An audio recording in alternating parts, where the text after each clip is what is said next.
Whenever something happens, whether it's a celebrity or whether it's somebody we care about, something that is a situation where we don't necessarily know exactly how to feel about it, and we have to be extremely careful because as soon as we start making judgments, it can be kind of an avalanche of things that we say.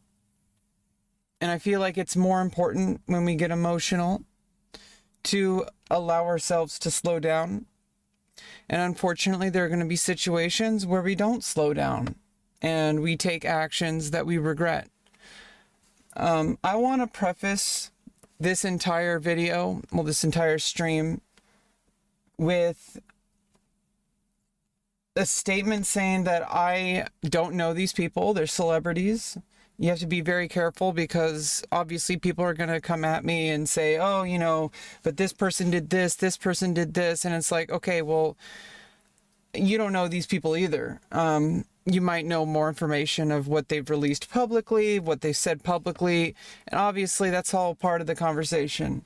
But I want to make things very clear. Obviously, I can't prevent people from going into the comments or coming into chat and, feeling very emotional about it. I understand that. And if people are, becoming a real problem in chat, I will, deal with that with moderation. If people just need a timeout. Obviously, I can't do anything about how other people feel or how other people react to things. And I want to make it very clear that I'm not reacting to this video for any other reason than because I feel like I can provide personal value. That I'm not trying to stir up any drama or anything like that. I have no idea who these people are except for that they're celebrities. I don't know anything about them that hasn't been released publicly. And even that there's so much that I don't know.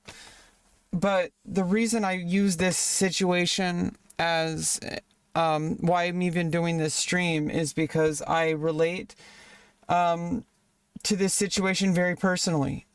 And I've done, hey Mux, I've done a react video to when Mitch Jones had a breakdown, and he had been talking about how he had like a movie moment and how he like reached for the pills and they all fell. And I can only imagine that when he saw that happen, it almost probably felt like his whole life was falling apart. Literally like the bottle of pills spraying everywhere. I can relate to him. And I did a 6-hour react video to his to his stream where he did that after coming back he was gone for a long time in LA. And, I'm betting he got into some drugs. I think he even mentioned that. I understand. I never got that far into gambling addiction or to drug addiction, but I have been involved with addiction. And more than that, it almost does. I mean, obviously it does matter what the substance is, but at the same time, a lot of the ways that addiction affects us and the people around us, it almost has nothing to do with whatever you're addicted to, whether it's gambling, whether it's video games, or whether it's like a drug, and even marijuana. In my case, it was marijuana, but we're going to get into this further. But in my case, it's not just about the marijuana. Like, it was about how I dealt with my situation that I was, that I'm finally dealing with these past 5 years. It's a lot of work, and it was work I was avoiding, and it gets harder the longer you put it off. But now things are working out. Things are working out really great. I'm about to have a life-changing surgery, very soon. I was upset for a while. It was going to happen in November. Oh yeah, here she's talking about her own thing again. Stop it. Okay? Of course I'm going to talk about myself. It's my stream. But the reason I bring up this situation is not to stir the pot or stir drama. I'm not going to take sides for either of these people. I don't know the full situation. It looks pretty damn bad for both sides, for both Mitch Jones and Mizkif. However, Mitch Jones does have a pattern of behavior, so that's one thing to keep in mind. But I also think people, especially on the internet, need to get away from this. Like, there's another toxic relationship is people on the internet, and this goes beyond like internet celebrities. This goes way back to like, you know, celebrities in Hollywood, etc., etc. People are so quick to jump on somebody based on something that happened and just basically just cancel them. And it's like, you don't know anything about these people. You don't know what led up to it. And even if you did, the fact that you're putting so much energy into weighing all the facts or whatever, thanks for the follow, Carlos.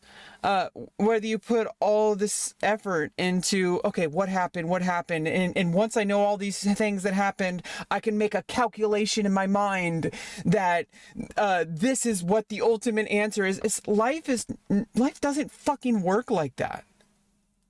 I don't know why I just reminded myself of Trainwreck right now. It's like, you have to get it into your mind that, maybe all these things that they were saying about gambling, it all makes sense now. Hey, Carlos. Whoa. Okay. But, why are you angry? I'm not angry. What the hell? I just want people to have empathy. That's one of the things that it's one of my general, obviously I'm going to use this situation for my own narrative, which is that we should have empathy for people we care about, especially. And also, not try to like weigh every single situation like it's some kind of math problem. These are real people. They're real lives. It doesn't matter if they're celebrities, if they're people you know, if they're people you don't know, people you hate even. Because, you know, obviously nothing is perfect. And in the end of the day, people are going to judge people in the court of public opinion. But especially with legal stuff, what happened to innocent until proven guilty? You know, it's like people are people, and it's like they're human beings. They have emotions. Obviously, people should have done something. People should have done something differently, etc. Like, you know, it's like people make mistakes. They're human. They're not. Why are you setting like people who are just like because they're celebrities? Why are you setting them to like such a high standard as if they're somehow these perfect well, they're famous. They should know better. It's like, okay, well, what would you do if you were in this situation? You know, if you were like a celebrity, if you were involved, you have no idea what it's like to be in this business. I don't. So I'm not going to judge based on some kind of weighing of the details, like it's some kind of like, okay, this happened. I'm not going to be the judge, jury, and executioner. Anyway, the context here, we're going to get to a Henry Resilient video because he knows a lot more about the situation. He's covered lots of different stuff that happened, particularly like with streamer stuff. He knows a lot about, and I believe he's like, you know, knows the people, or maybe he doesn't. I don't know. I have no idea, but I feel like it's a good kind of. I was just going to watch the video, but I realized I think I have something to contribute away from the situation itself, and more towards like how this happens in our own lives and how we can be better people, and hopefully through doing this stream, through doing this video, I can be a better person myself. And that's why I do these videos. You know, that's why I come here. I'm trying to reinforce who I am so that I can understand myself better, so that I can be a better person. And I think all of us can take a step back and look at situations like this, especially if it's like, oh, it's my favorite content creator, or it's a content creator I hate, or, you know, whatever, blah, blah, blah, blah, blah, whatever. It is what it is. And, you know, it's just at the end of the day, even if it's a famous person, even if they have a history of being fake or lying or stirring up drama, they're still a human being. But I just want to get that out of the way before I start the video, so that people don't come at me. Obviously, I'm protecting my own ass. I know people are going to come at me with emotions because they're going to feel like, oh, this streamer is my favorite streamer, and these things that you said about this other streamer, they're just wrong. Whatever. People are going to have opinions. I just want people to understand that I'm not coming at this from the direction of going after either of these streamers or trying to stir up drama, because I'm not involved. Even if I did want to stir up drama, I'm not even involved in these circles. And I also don't, I don't know, maybe even talking about this situation, maybe it even like permanently, ruins my chances of ever being involved in these kind of circles. I don't even fucking care. I'm going to do my thing, and I'm not going to live based on some what if. I'm going to be me, and I'm never going to stop being me.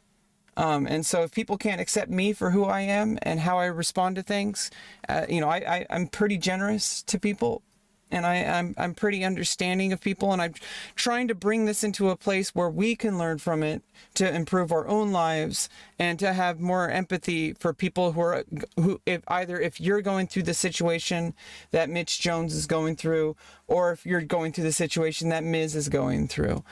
Both of these situations are fucked up. It can happen to any of us, and I feel like I want to take it away from all the drama stirring. People are obviously going to do that. Obviously I'm going to get people coming in here because the algorithm, okay, I'm not stupid. That's why, I could have just not even reacted to this. I could have just, done my own thing today. But I feel like I have something of value to add, and hopefully if Mitch Jones or Miz, if you're watching this, I hope that, they can learn something from this, from what I've gone through, because I'm going to bring a lot of my personal experience, because I've pretty much been in both of those situations. I've been in Mitch Jones's situation more than I've been in Miz's. I was the Mitch Jones. I was the Mitch Jones of my life, of my social groups. Maybe not to an extreme, but basically, and I've overcome a lot, and I have to overcome even more, and I have to, and nothing can change the past. I think people have a capability to forgive people, including forgiving myself. But I understand the situation from living through it, obviously.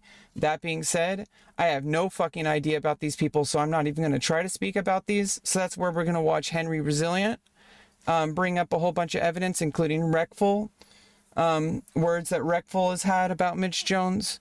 There's just, multiple people who know more than I do about this subject, and I'm going to use that as a backdrop to bringing it back into what I understand and what I can offer for anybody, including the people who probably won't see this. I'm going to be very honest. I think I'm pretty unliked in the OTK community. I doubt Miz or Mitch Jones even knows I exist. But if they are watching, just take a step back. Don't react to this until, if you do, like, process this first. Like, sleep on it. Maybe journal about it. Don't make this into content. And if you do, I'm okay with that. In fact, I am trying to grow something, but I'm trying to grow something outside of Twitch and stuff. And I have a lot of stuff going on this year. I can't really be content brain right now. But, I'm going to do my thing. I'm going to react to the video, and we're just going to kind of go from there. Yeah, dualities, that's just the way things are. And if you really want to think about it this way, yeah, social media shouldn't be taken seriously. But if you really want to think about it this way, think about how you get knowledge from real life, how you learn about people, how you find out about people, how you become interested in people. It's so easy to become illusioned with this idea that social media is somehow different than our real lives. When if you really think about it, we don't go up to people and say, "Hey, what's up? I'm Rebecca Lauren. Like and subscribe," to people that we just met, right? We don't do that. In fact, that's probably, you're probably going to get pepper sprayed if you do that. But on social media, we get it into our minds that we have to always be pushing things to people. Obviously, it's a different context. So in the same way, it's kind of similar, but you change the context based on the realities of social media. That obviously there's things that you do on social media that are socially acceptable, especially using the algorithm. That's like basically how you do a handshake. That's basically how people like kind of will get like, recommended on their YouTube channel, et cetera, et cetera. But you have to understand that at the core, and I learned this from learning about marketing for novelists, is that the number one marketing tool for your book is always going to be word of mouth. When's the last time you read a book because you saw an advertisement on Twitter or something? Most likely, the last time you read a book was because someone in your life, whether it was someone you worked with, a family member, a friend, etc., said, hey, you got to check this out. It's like Berserk, the anime. Or, like, hey, you got to check this out. Like, this is a really good book. Do you like Brandon Sanderson? Well, you're going to love this. Or did you read Game of Thrones? You're going to fucking love this. Like, it's because a friend told you that they enjoyed it and you trust your friend. So think about that for a minute, that no matter how much marketing algorithm tools you use, SEO, search engine optimization, all this shit is like obviously, something that you just, can make things better. But it's like trying to add windshield wipers to your car when the engine's on fire. Like, your social media, your real life, the way people get interested in you is from something that you have to offer that they can relate to. Like you're doing a public speaking event, like maybe you are an author and you wrote a book. So you go to colleges and you do a tour where you talk about your book, and then you're like, this book is about my struggle through addiction, and these are the things I went through, and you're a very good public speaker. And so you write the book, but the reason people buy the book is because they heard you speak. And they're like, this person knows what she's talking about. I can relate to her. I want to read more because I feel like there's more information to be found in the book than just this short, like 1 hour presentation. That's why people buy the book. They don't buy it because some advertisement. They don't buy it because of some shit. It's because of personal connection and word of mouth. Those are the two main things. You draw a personal connection to something and then you really want to find out more. Or you really trust a person in your life that if they recommend something, you're going to give it a try. That's it. That's how marketing works in real life. So why would social media be any different? Because people want to manipulate the algorithm and do all that. That only works if you have that initial thing first. There's a reason why OTK and all the involved streamers from the Wreckful days and all that kind of stuff, the Wreckful and Mitch Jones and Trainwreck, there's a reason why people latched onto these people is because they're very gravitational.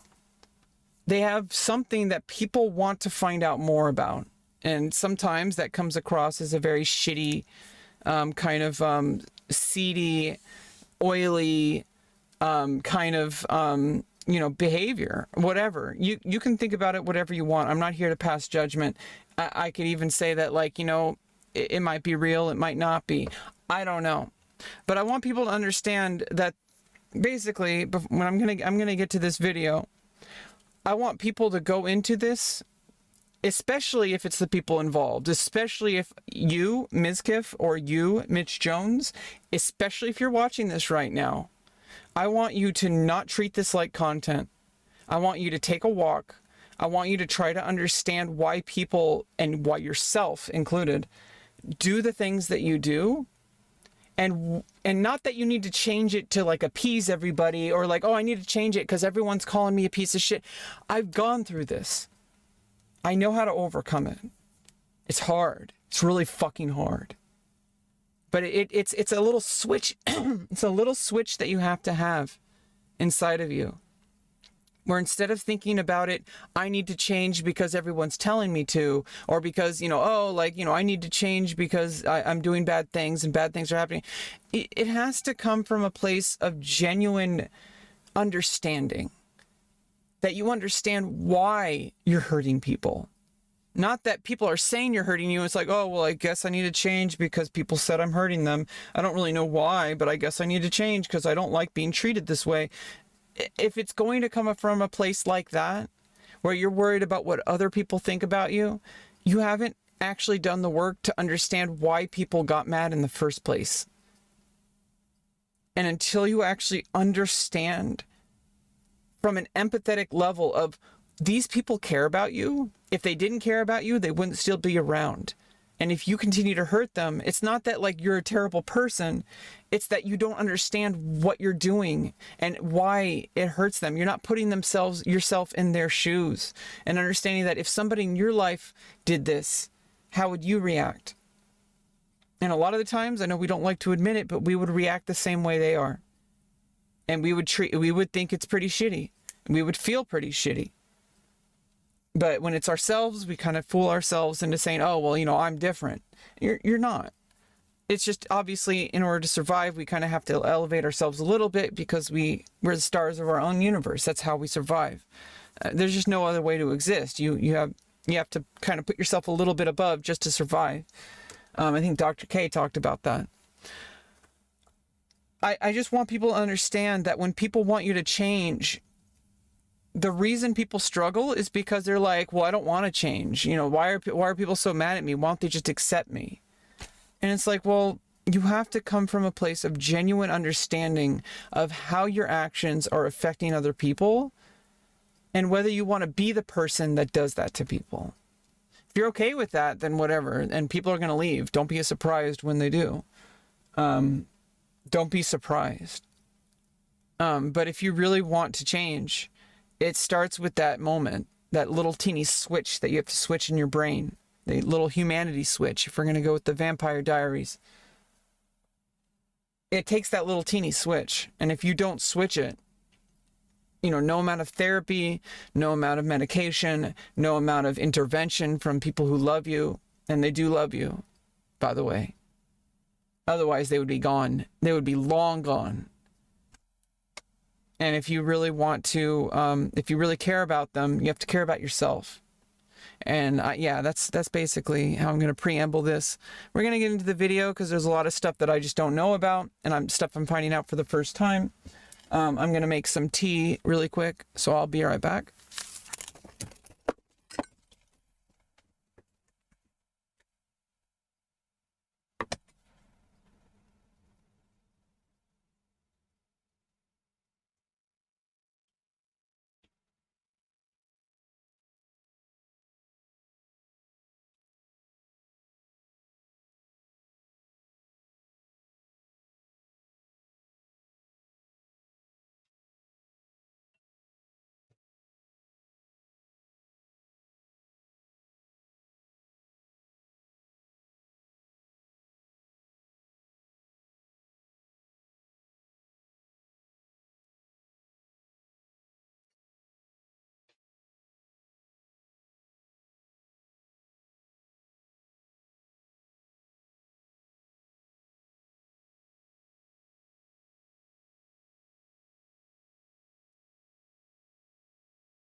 All right. So I have some black tea with a little squirt of lemon juice. Not just for taste, but I actually kind of did some research. So there's a problem with black tea and just coffee as well, but like there's a thing called tannins, and tannins are like not so great, especially for your teeth. Basically that's how it stains your teeth, and I think also like tannins have some issues as well.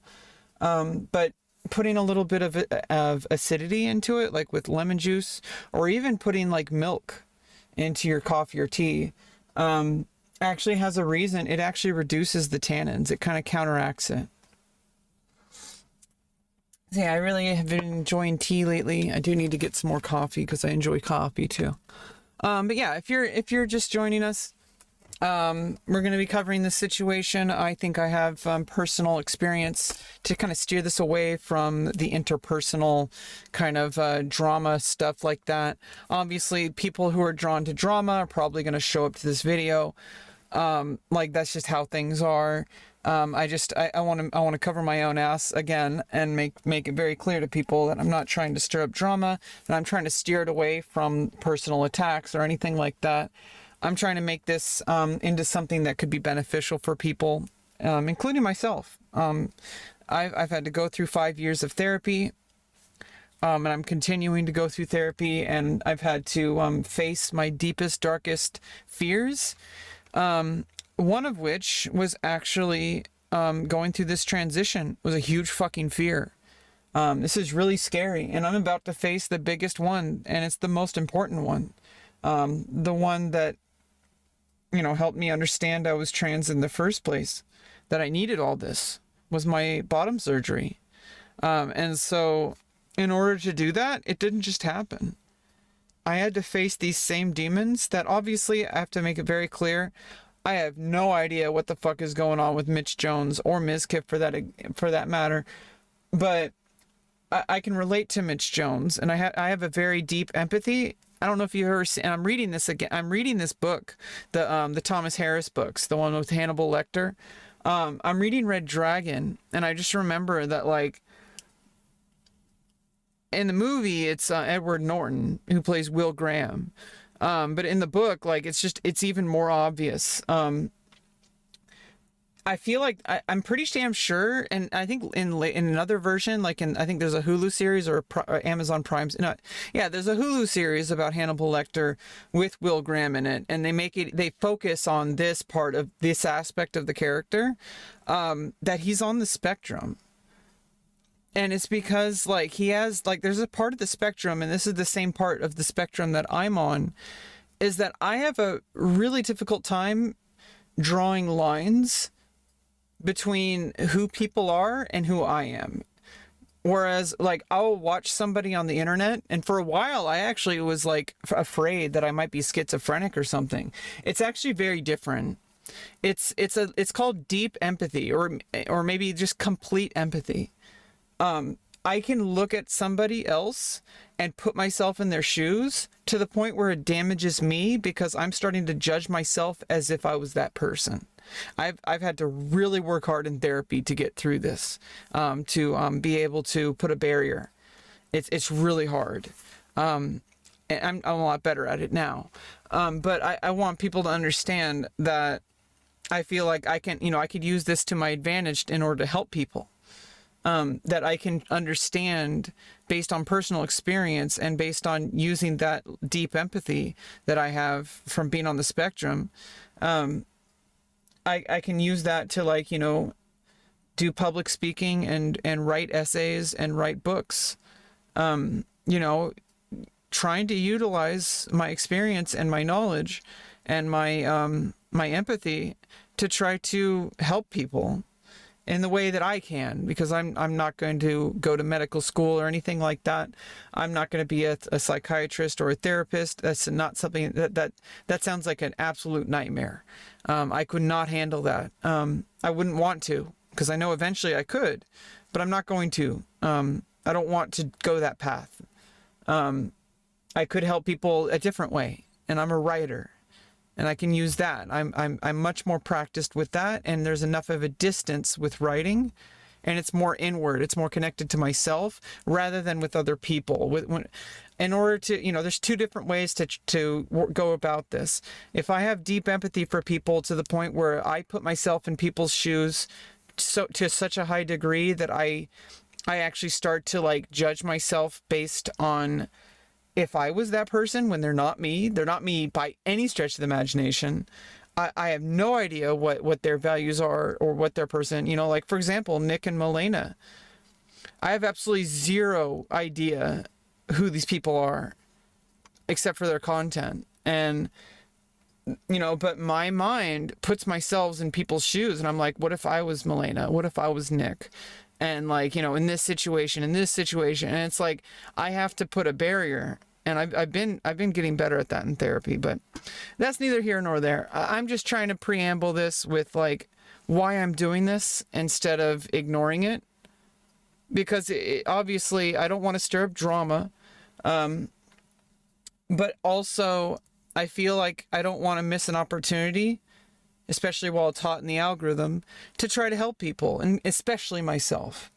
And, one of the ways, and this is where I was saying earlier, there's two ways I could go about getting through this empathy barrier problem, is I could either focus internally, which is what I chose to do with like writing and public speaking, putting the focus back on how things affect me, and then putting a barrier up between people by talking through it about how this affects me.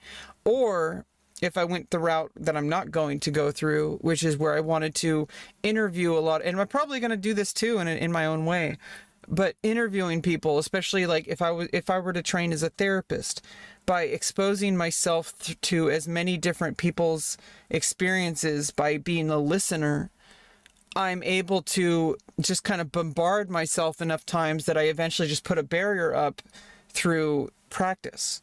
So, this is going to happen. I mean, it's not like it's either or. It's just like those are the two kind of things that need to happen to create these barriers in my mind. And one of them is by going through the situations and instead of being quiet about it, just like kind of, talking about it publicly on stream and processing these things out loud, which is actually the main reason why I started streaming in the first place.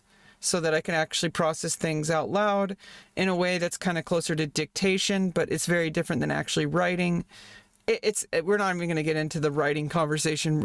I have a tendency to talk for like 12 hours at a time if I go in too many tangents. So we got a 33-minute and 31-second video to go through. We're on 000. Let's start the video. False. Look at Mitch Jones. Mitch Jones is crazy. Mitch Jones. He's a psycho. Stop. Mitch is a great guy. Now, obviously, Nick is going to kind of do the PR move here, but like this is usually I can relate to this situation, and it's like I'm trying to imagine like I was the Mitch Jones in my social group, kinda. Obviously, not to the extreme. I don't want to get into people's minds that I'm some kind of crazy wild person, but I mean there's some like. There was some stuff I'm never going to get into because it involves, private life and other people. This is how I'm imagining people talked about me. In fact, people still probably talk about me this way. What Milena just said, like, it's not that there's anything like Milena's a bad person for saying that or anything like that. It's that when people see somebody, in order to protect themselves, they'll say things like this because it's true. I was a psycho. I was a problem. And I'm betting I don't actually know what people talked about me behind closed doors. I'm betting it went I'm betting it went a lot like this. Crazy. Mitch He's a psycho. Stop. Mitch is a great guy. Yeah, I'm just betting a lot of people would have seen me that way because there were things happening, and I had undealt with emotional issues. I was undiagnosed at the time with autism, and I didn't want to get help. And so what I ended up doing was causing a lot of problems, and I kept blaming other people. I never took personal responsibility, and it just kind of spiraled. And I don't blame people for judging me, because I feel like they, maybe it was harsh, but I don't think it was undeserved. This is Wreckful, right? And he's about to talk about Mitch Jones, or their friendship and how Mitch conducts himself. And let's just hear it from Wreckful. It would stress my life so much unnecessarily. Anything that happens in my life, he would just purposely leak on stream for people to watch his clips. Yeah, and this is kind of the thing. That kind of behavior, it's very selfish. And it's important to understand and not judge yourself for these kind of things. But this kind of behavior from the other end of the side, and people should have done this with me, is that as soon as you start seeing a pattern of behavior, you can't enable it. If you truly love a person, you have to put your foot down. And honestly, a lot of people gave me second, third, fourth, fifth, sixth, seventh, eighth chances. My life could have been very different if people didn't give me multiple chances, but they did so at the detriment to their own lives. And you have to ask yourself, obviously, every situation's different. You have to ask yourself if you're willing to sacrifice that, because you have to admit to yourself that it is a sacrifice. If you love somebody enough that you're going to sacrifice your health for that person because you're holding on for them to learn. But there's a certain point where it's like, fool me once, shame on them. Fool me twice, shame on me. There's that kind of situation. Especially when it comes to benefiting your career. That's extremely narcissistic behavior. And it's important to deal with why is that happening to you? Why are you doing this? Why, I feel like narcissistic behavior comes from somewhere. There's a deep desire that you're not meeting, and nobody can find that but you. It might be a medical situation, it might be a spiritual situation, but you got to do the work to find what it is, because it's not going to stop if you don't. I'm going to tell you that right now. You're going to spend your whole life filling your life with all these useless things, doing all this bullshit, getting involved with a whole bunch of social situations, getting involved with work, for example. It's not like it's a bad thing, not like these are bad things, but it's if at any time you fail to realize that what you're doing is coming from a place of avoidance, you're at the least, it's not that they're bad things. You can do some very good things during this. And it doesn't mean that you should stop those things either, because those can be very beneficial things that'll help people, including yourself. Such as with me, it was music.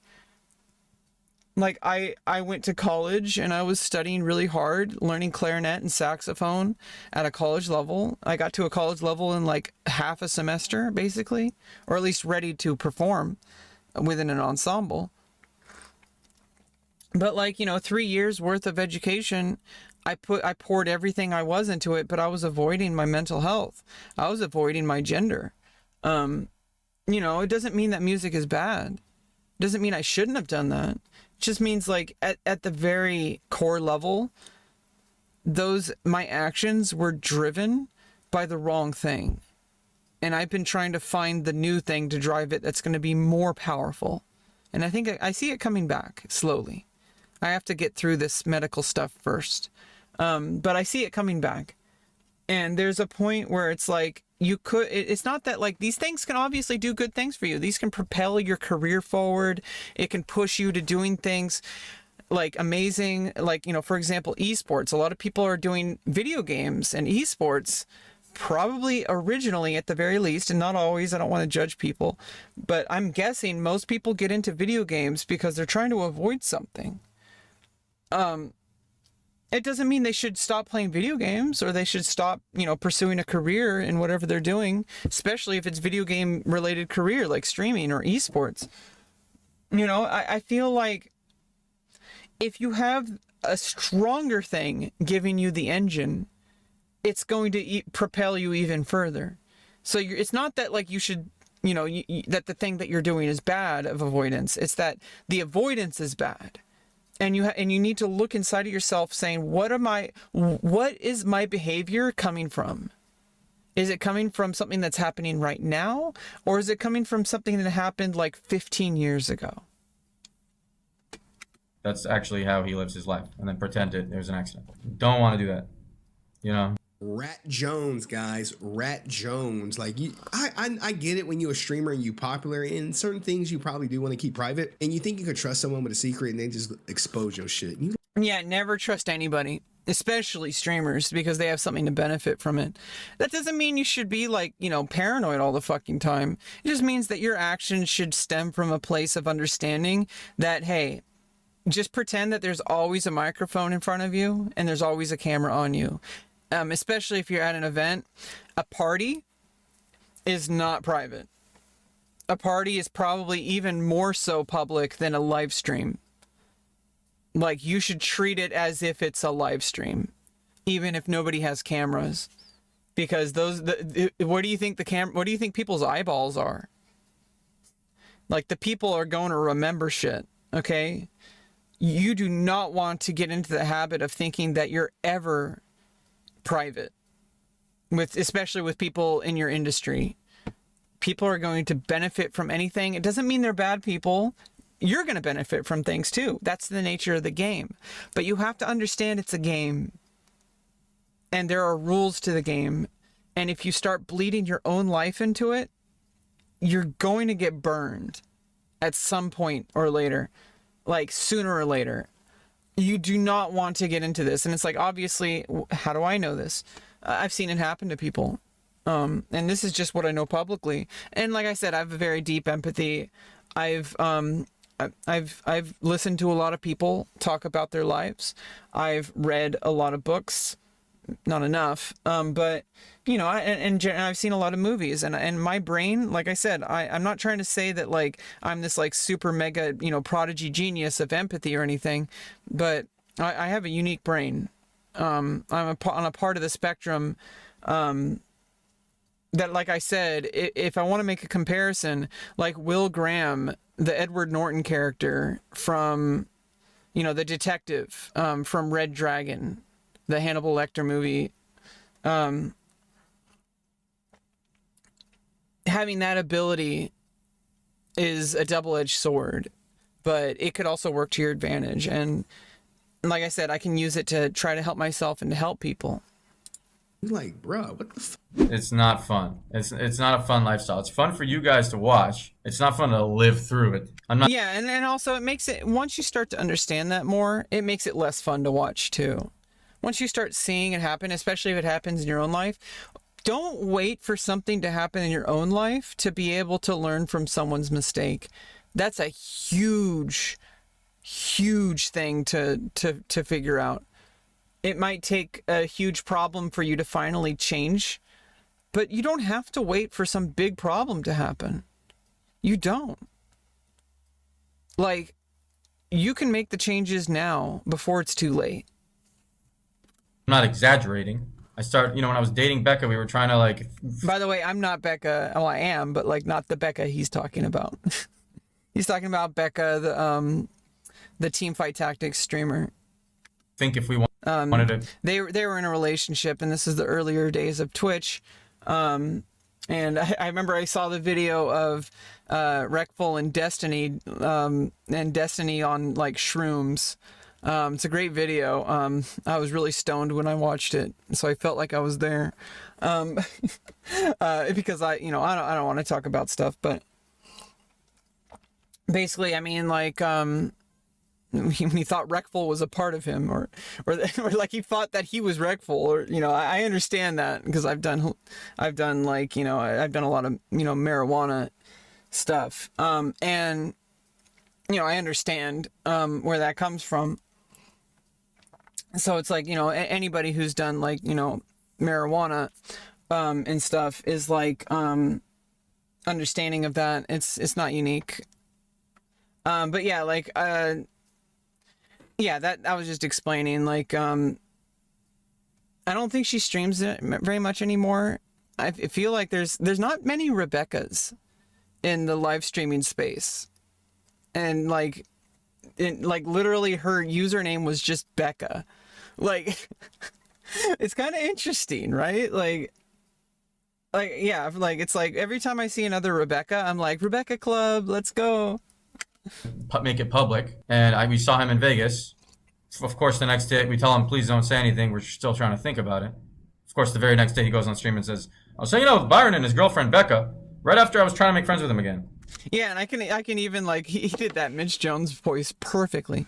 Yeah, and like that's a fucking shitty move. And usually, obviously, we really care about people and we want to say like, hey, let's have a conversation. Like, let's talk about this. But it's like when something like this happens where it's very clearly premeditated, somebody does a shitty thing, you have to constantly reassess whether or not you want this person in your life. Like, if somebody is going to do that, like when you specifically ask them not to. I did shit that people asked me not to. So I know where Mitch Jones is coming from, and you have to have empathy for people and understand that like this could happen to you. Like you could be that person. You're not above it. And until you realize that you are not above doing shitty or terrible things, you're at much of a higher risk of actually doing shitty things. You have to understand at all times that you're not perfect and you're not above doing shitty things. And there might be things that you're doing all right now that, you know, might be terrible, shitty things. But it takes honesty. Damn. Hey, they just stabbed you in the back. And rumor has it that Mitch Jones recently got his main partnered again after a 6-year side eye from Twitch. Made partner, and you know Miz is cool with Twitch CEOs and shit. He might have to tombstone that partnership. He might have to. So that was the last straw for me. And if he didn't Yeah, I don't know about that. I think generally Twitch stays out of personal drama, although they do have a policy about stuff that takes place outside of Twitch, especially when it comes to like defamation. That's like a crime. It actually is a crime. Why do you say clearly premeditated? Because clearly, like, you tell somebody the day before, or even like a few days before, or a week before, not specifically not to do something. And then, yeah, there's a possibility that maybe he just forgot. I mean, I understand being inebriated and stuff, but it's like being drunk or being inebriated, intoxicated is not an excuse.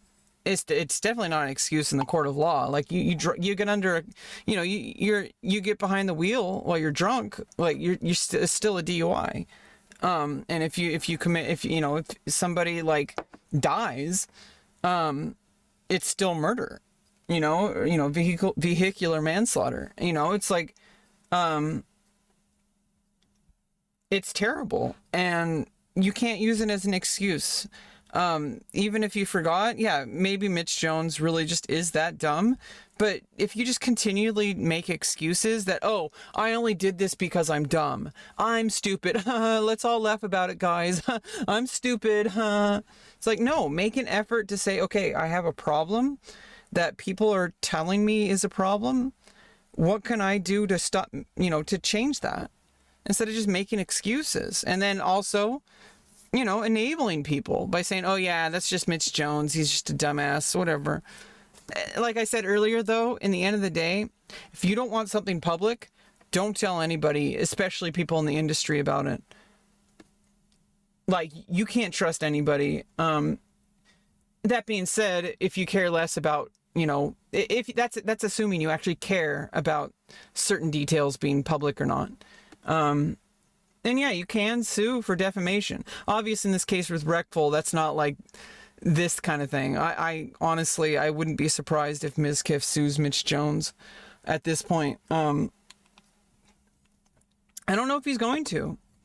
I don't know. I'm not him, and I don't know what he's going to do. I don't even know if that's the right move. The right move might just be complete no contact. Just like, you know what? Just cut all ties with this person. They just forget. Yeah, exactly. Some people do just say shit, but if that's something that you're aware of, that's why I said, like, obviously this is like the first sign, and it's probably not the first sign. I'm going to tell you right now, there's probably clearly stuff that goes on in people's relationships with people well before stuff like really starts getting out of hand, where you just kind of pick up on things like, oh, this is the type of person. Like, I feel like it's like if you know a guy, or, you know, just if you know a person who's like, they show up to a meeting late, and then like the next time they show up to the meeting late, and they're always making it, oh, sorry, like there was traffic. Okay, like maybe the first time you can understand it's traffic, and it's like it happens 10 times. And like every time there's some kind of like, oh yeah, sorry, there was like, it's like, no, like you're fired. Right? Like nobody else is showing up late. They had the same traffic you did. Like at a certain point, you know, and obviously, you know, at a certain point, you just have to do what needs to happen in order to prevent these bad things from happening. If you have struggles being late, it means that you have a task ahead of you. That what do I need to do to make this happen less? And it's a personal responsibility. You're an adult, especially with relationships. If you truly care about people, then you're going to want to not to hurt them. Because people who love people do not hurt people. I know people like to say they're in abusive relationships. Oh, he only hits me, or she only hits me because she loves me, or because he loves me. No, they don't. A person who loves you does not physically harm you. People make mistakes, yeah, but you have to pick up the evidence. Like if it happens once, you know, obviously if it's really bad, that's probably, you know, one and done. Like if somebody like literally like just like punches the shit out of you for like coming home, you know, smelling like you were with another man, or smelling like you were with another woman, whatever. If your relationship is like that, that's already a red flag. And all, you know, obviously the violence is a big reason, but just for the fact that they're so jealous, that they're willing to that they have a problem with even the thought that you might be with somebody. That's kind of weird to me. And that's why I would never get into a relationship who's not okay with me. First of all, my career choice. But second of all, with somebody who would have a problem with me having multiple sexual partners, because that's just part of my career. They're not going to be like romantic partners, but they are going to be sexual, and some people have a problem with that. I'd rather nip that in the bud and just not start a relationship with somebody who's going to have a problem. Obviously, people are going to convince themselves, oh yeah, I'm okay with it. Yeah, I'm okay with it. And then a couple months later, they're not okay with it. And that's a risk you have to take when you start a relationship. Yeah, I guess you're right. You know, if you're gonna deeply analyze what I'm saying, Den Flup, he clearly knows. Yeah, I mean, I just, you know, I guess that's that's a misnomer there. I obviously don't know. I mean, I guess maybe I obviously don't. Do I obviously know? I actually don't know if he clearly knows, but judging by the context of what Reckful is talking about here, it seems like he was made pretty damn clear that he did not want to make it public. They probably had multiple conversations, because it seemed like a really serious thing to both Reckful and Becca, that they weren't sure if they wanted to make the relationship public. And in an industry that wasn't really as established as it is now, to be fair, but in an industry where your life is public, that's a very important decision. And someone like Mitch Jones should have known that, because he's also in the industry. So it's like, you have to understand that this, you know, that these are things that if you're like, you know, a regular kind of like non-public person, you might be able to say like, oh yeah, this person just didn't know. This is something that somebody in the industry of being a celebrity, like they were, Reckful and Mitch Jones were very famous, you know, during their time. And, you know, Mitch Jones is still famous, you know, Byron died. But if he were alive, he'd still be famous too. You know, but they're like the OGs, like back from like, you know, the days of like, you know, Asmongold was rising up and stuff like that. A lot of the OGs. And they knew that people were watching. They knew that they were like at least internet celebrities. They had like, money. Okay. Like it's very like, maybe they're, young and stupid, in your 20s, whatever. You don't really know. You're stupid when you're in your 20s and in your late teens and your 20, like 18, 19, 20, etc. You're fucking dumb. You make mistakes. People make mistakes. And this is where you learn this shit. This is where you learn that, how not to let people hurt you, is because it has to happen somehow. You learn it from somewhere. And this, it's like when you specifically sit aside with somebody and have a very serious conversation. I don't know if I want this public. Please don't leak this. Okay, man. Yeah, right. I got you. Very next day, like, hey, by the way, it's like, do you see what I'm saying? Like, he should have at least like written a note to himself. Don't talk about Byron and Becca relationship, like right on his wall behind his computer monitor, and then not like get a camera and show, like, you know what I mean? Fuck up there, I would have been his friend. I would have tried. He might have to tombstone that partnership. He might have to. Yeah, I think Henry again. I think Henry Resilient's a little bit wrong on that. I mean, unless there's like I said, maybe he's right. Because like if it's like actual like defamation, like that's like a crime, and Twitch is kind of getting a little bit tougher, especially with their partners they sign. About if people do stuff outside of their live stream, that are like stuff that against TOS and stuff like that. I really do feel like people, especially if they're very public, there's a certain degree of holding them accountable. But I think people, the court of public opinion bullshit, I feel like that, I feel like people need to learn how to have more compassion for people and forgiveness. I really think so. Even people that are despicable, even people who've committed terrible crimes. We want to punish people and have revenge rather than try to help them, and we know that having revenge, like putting people in life behind bars, whatever, it just makes the situation worse. We don't actually help the people. It doesn't mean we have to like forget that they committed a terrible crime, but like, I really do feel like people need to stop judging people so harshly. They might just be avoiding judging themselves. Maybe they're ashamed of something that they did in their life and they want to project that onto other people. I don't even know. I don't want to psychoanalyze. So that was the last straw for me. And if he didn't fuck up there, I would have been his friend. Yeah, I mean, so like, Reckful made a decision. That's a really shitty thing to do. We're done. And, obviously nothing is ever done. Maybe they could have repaired if Mitch Jones made an effort.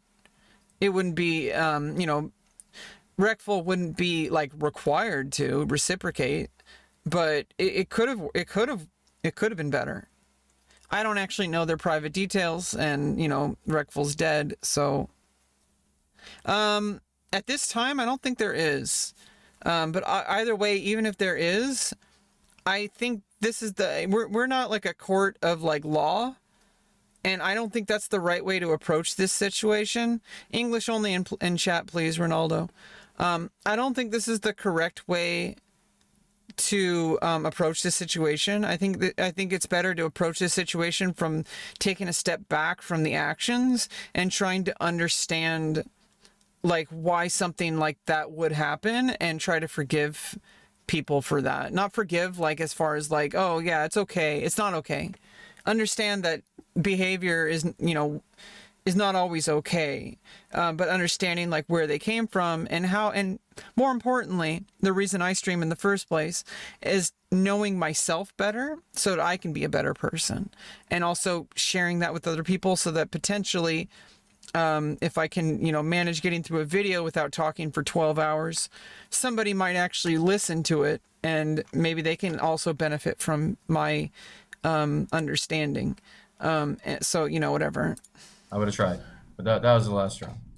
This person says, after Byron's death, Mitch tried to make it seem like they were friends again, and it was really just yeah, I mean, maybe they were, maybe they weren't. I don't know.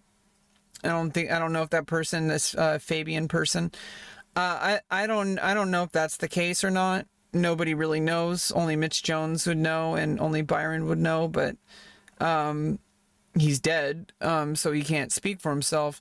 If that is true, though, that's a really fucking shitty thing to do, to benefit and make yourself look better after someone died.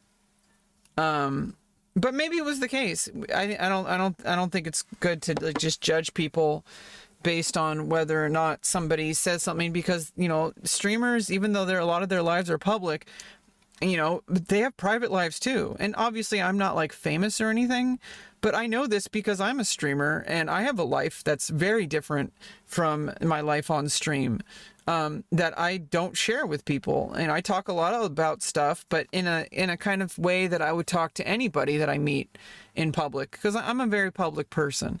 But that doesn't mean, you know, I have a lot of things I never talk about.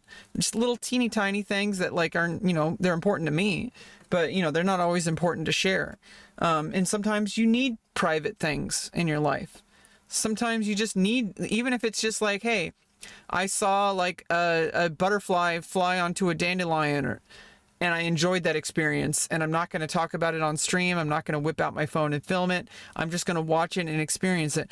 You need these kind of things in your life, because you forget that, you know, cameras and stuff, it takes away from the experience of life, which is why I don't think I want to film myself, you know, in the hospital, at least until after I'm going through the surgery. I don't want to show up and make it into content, because it's going to take, first of all, I'm going to be really focused on just getting to the surgery. I don't really, you know, not going to like, you know, jeopardize it by trying to make it into content.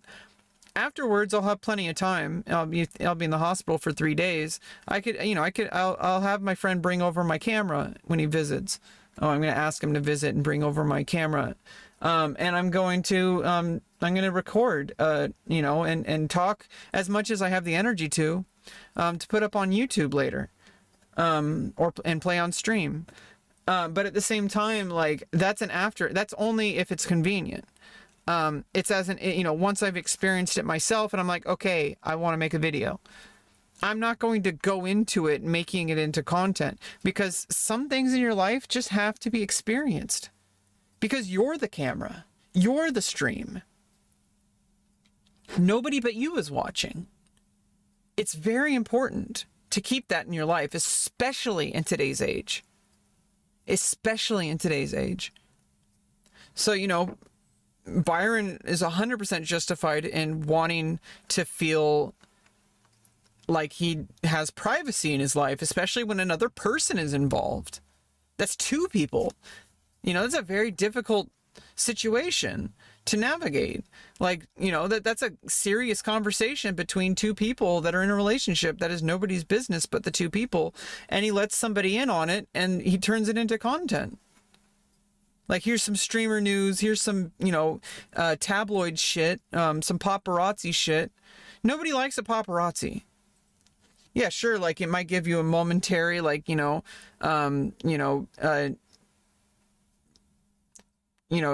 exposure to the press. Like you sell a bunch of like, tabloids, or you like, you get some, rush of like, algorithm nonsense. But in the long term, like if you do that at the expense of someone else that specifically asked you, like, hey, like, don't leak this private detail about my life, okay? Like, can you do that? Sure, man, I'll do that. Very next day, yeah, by the way, here's some streamer drama, guys. Like, and then it put so much unnecessary stress on me and Becca's relationship, and then he just said, dude, people are gonna find out anyway. They knew already. Yeah, I mean, it's this justification. It's like he convinced himself that what he was doing was okay, and when he got more information, he got defensive and doubled down on it. And you know how I know this? Not because I know Mitch Jones. I know this because I was that person. And to an extent, I think we all are. And I'm not exempt from becoming that person again. That at any given moment, we can justify our actions and double down and get defensive when people call it out. But you have to kind of take a step back and realize, well, how did my action affect other people? But, like, you can't just say shit like that. It's not okay. Yeah, it's the equivalent. You're what he did was take away It's like, let's just say someone is in the closet and you out them. You took away their moment. You basically exposed them before they got a chance to basically expose themselves. Maybe they Yeah, I mean, it's stealing somebody's thunder. Like, it's making it about you. That, like, oh, guys, here's information I, Mitch Jones, have to give to the streamer viewers in order, you know, like, I have exclusive deets about Byron and Becca. Like, it made it about you instead of, like, you know, it's like, okay, like, you don't care about these people that trusted you at all. It's a shitty thing. wasn't ready. Maybe they want people to know. And sometimes when you put a person's relationship in the public eye, now if they break up, they got to break up publicly and shit. We could have just figured out what we wanted to do. Like, hey, maybe we don't want to say we're dating yet because we just started dating the fucking day before. And, like, you know, see if this is going to last before we, like, announce it to the public and add more stress. But then it was announced for us by Mitch Jones. We have all this extra stress for no reason. It actually made my life hell for that month, which is why I ended up deleting my Twitch channel. Because it was, like, it's too much stress on my life. And I was, like, a stupid, crazy bipolar person.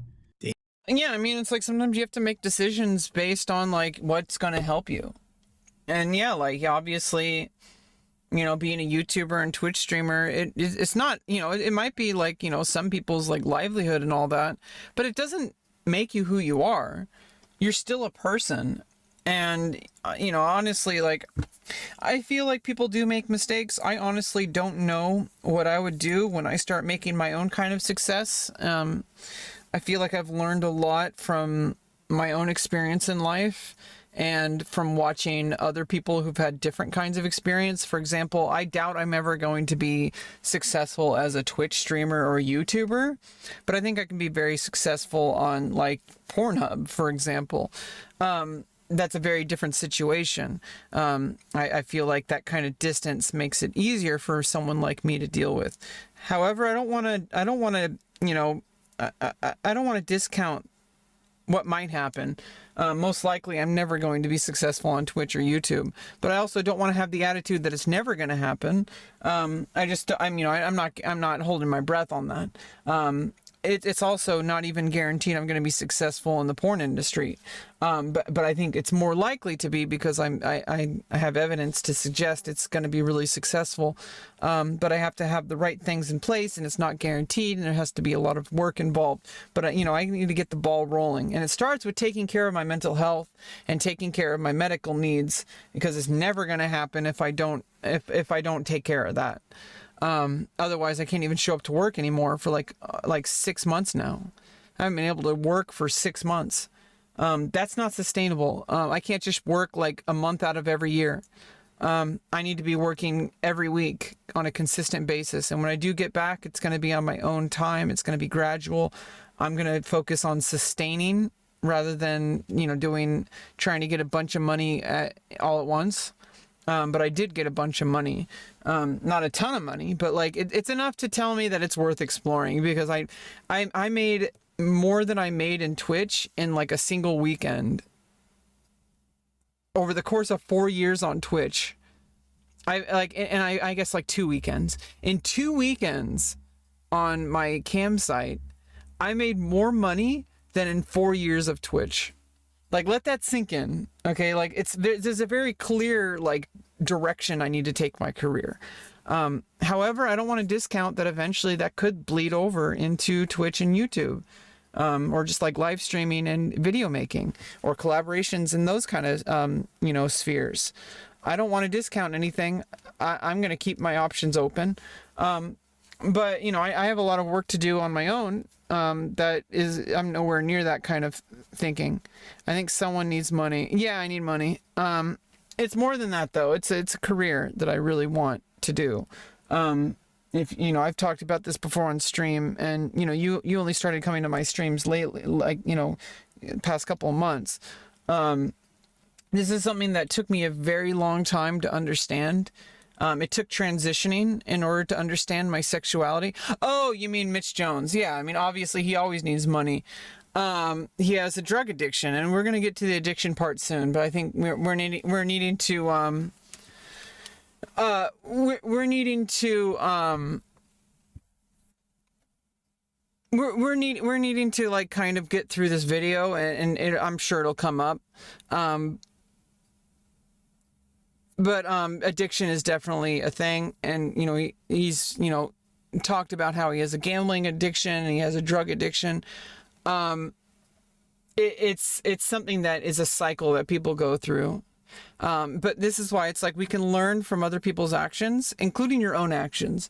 But I can learn from my own actions and from other people's actions what not to do.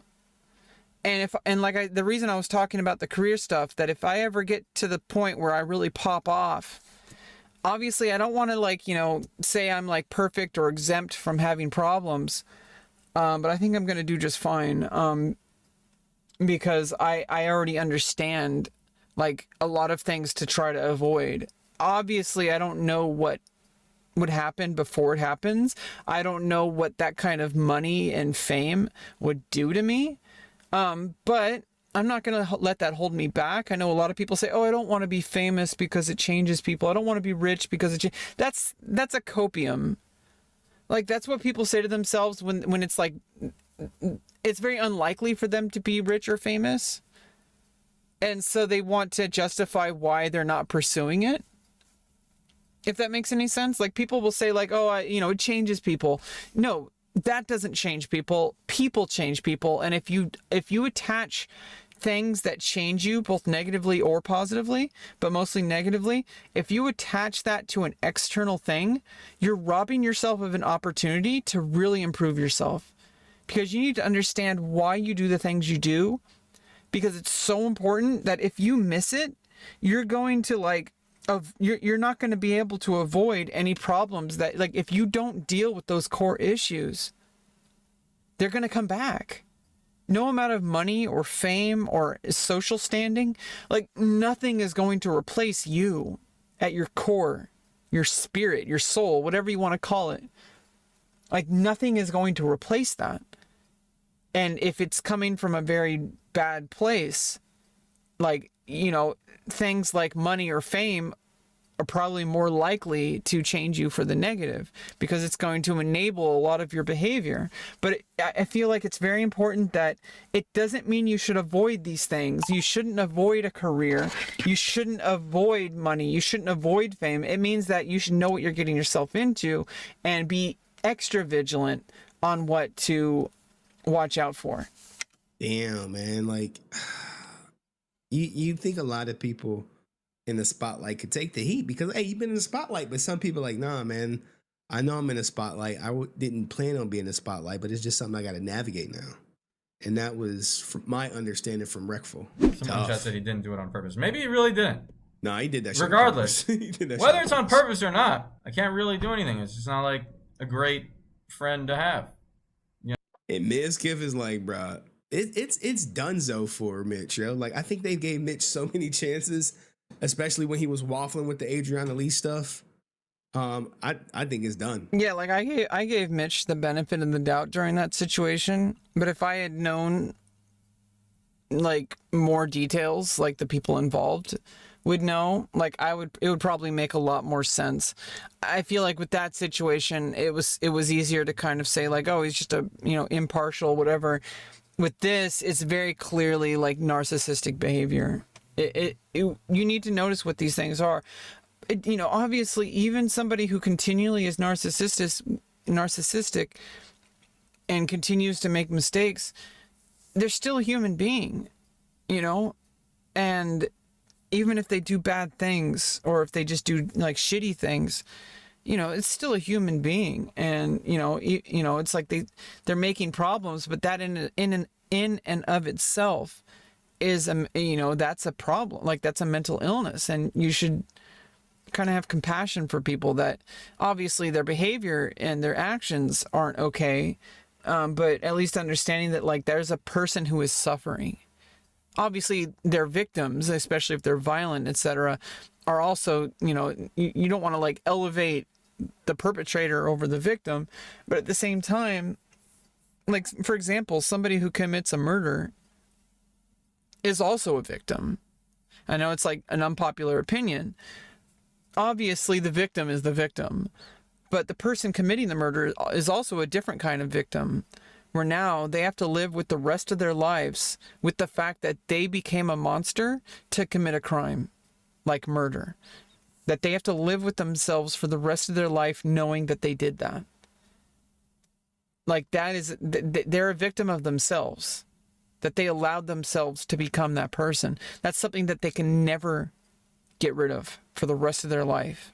So, I mean, yeah, some people like revenge and they're like, oh, well, this person deserved it. That kind, like, no sympathy from me, whatever. May God have mercy on your soul. That's why people say that, because no one else is going to care. If you commit a murder or something really terrible like that. Most people are not going to really care about your feelings. So it's basically something you have to deal with alone. And you should not let it get to that point. Okay.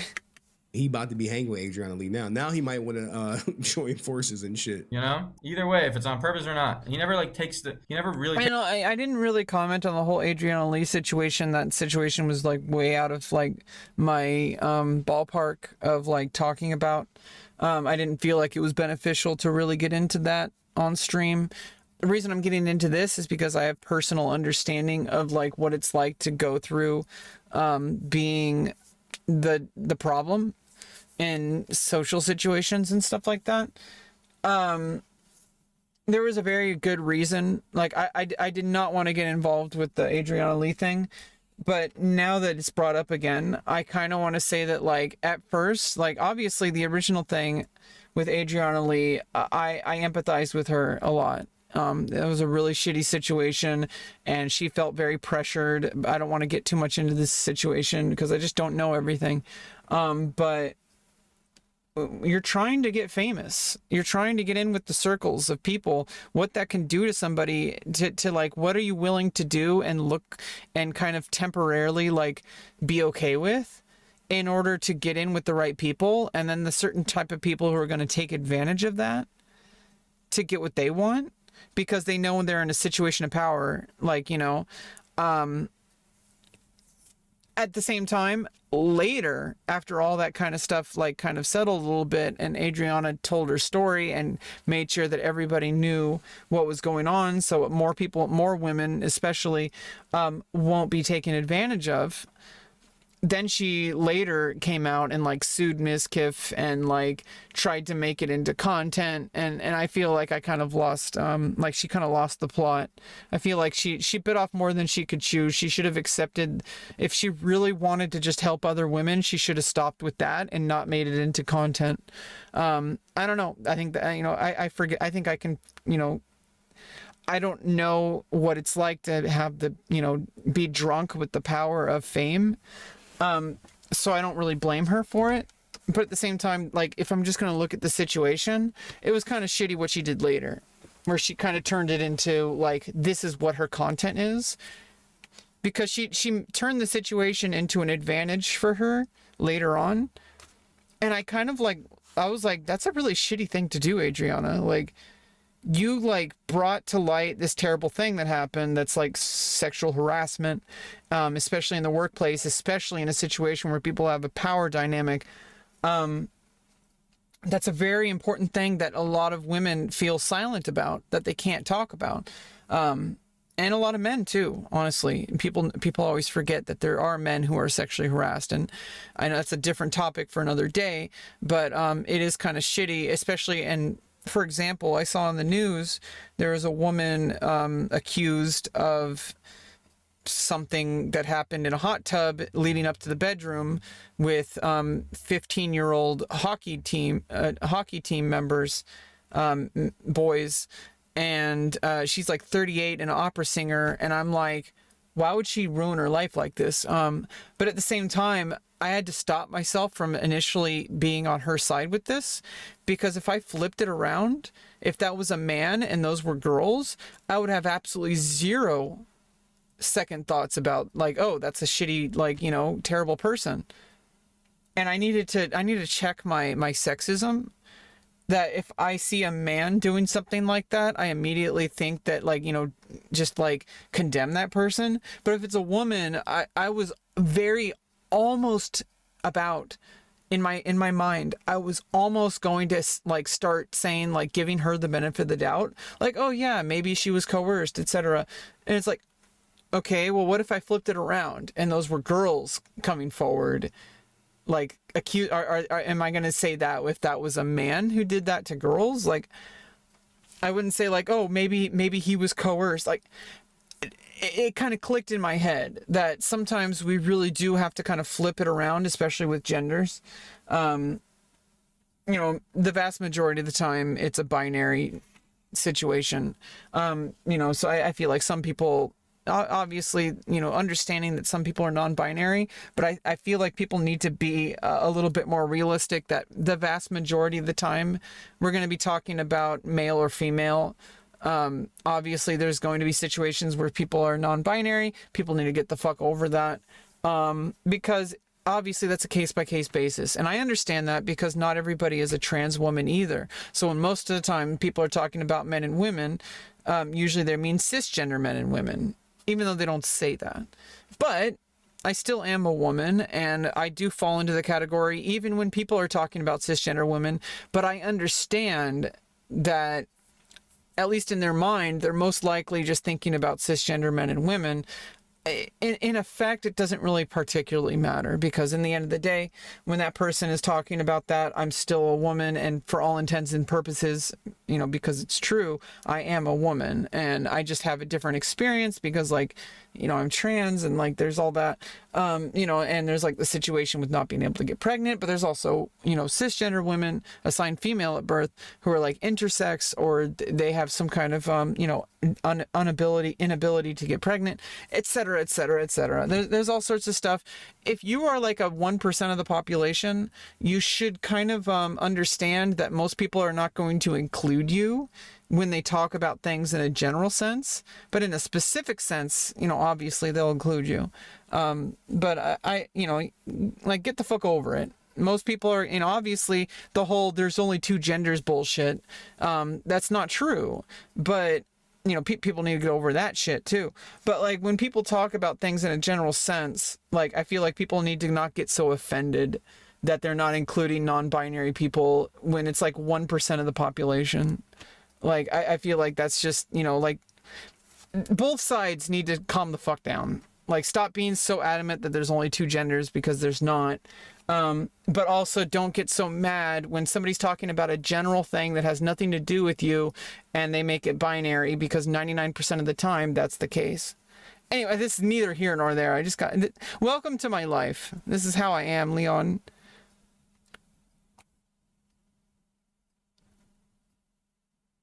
Okay, I'm going to time you out just to think about why what you said was a little bit insensitive.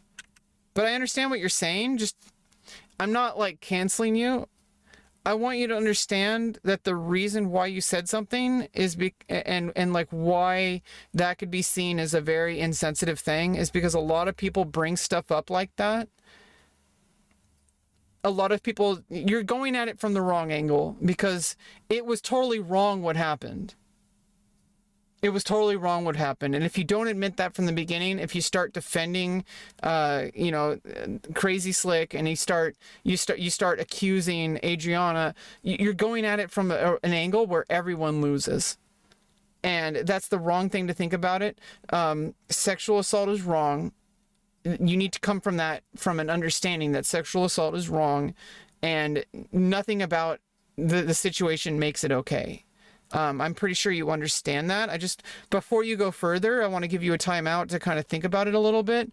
Now you can pull a Mitch Jones and then just double down on it and come back and like defend yourself.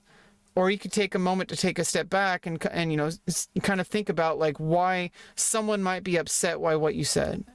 And that's kind of the theme of this situation, is when you refuse to understand why people are upset, you basically lose, I mean, you lose an opportunity to make a change in yourself for the better.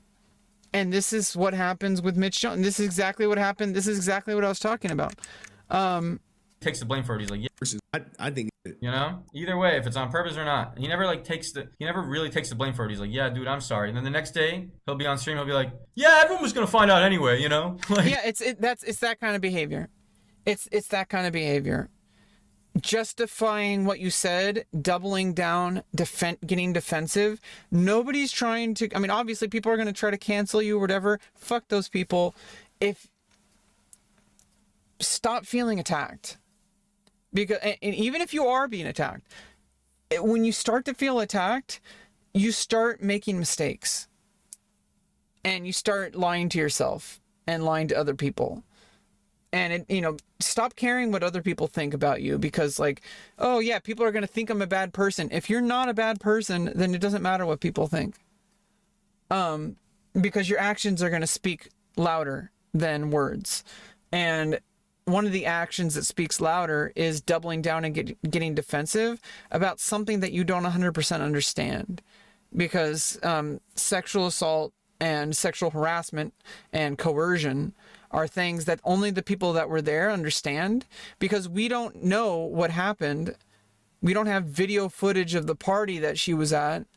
We don't know the stuff leading up to it. We don't know her relationship with Slick. And we don't know what was going on except for what other people said. And I feel like that whole situation was kind of fucked up all around. Like it was basically turning into content. And I think that's a really shitty thing. But at the same time, there's a line you have to draw where, like, you could just keep it a secret, but then it's going to happen to someone else. And so that's what the Me Too movement is you come forward and you say, this is what happened. But hopefully you try not to, like, it's really tough because defamation is a thing. And there's a point where you get a little bit too malicious with it and it can turn into content and you kind of steered away from what you're actually trying to do. And I feel like later on, not at the beginning, but I feel like later on, like when it resurfaced like a while later and she like lost that lawsuit, etc. I feel like she was just trying to like, she bit off, she lost the plot. She lost the plot. And I felt really like that was a shitty thing, that she came back and tried to like stir it up again and make more content about it and like, cause all these issues. And then like that's a fucking shitty thing to do, because it undermines the Me Too movement. It basically because it's already the case that so many women are accused of trying to get attention and falsely accusing men. That's already an accusation, and when women do stuff like that is actually trying to get more attention to benefit their careers, it makes every other person who is legitimately just trying to do the Me Too, like, hey, this happened with this person, and this person did this terrible thing. The more people try to make it into content, instead of trying to get the message across and trying to inform people, the less credibility anybody who comes forward later will have. And so that's kind of why I timed you out. I hope you understand. This seems to be his common routine, if you will. And people are starting to catch on, or maybe what is it? It's an interesting infographic. It's like this is an interesting infographic. What the fuck? Rat Jones. Oh, Jesus Christ. I mean, obviously we can make fun of it because he kind of deserves it at this point, but it's like, and because obviously, it's a larger than life situation. It's a celebrity, etc. It's, but never, he's still a human being. Always understand that. But I think we can make an exception and kind of laugh at this. But Mitch Jones routine, drama. Oh man, I should take a break. Disappear for 30 plus days. Stream. I love this. I should stream daily, man. Complain about State of WoW, about being washed up, and about having no real games to play. Never try other games. Run into Lauren. Then more drama. Yeah, we're at, oh man, I should take a break. That was when he was like... this must have been from a different time. Or maybe we're here right now too. I don't even know. Yeah, this is like This is a thing that people do, and you can take this out of the context of like a streamer. This is what anybody who goes through this cycle goes through. Like, you have some bullshit you bring up with people, you cause problems, and then you kind of just like have a realization, and instead of actually, this is an opportunity, and if you miss it, it's very unlikely for you to, come back from it as well as you, like, you have a huge opportunity when you have this, like, epiphany moment. There's a reason why you feel like you should take a break, but then just disappearing for a certain amount of time and then coming back. And we all do this when we have this kind of routine, this kind of addiction, this kind of habit.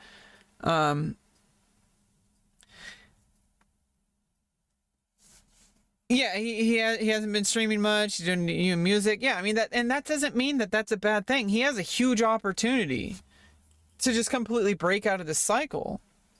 Like, if he really cares about himself, like, make a change.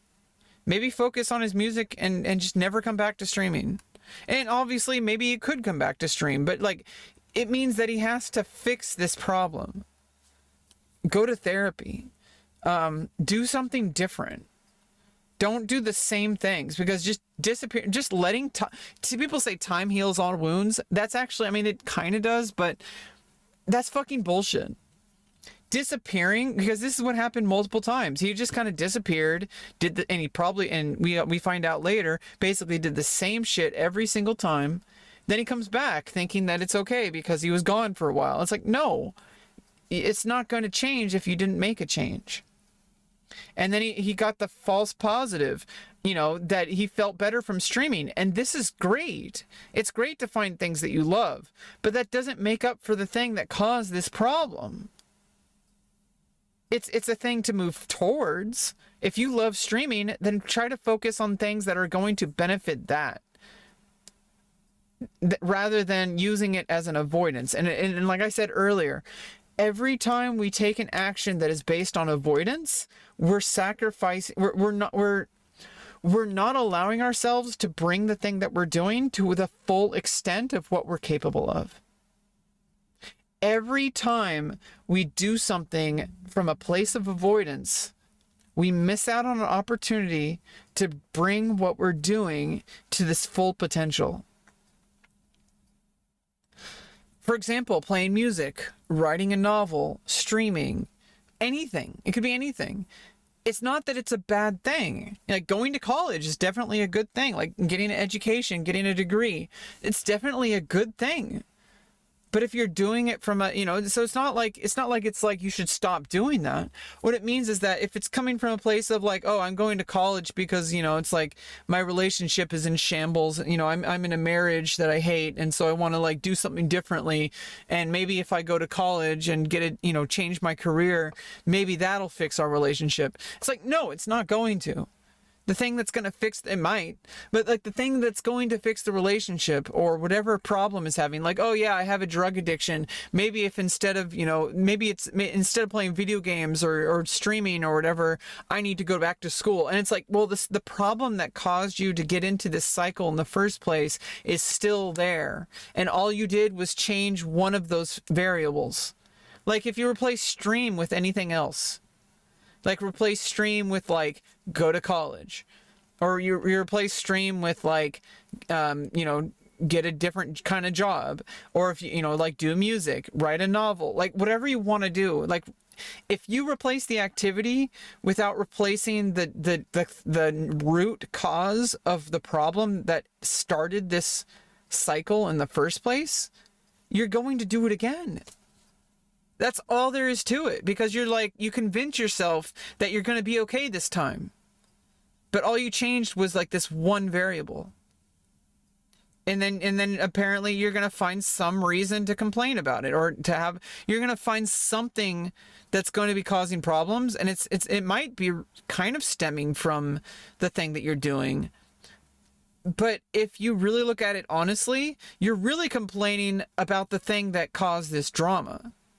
The root cause of the problem. you're really upset at the thing you're doing because you're not in love with it anymore in the honeymoon phase. Because you're in a honeymoon phase when you really love something that you do different. Like you come back to doing something you love, or you start a new thing. You're in like a honeymoon phase, and then when it starts to get a little bit tough, you start judging it a lot more harshly than if you didn't. Than if you like, because you're using it as an avoidance of solving the issue. That's really how this cycle continues. And you replace Mitch Jones with yourself. Like this isn't about Mitch Jones. Like it is, but it isn't. Caught on to how he gets down. And we just saw Alinity talk about it. I know Canute.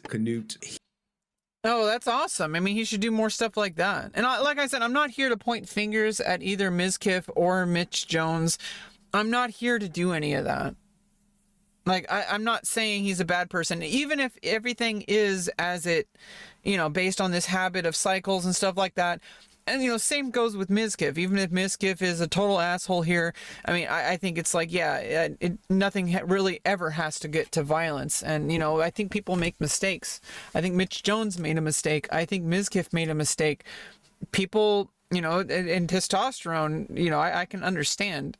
And, he's been like, Mizkif has his own shit that he needs to deal with, in this cycle. Like, it's like, hey, like reacting to something with violence is not the answer. But it still happened and you can't undo it. And playing this like, oh, but this person did that. Oh, but this person did that. Like trying to like weigh everything out in this kind of like math equation of who deserves more blame than whom. It's a ridiculous direction to go down, and it's self-destructive. It's not going to help anybody. You need to look at this from a place of how can I be a better person from this? How can these people be a better person from this? He watched it, and we do have his take on it. Sounds like a scam. Sounds like a scam. It most likely is a scam when it's Mitch Jones. Can guarantee you he has done several things. Yeah, he has lied over and over again. Yeah, and don't be upset when people like, you cry wolf. Don't be surprised when people like Canute and you could put anybody into the situation. This could be anybody in this in your life. People are just going to dismiss you, and people did that to me too.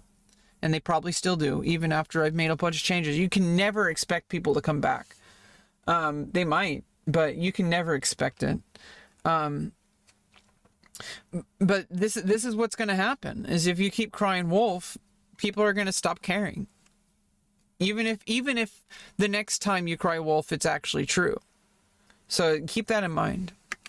So then we don't care. We support Mizkif on this.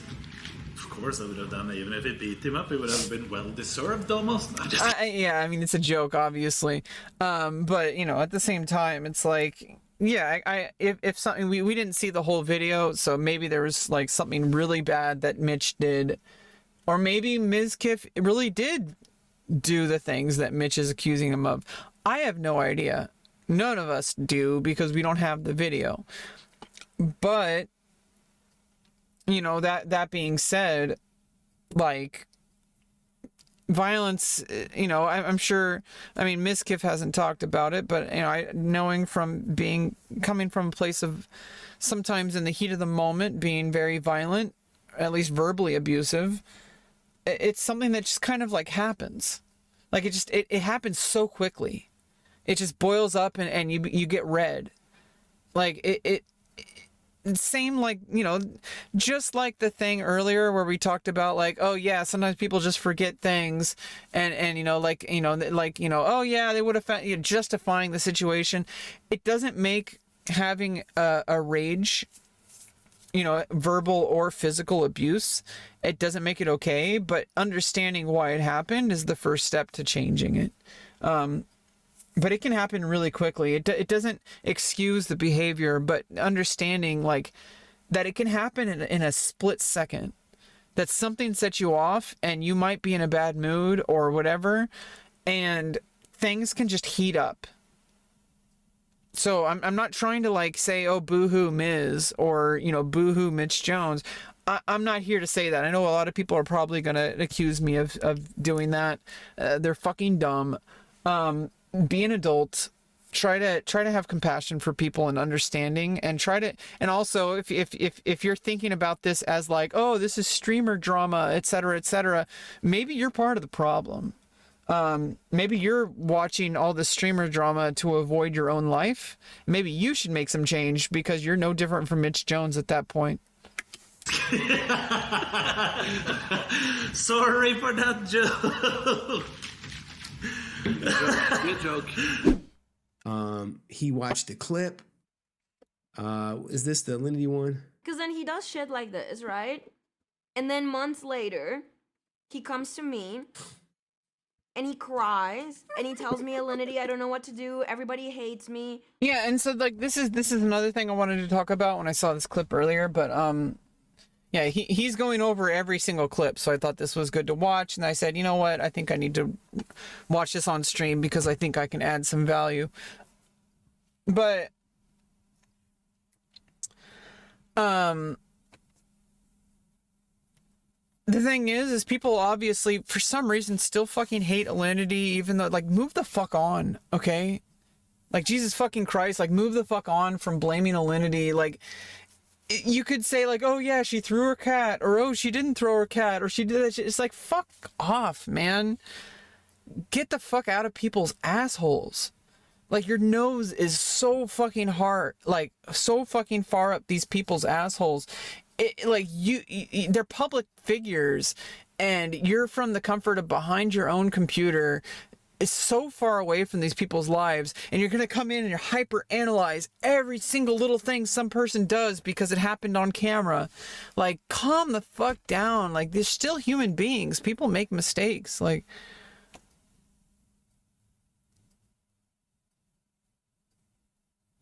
yeah, I mean, like I said, I'm not trying to say that, like, you know, Mizkif is justified for that. We don't actually know what happened, besides, like, you know, part of that video. It was, like, edited. But besides that, I'm not trying to say that it was okay or anybody was justified. Both parties were wrong. And it's important to realize that. In this kind of situation, both people were wrong. This is more about a pattern of behavior outside of this issue and why people might, like, choose to kind of step away from a person who has a pattern of behavior. And it can happen in our own lives. Like, obviously this is happening on public display, but this kind of situation happens in our own lives. And it's why I've had to kind of accept that some people in my life are just never going to talk to me again. And I have to not be okay with it, but I have to understand that.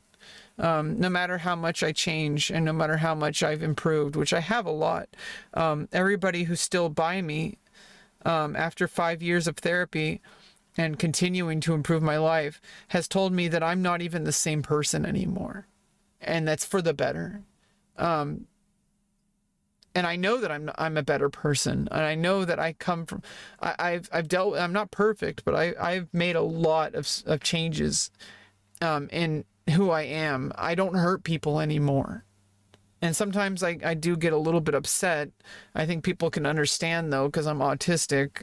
But at the same time, I de-escalate really quickly nowadays. Yeah, I mean, obviously, it's always a gateway to I mean, they're public people.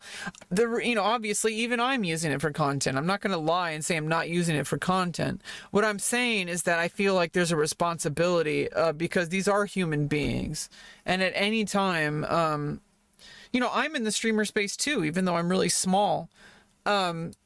We're all in this space together, you know, so it's like, it's like, this is like something that happened at your school or something, you know. Obviously I'm, like, you know, in the back of the lunchroom with only a few people sitting with me. I mean, me and you know, we're like the only people there, and these are all the popular kids, whatever. But, like, this is still something that's happening, like, in the same, like, you know, lunchroom, right? So it's like, you know, it's a little different than if it's like I don't know. For some reason, it feels different when it's with like Twitch and stuff like that than when it happens with like big celebrities like Hollywood and stuff like that. But it's really like the same either way. Like they're still just people and people make stupid mistakes. I'm not trying to like accuse Mitch or Miz of doing anything, but I'm also not trying to defend either of them. I'm gonna sit on the fence. No, it's not because I'm trying to protect myself. If I had opinions that I felt were actually justified, I would say them. And you know, if you've been here long enough, Solid, you've been here, I would hope that you understand that that's just who I am. I speak my mind. But the reason why I'm holding back is because I think it's very important to not let ourselves get carried away with our emotions in a situation like this. Because both people are at fault.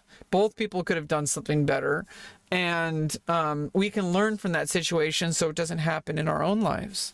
I'm not saying that you're pouncing on me or punching me.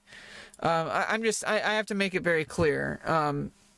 A lot of people are going to be using this for content. And honestly, like, I mean, it is anything is content, really. But I feel like I want to tread carefully because these are real people. It's always real people. It's never been the case that there weren't real people. Even if it was faked, it's still a real person who faked it. So it's like, treat people like people and try not to get too carried away with the distance that being on a computer and watching something on YouTube, like it's so easy to take yourself away from the humanity aspect. And I feel like obviously I'm not saying like I'd be a bad person for using this as content, etc. I'm just trying to say that like I feel like there's a responsibility that if you're going to use this as content, to do it in a constructive way rather than just trying to get views and being as destructive as possible if it makes if it gets you more views. I feel like, you know, I have to be able to look at myself in the mirror at the end of the day. And I feel like my experience and my knowledge, my expertise is in personally relating my experiences with others as a highly empathetic person, as a person who's on the autism spectrum, on the very emotional and empathy side of things. I'm on the basically the opposite side of the spectrum that some people are on. Some people are on the spectrum of autism where they have like an inability to empathize with others. That's like a stereotype of like autistic people. Like, you know, that they're like very like kind of people used to say like savant syndrome, but like they're like robots or whatever. And it's like it's not the case all the time. And in fact, a lot of the case, it's actually just a behavior that's external. The person's internal reality might actually be like, I mean, a good example is like Vulcans from Star Trek. Vulcans are misunderstood a lot of the time, even in canon. In Star Trek universe, people will see Vulcans as like emotionless, but the reason why they practice a religion of logic and distancing themselves and repressing their emotions is because they actually experience deep emotions, more so than other races, more so than humans. Because if they allow their emotions to come out, they start being violent and just like, you know, causing mayhem. Because the Vulcan emotions are heightened to such a degree that they have to practice constant repression using logic and meditation. That's what it's like to be autistic. Everything's right at the surface, and if we don't focus on it and do what's called masking, our lives become inoperable. Like it's just terrible. We have to, and I didn't have guidance as a kid because I wasn't diagnosed until I was 31 as an adult. So I didn't have the kind of guidance. I had to learn all this on my own. I had to survive on my own to learn how to hide my inner experience in order to function in the real world. I had to come up with all these solutions that were imperfect, and now I'm unlearning all those and replacing them with constructive methods.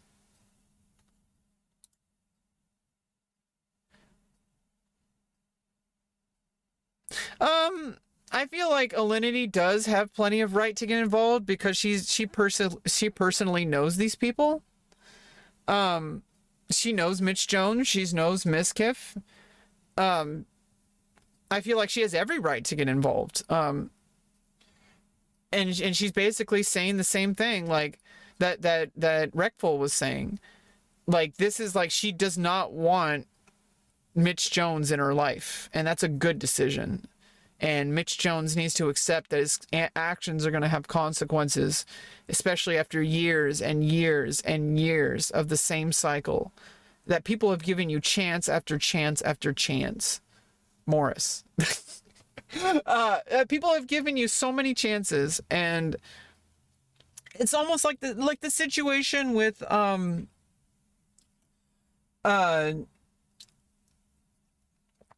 Just a Minx, where she has an alcohol problem, and she would show up to parties and just wreck the place.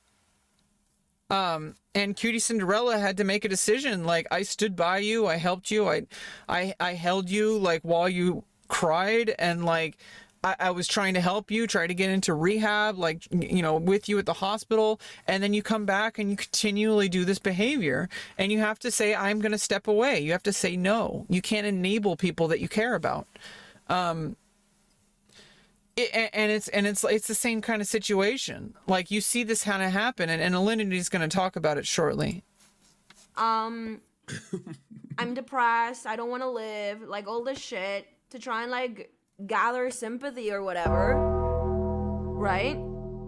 Because I heard that he had gotten in a fight with some other person, that I'm not gonna get involved in this. But I know that there was another person that he was fighting with. And there was someone else that he almost got in a fight with a few days after that. Mitch was just fighting people. Like, he was just fighting everyone, showing up to places where nobody wanted him.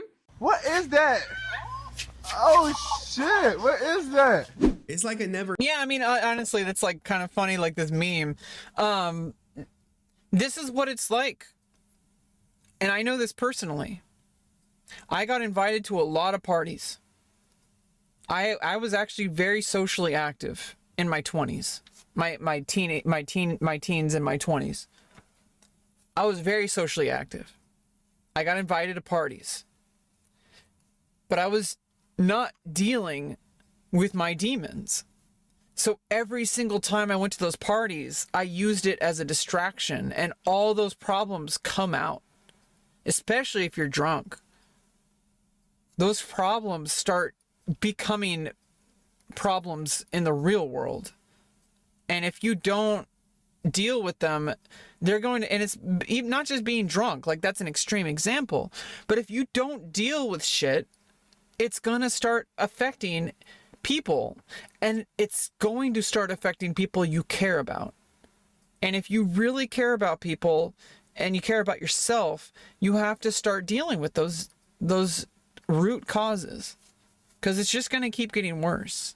And you're going to either lose everybody you love, you're going to either end up in jail, or you're going to, like, you know, lose like everything that you have, like your relationships, you're going to lose your career, whatever, or you're going to die.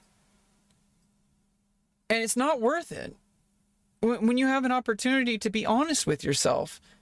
And a lot of the times I feel like, you know, for me, I was so stuck in this toxic belief that anything about my gender or anything about my sexuality was something to be afraid of. I was deathly afraid. Sorry for bothering me. You didn't want to offer promotion for your channel. You're not bothering me. You're just banned. I was about to get to what you said. You have to say the way you talk about Miss Jones. I don't know about that. I've talked about that about Mitch Jones too. He said he's an alcoholic. I mean, like, it's like he said he was inebriated. He said, like, it's what I'm saying is obvious. It's I think my choice of words is wrong here. it's obvious to me because I've been in that situation and I'm projecting myself onto Mitch Jones because I was Mitch Jones. Do you understand? So I have to keep a distance, and maybe that comes across in the way I talk. I apologize if that's it's one of my problems, right? I apologize. That's one of my problems. Is I kind of personalize things too much, and I'm trying to distance myself. And this is for better, for like not just for other people's, but for mine too. Yeah, I appreciate your input. Keeping me honest, honestly. I'm just trying to understand. It's really hard to talk about this kind of stuff without people, picking a side. And I'm just, it's not about picking a side. These are two human beings, and I don't know anything about them, but I know the behaviors because I've lived through them. And I've known people who've lived through them and dealt with them for better or for worse, both people on the up and people on the down. The spirals, there's a lot of commonalities, and I've been to therapy for like 5 years. I've gone to like support groups. I'm not going to say any specifics, but the lessons I've learned, I would hope that I could bring to my stream. Yeah, I mean, it's hard to be neutral, but I'm doing my best. What is that? Oh shit, what is that? It's like a never-ending cycle, right? And what people do is when they shoot themselves in the foot, they be like, I'm gonna delete myself. I'm feeling like I should. Yeah, and then it's not even just about like, suicidal thoughts or anything. It's like, it's also about like, I'm having problems, so I'm just going to like delete my WoW character. I'm going to delete my Twitch. I'm going to delete my social media. It's like, that doesn't solve the problem. And you're going to be really pissed that you deleted your WoW character that you spent like years on, right? Because eventually you're going to be like, yeah, you know what? I want to play WoW again. And now your characters are gone forever. And obviously if you end your own life, then you're gone forever. So you can't you can't stand Mizkif? I don't even think Mizkif can stand Mizkif. Honestly, I think that guy has some serious problems, but I feel like he could get some help. I don't know. Call me. I might be able to help. It doesn't have to be content. Obviously I would benefit from it. But like I feel like I'm a pretty good listener. And I feel like at the very least people can watch eventually. If people, and obviously I don't think Mizkif or Mitch Jones are ever going to see this, but if they do, I would hope that they, I hope that I have something to offer, and not just to them, but to anybody, to you, because you're obviously here. Been there. Don't share your account with anybody. Don't let anybody have access to your computer that you wouldn't trust with your life. And even then, take precautions anyway. You should just have a routine of every time you step away from a computer and it's likely that other people are going to be around, you should just lock it or even shut it down. Like press, obviously, it's there's things that you just, you got to look out for yourself. Jesus Christ. Yeah, that fucking sucks. Yeah, losing all your shit. It's not something you want. Just don't share your account with anybody. It's like, oh yeah, I'm going to share this account with somebody so that they can, mine for me, or they can level up while I'm, gone or whatever. And it's like, well, that person can just steal all your shit. When they get mad at you. Like, oh yeah, I shared it with a guild member. We've been playing for years. It's one drunken night away from losing everything. Do you understand? You do not want to trust people with shit that you care about. Personally, you should treat it as something that you understand. If it's someone that you like trust, you still shouldn't share it, because it's like, it's like, it's just not good. It's just not good. And obviously, I think there are certain people I would absolutely trust with my life. Those are the people. These are the people you want to keep in your life, if at all possible. But I just never feel like I would ever have a reason to share my account with even them. You were a misfit?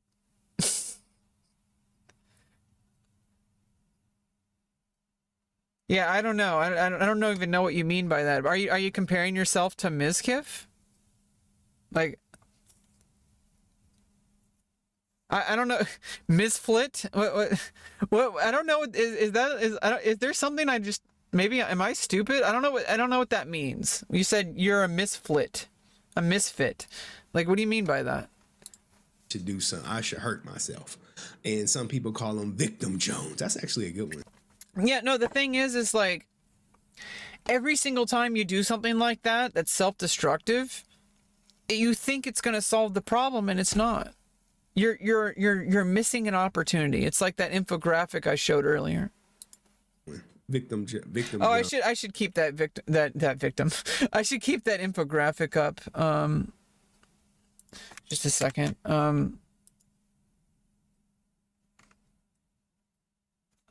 I need to take a screenshot first just to open it up, and then open up.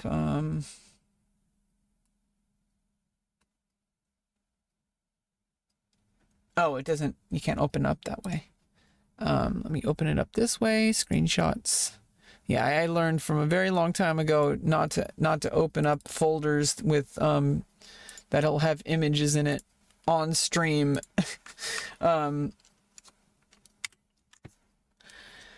Yeah, I mean, it's like every single time. It's where this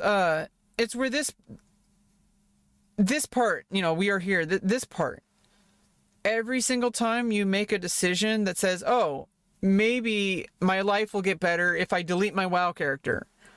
Maybe my life would be better if I took a vacation. Maybe my life would get better if I just, focused on work." You know, if I'm having relationship problems with like your wife or your husband, like what if I just focus on work?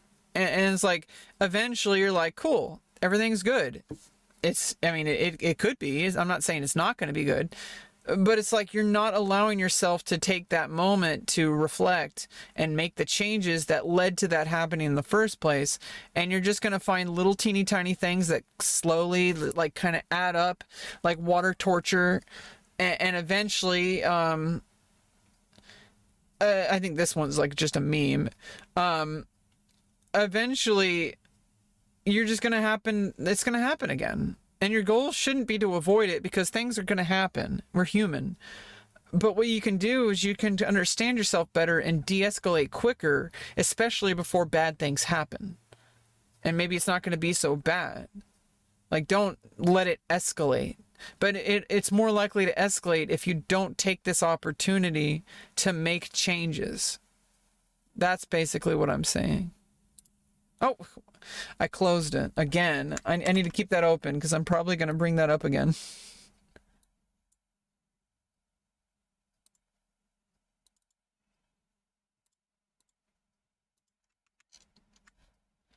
Okay. But shout out to Alinity. She was in the chat at some point. Now look, I know. Yeah, and the thing about Alinity, she's like I said, basically, she's very like. If anybody should have the right to be, obviously anybody can talk about it's public, so anybody can talk about it whatever they want. But if anybody has the right, as far as like having the right to like talk about this, Alinity's like, she knows these people like personally.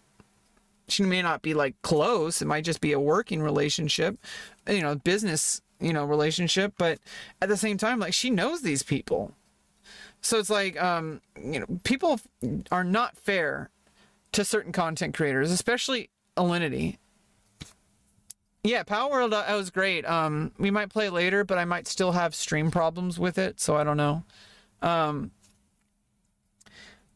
Like I said, people just hyper analyze and they put everybody on like a dissection, like under a microscope every single time something bad happens. And it's like, even the things that like happen, like she just like, people still give her shit about tossing her cat onto like away from her computer stream. Like, yeah, like that was like she's a pet owner and like, but at the same time, it's like, yeah, maybe she should have done it better, but it's a split decision. It's not like you have control on every single thing. That could have happened to anybody. And like there were other streamers who threw their cat who like nobody cared about. I think even sometimes like there was stuff that happened worse. And like, but people like have some issue with her because they don't like her for whatever reason, which I don't know why. She seems like a pretty decent person at the very least. Like she doesn't seem like there's anything to really hate about her. At least just from what I know publicly. But it's just like, just calm the fuck down. Like get out of people's assholes. Like, what if people did that to you? They saw you in your worst moment or something, or not even a worst moment. It was a moment that looks bad. It's not actually bad, but it just looks bad. And somebody's watching it on stream. And then like for the next like 10 years, people are always bringing it up. Like it's happened to me too. I had a really shitty thing happen on stream like 4 years ago. And I still get people who are pieces of shit, who come in here and give me a problem about it. And also there's a lot of people who aren't a piece of shit who only know about me because they saw a clip like from it. And it's really kind of frustrating. It's like, if this happened to any of you, anybody else, if this happened to anybody else where something like one of your shitty moments happened publicly, like you would know what I'm talking about. Like, and I'm not even like a famous person, so I can kind of empathize with like what people like Alinity or Mizkif or Mitch Jones, or any content creator, you know, would feel if like something they like, you know, like something like that they don't necessarily want to happen on stream, or something they definitely don't want to happen publicly, leaks. And like it's like, oh god, like people just don't care about you, and they don't care about like what the repercussions and how it feels to just constantly be harassed about something that was like a one-time thing that was like not painting you in a very good light. And it's like people are just like, oh, this makes you a terrible person, I'm gonna harass you because of it. It's like, you know, it's like it's annoying. And I'm not even like a famous person. This is like one thing that happened with me. Imagine if you're like a big giant like top 0.01% streamer. But shout out to Alinity. She was in the chat at some point. Now look, I know this video. This is an old video. Someone's like, look, Mizkif has a violent past. Like, you know, some Mitch Jones sympathizer or whatever was like, now guys, I typically am not the biggest Miz fan, but I kind of gotta look. I've been defending Miz like 2 times. I done defended him twice. So make sure y'all keep track. Mix, I'll pay you $100 to slap Sam. Miz, I said I'll pay you $100 to slap Sam. Look, this is a young Miz. This is before the millions. This is rags to riches, guys. When you go from this to, you know, $1 million home, you know, making millions every year. This is back in the day. Yeah, and you know, he grew up in like a really terrible situation, and he has to make up for it for the rest of his life. You know, this text that got leaked. Like, yeah, like some people actually like, I don't even know the details of Miz's like, you know, situation, you know, before all this, you know, like all the stuff like in private, besides like, you know, what Ice Poseidon like would share. But at the same time, like there's people who are like straight up like Nazis who have like cast it down and have to live with the rest of their life. They have to like remove their tattoos and shit. They're still human beings. Like people can get sucked down rabbit holes because of the people they're around. Obviously you allowed it to happen, but you know, that's something that you can overcome, and sooner rather than later, hopefully. Like sooner rather than later, I would hope. Don't like keep letting it happen because, oh, it's too late for me. It's never too late. You don't have to keep going down those rabbit holes. But yeah, I can understand, like, if you're around certain people, and there's, like, a lot of racism and shit, like, going on, a lot of slurs and shit between people, and you're okay with it. You know, I wouldn't accuse Mizkif of being okay with that now. Like, it's been a long time, and I would like to think, and he has talked about it publicly, I'm not going to trust anything any of these people really say to, like, you know, like, you know, I'm you know, whatever. It is what it is. They have a lot to stand from being protected, but at the very core level, people are still people. And I do genuinely think that most people want to do better. And even as somebody that people like love him or hate him, if you think he's a dipshit or just a piece of trash or whatever the fuck, you know, he's still a human being, and I feel like it's kind of counterproductive to just like dogpile on people. It's like, if he's such a shitty person, then shouldn't you want to help him? It's like he doesn't know how to get help. He's struggling with that. Like, he's tried going to therapy. He's talked about it. He can't really feel like he can find a therapist that he can that relates to him. I can imagine, like, especially in his unique situation with being a famous person in this weird fucking toxic situation that is social media and shit. How can you possibly work through things and people understand? But you know, it's like it takes some effort, man, and it's frustrating when people are just so unwilling to like say like, oh, this person I hate, you know, oh, boo-hoo for this person wants to be better, oh, we positive arc, fuck that guy. And I don't know, maybe you know, obviously Milena, like, you know, knows more about him than I do, and she has every right to, like, you know, just, you know, not like him, but at the same time, like, he's still a human being. Even if you feel that way about them, like, what if that was you? You know, what if you became like, if your circumstances led you to thinking the things and, you know, being okay with certain things, it doesn't mean you're always going to be okay with them. But yeah, I feel like obviously I'm nothing like Miz, so this is when he was young. I mean, I wouldn't be okay with doing all the shit that he's done. You know, he's definitely been a clown for like a long time, and he's okay with it. So, but I think there's other things, like, you have to be able to look at yourself in the mirror at the end of the day.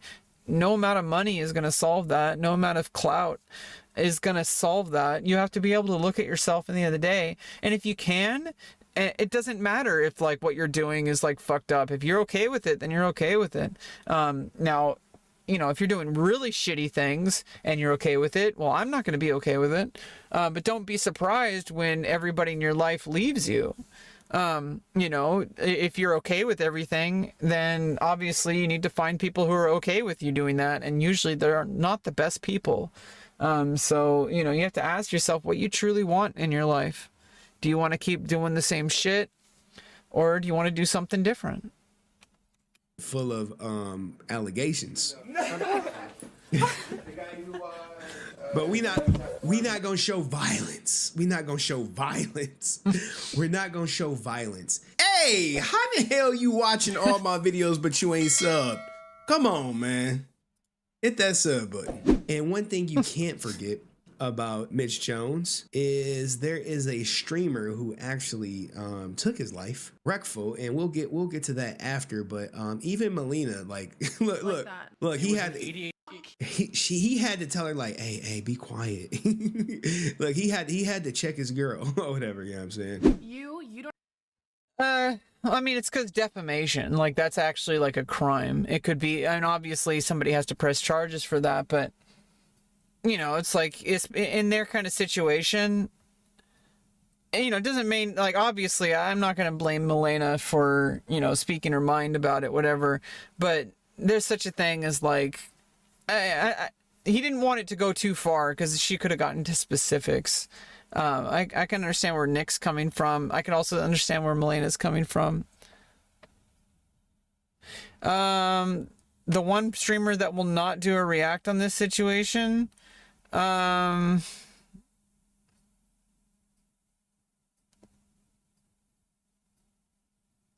don't know, man. Probably Mizkif. I have no idea.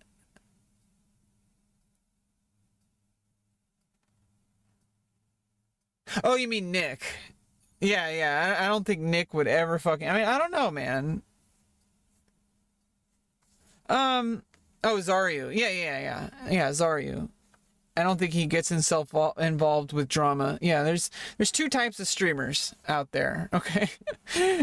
There's streamers who get involved with shit, and there's streamers who just say fuck all that and they just do their own thing. Zaryu's the latter. You don't have ADHD, Yeah. dude. It was an ADHD moment. No one with 12 glad titles has ADHD. That is false. Look at Mitch Jones. Mitch Jones is just crazy. He's a psycho. Stop. Look. This is great guy. You see, he was like, hey, chill. He was like, shut up, bitch. Like, shut up. Well, I mean, it's his stream, but also, like, you know, it's like, I don't know. Like, I feel like, you know, it's so easy to, like, hyper analyze this. You can say that about anybody, and they've said shit like that about people. I feel it's like maybe Nick was, like, trying to protect his ass about something, but whatever. Who knows? I don't really care. Let's go to the video right here. I need to talk about something pretty serious. Yeah, and, like, Mitch, I'm pretty sure he does believe the things he's saying. I'm not trying to say he's, like, lying. I'm not trying to say that he's, like, you know, like, trying to, like, hold shit like it's making him look better. I feel like he truly believes his own side of the story.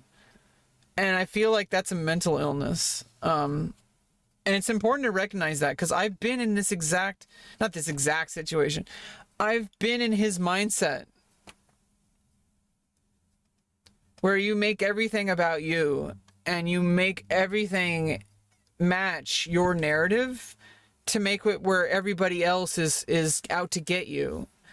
And the reality is that there are things that you did that you need to change, you know, and it's like you have an opportunity and you missed it.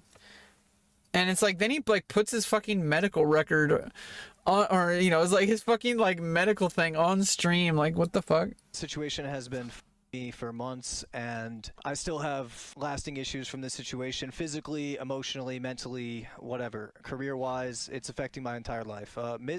Stop the cap. Mizkif physically assaulted me to the point that I was told I might have to have surgery on one of my arteries. And, you know, like, maybe it's possible that those injuries happened from something else. Like, maybe he just, like, fucking, like, did some weird shit, and we don't know because he didn't share all the footage. And like I said, I don't think that's a really useful line of investigation for, like, a public thing to go through. Like, that's something that, like, maybe, like, lawyers, like, would go through, and, like, a judge, you know, like like that's like some kind of criminal investigation thing.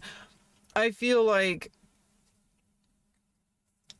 it's possible, you know, I don't think there's anything to, even if Mizkif did cause these injuries, which is also a problem, even if he did or he didn't, like, I feel like it's just like he's trying to, like, that's the wrong thing to focus on. Like, you're focusing on, like, the injuries that happen, and like the severity, which obviously it's a big deal, but it, you know, he said it was in a car wreck. Like, I don't even know, man. Yeah, I mean, he does that a lot. He'll put, like, Asmongold or Zaryu and stuff on his screen. That's kind of how he runs his streams. Mitch, like, he puts up, and also, like he's not the only streamer that does that. Like, Pokelulz does that too. Like, he'll put someone on the back screen. And I had what?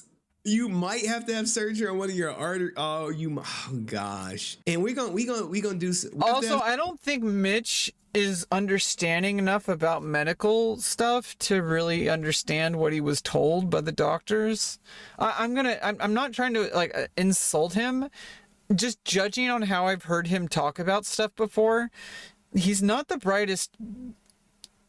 He's not the brightest. Okay, like, I feel like he's just kind of like, I don't know any easier way to say this or any polite way to say this.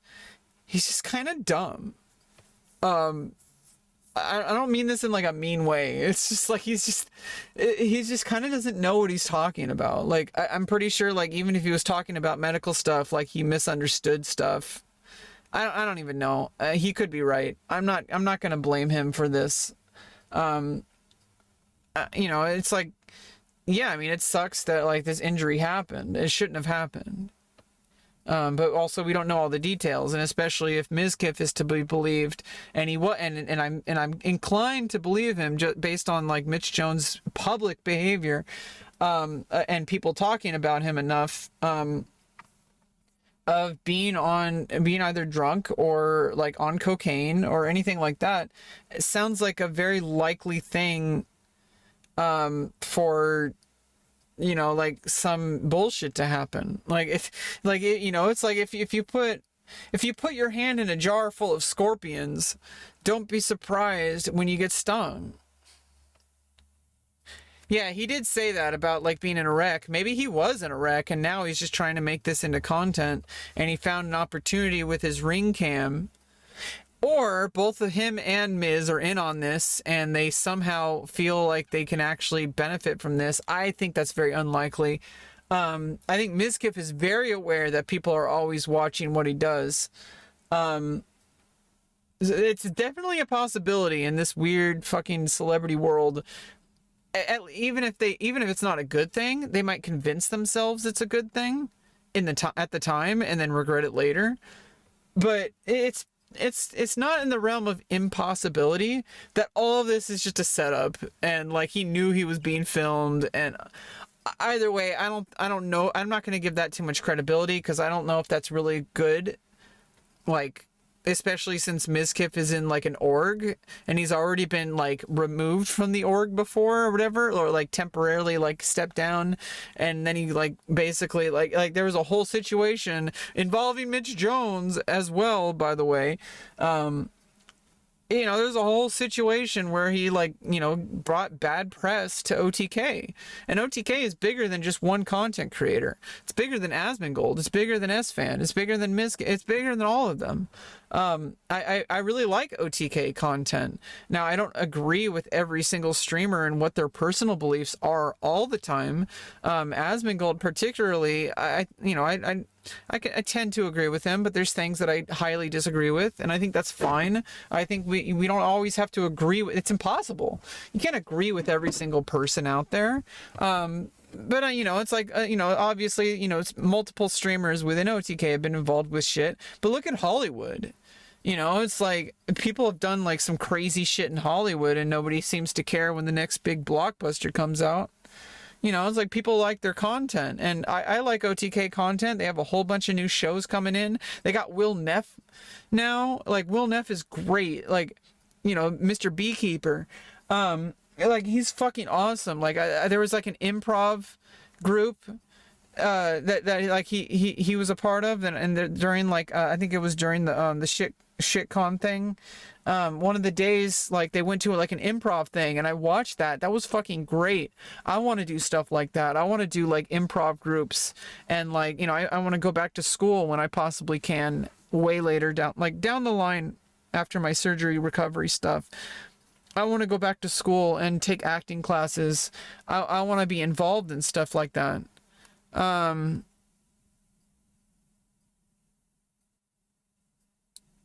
Beekeeper? I don't know about. Well, I said Mr. Beekeeper because Will Neff was before he got into streaming. Like, Hassan told him to get into streaming, and like, he was gonna be a beekeeper. Yeah, I think Mizkif's gonna be focusing on the Ironforge gym. I think streamers do that all the time. They always say that they're done with streaming like they were before. No, they're not. It's just a temporary situation. That's just how reality works. And it's hard for for viewers of streamers to understand reality. That, like, there's going to be ebb and flow. And if you watch their careers long enough, I'm not really watching their streams, I'm watching their careers. Soda's back. Yeah, like, Soda's back, I guess. And in the OTK thing, he's like, and look, here I was before, here I am after my vacation. Like, you know, people take breaks, man, and they got other endeavors. Like, he's got the Ironforge gym, and there's a whole bunch of content to make from that. There's a whole bunch of collabs to do from that.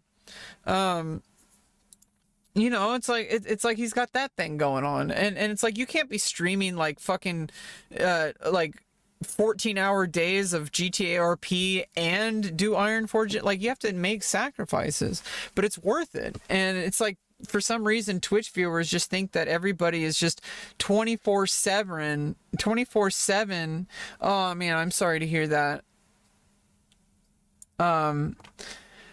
Like, they feel like they can just pull the string of their favorite content creators to just entertain them whenever they want. Like, what about the like tens of thousands of hours of YouTube and footage that you can watch when they're not live. Like, Jesus fucking Christ, allow people to take a fucking break. So many viewers are just so entitled, man. It's like these are real people. They have lives, they have endeavors, they have projects to bring you more content, by the way, that they need to take time away from their stream for. You can't be like, do you want content or do you want them to just always be live? Like people have goals, man. Like people have things they want to achieve. Like they have like ambition. You know, like if you want to create like good content, it's going to take time away from your stream. You know, and it's great for YouTube. You know, like doing all these shows. Like I'm looking forward to a lot of the OTK shows coming up. I'm going to have a lot of time on my hands where I'm probably not even going to be able to stream much after my surgery. I'm probably just going to watch a whole bunch of shit. And so I'm going to be watching a lot of these OTK shows because I love them. Don't you know the Dewey Decimal System?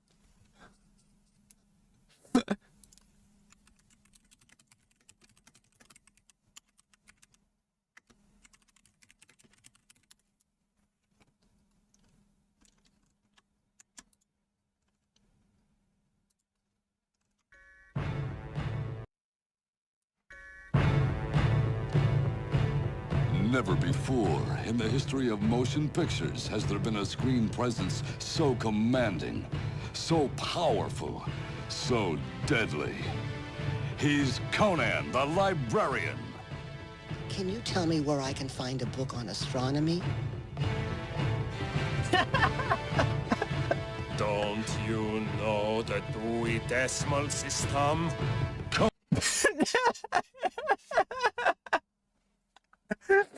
Don't you know the Dewey Decimal System? Yeah,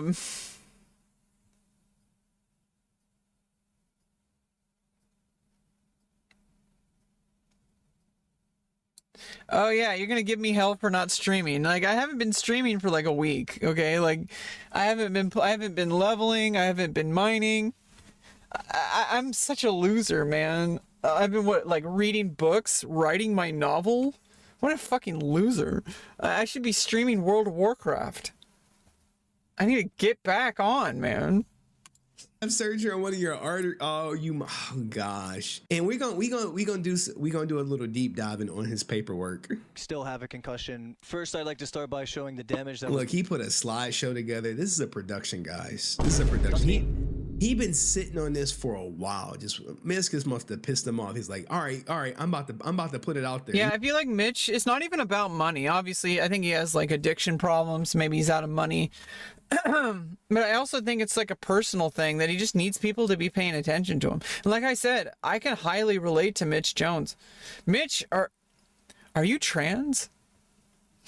Like, why else would you be this toxic? I mean, I know that's why I was really fucking toxic. It is an assumption, so I feel like it's unfair to assume that this is cinema, but I also think that like most people who've been paying attention to Mitch Jones, they can like kind of see the habits, and maybe he's actually this time telling the truth. Maybe this actually is the fucking truth, but it's hard to take it seriously after so many times crying wolf and trying to make everything all about him and trying to stir up drama and trying to get more people paying attention to him and talking about him. I mean, literally, how many streamers are probably watching this video about Mitch Jones right now? Let's see. This was uploaded 5 hours ago. It had 5,000 views after that. Henry Resilient only has about 31.8k subscribers. I think he's been growing. He's been covering a lot of the streamer drama stuff. I don't know if that's particularly a very sustainable strategy as a content creator. He's becoming like the drama guy. But at the same time, it's very... with enough... if he does it well enough, and I think he does a pretty good job, he covered a lot of the stuff about other streamer stuff, like court cases and stuff like that. Yeah,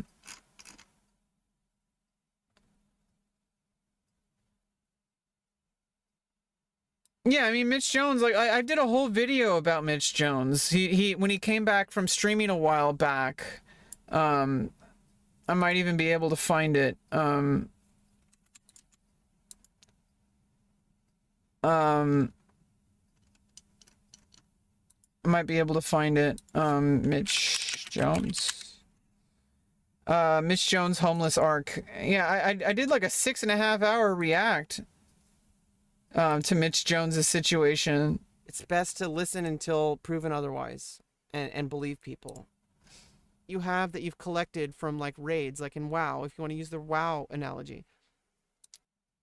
And I need to kind of just, it's like I needed to kind of just stay here for a while. And it says, hey, I want you to, stand here and make burgers for like $10 an hour.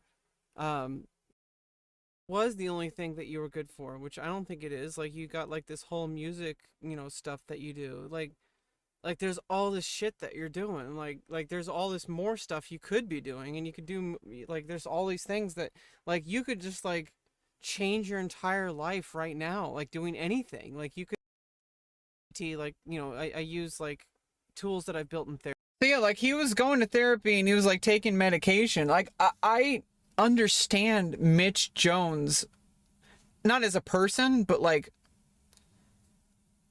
I understand, like, because I'm the Mitch Jones in my life. Like, do you understand? Like, I don't know what the fuck is going on, but like, he needs to be relevant. There's like a deep emotional need. I'm not going to psychoanalyze the guy, but there's something going on there. You like, bro, that shit happened like ages ago. Why are you putting it out now? All right, so there's that.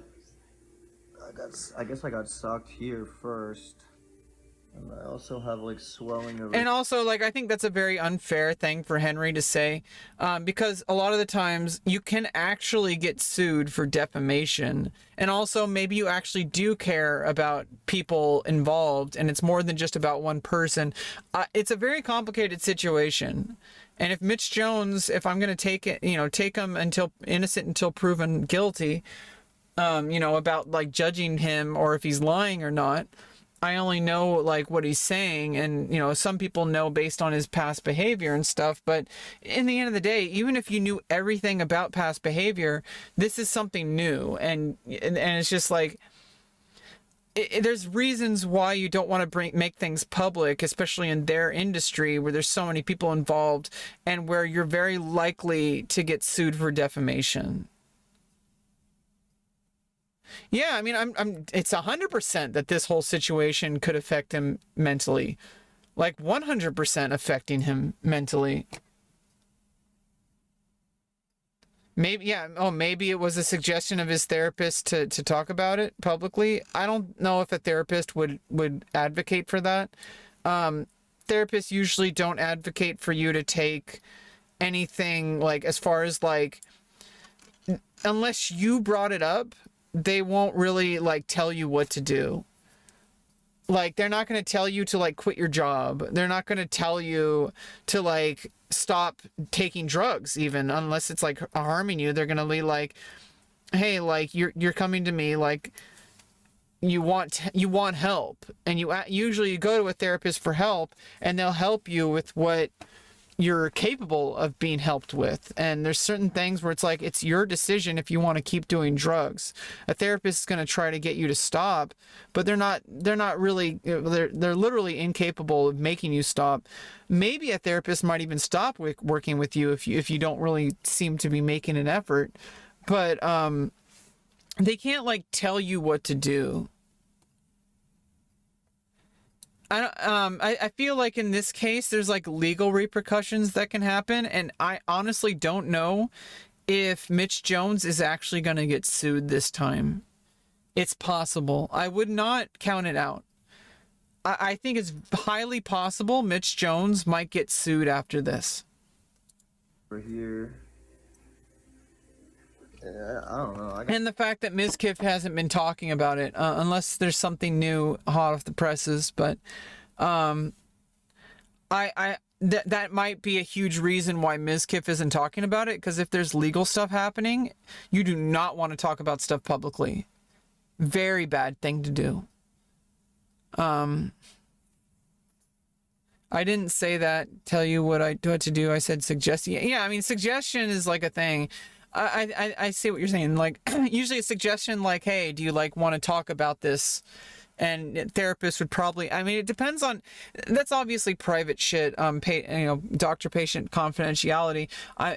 We don't actually know. It's totally possible that Mitch Jones doesn't even talk about everything to his therapist.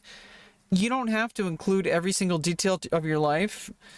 But I'm guessing his therapist probably knows that he's a streamer. And since streamers generally use their stream to process their lives, for better or for worse, probably suggested like, hey, do you think this would be a good idea to talk about on stream? And then like ask him, not about like doing it, but like how he felt about it. That's usually how therapists work. They'll try to understand like why you take the actions, and so you can make better decisions for yourself. They're not like a lawyer. Okay, like a lawyer is going to tell you what to do. Like a lawyer saying, yeah, don't go public with this. But a therapist is like, do you think going public about this is going to be helpful? That's the difference between like what a lawyer or a therapist would do. A lawyer will do what protects you from the law and all that. A therapist is going to protect you from yourself. Like,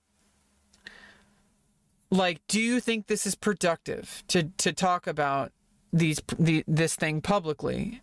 And if so, like why do you think that'll help? Like, what are the repercussions if you do it? Like, I don't know. I can't speak for every therapist. Every therapist is different. But my understanding of going to therapy for the past 4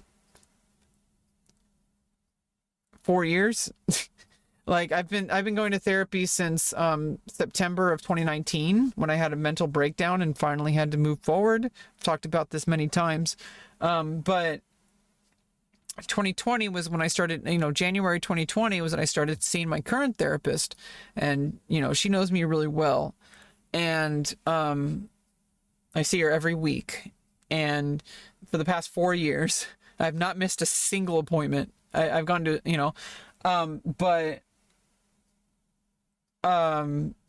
she knows me really well. And my understanding of what a good therapist will do is, they're not going to fix your life for you.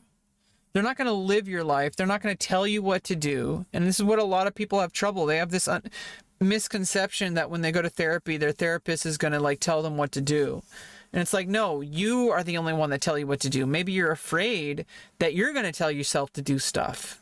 You're like, oh, I'm going to, you get defensive about it, not because of other people, but because of yourself. That's usually my understanding of like why people get defensive about things, or why they're so reluctant to go to therapy, because they're afraid of facing themselves. And a therapist just helps you in a safe environment face yourself. Because why would you want to face yourself alone? You don't have to, and you shouldn't, especially if you're really biased and you're likely to make wrong, very unhealthy decisions if you're the only one.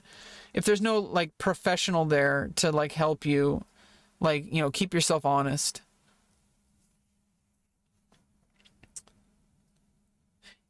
Yeah. Like the only part that was not filmed was the actual alleged assault. And like I said, he's starting to get to like allegations, because accusing somebody of assault is a serious allegation.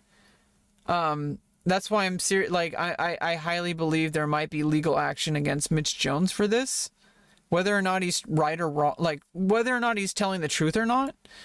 It doesn't matter, because it's like there's actual like legal allegations that he's making very public. If he really wanted to make legal allegations, he should have gone to a lawyer and pressed charges. But instead he went straight to his stream because he's very self-destructive.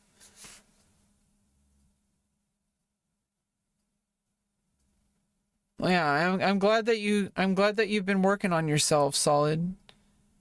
I'm glad you've been working on yourself. I'm glad you're here. I don't know you personally, but I I'm glad that you're here. I got fucked up. My brain hurts hella bad. Alright, that is the damage that was done to me. Here's another video when I was getting a CT scan. I was at the hospital all day getting multiple scans. At the doctor. Now here's the thing, guys. I'll explain to you why he got a CT scan. I had to get one before. Head checked, getting a CT scan. I have bruising from where Mizkif hit me. He definitely saw. I mean, usually they always want to check to see if there's internal bleeding. Me here. Here's where my.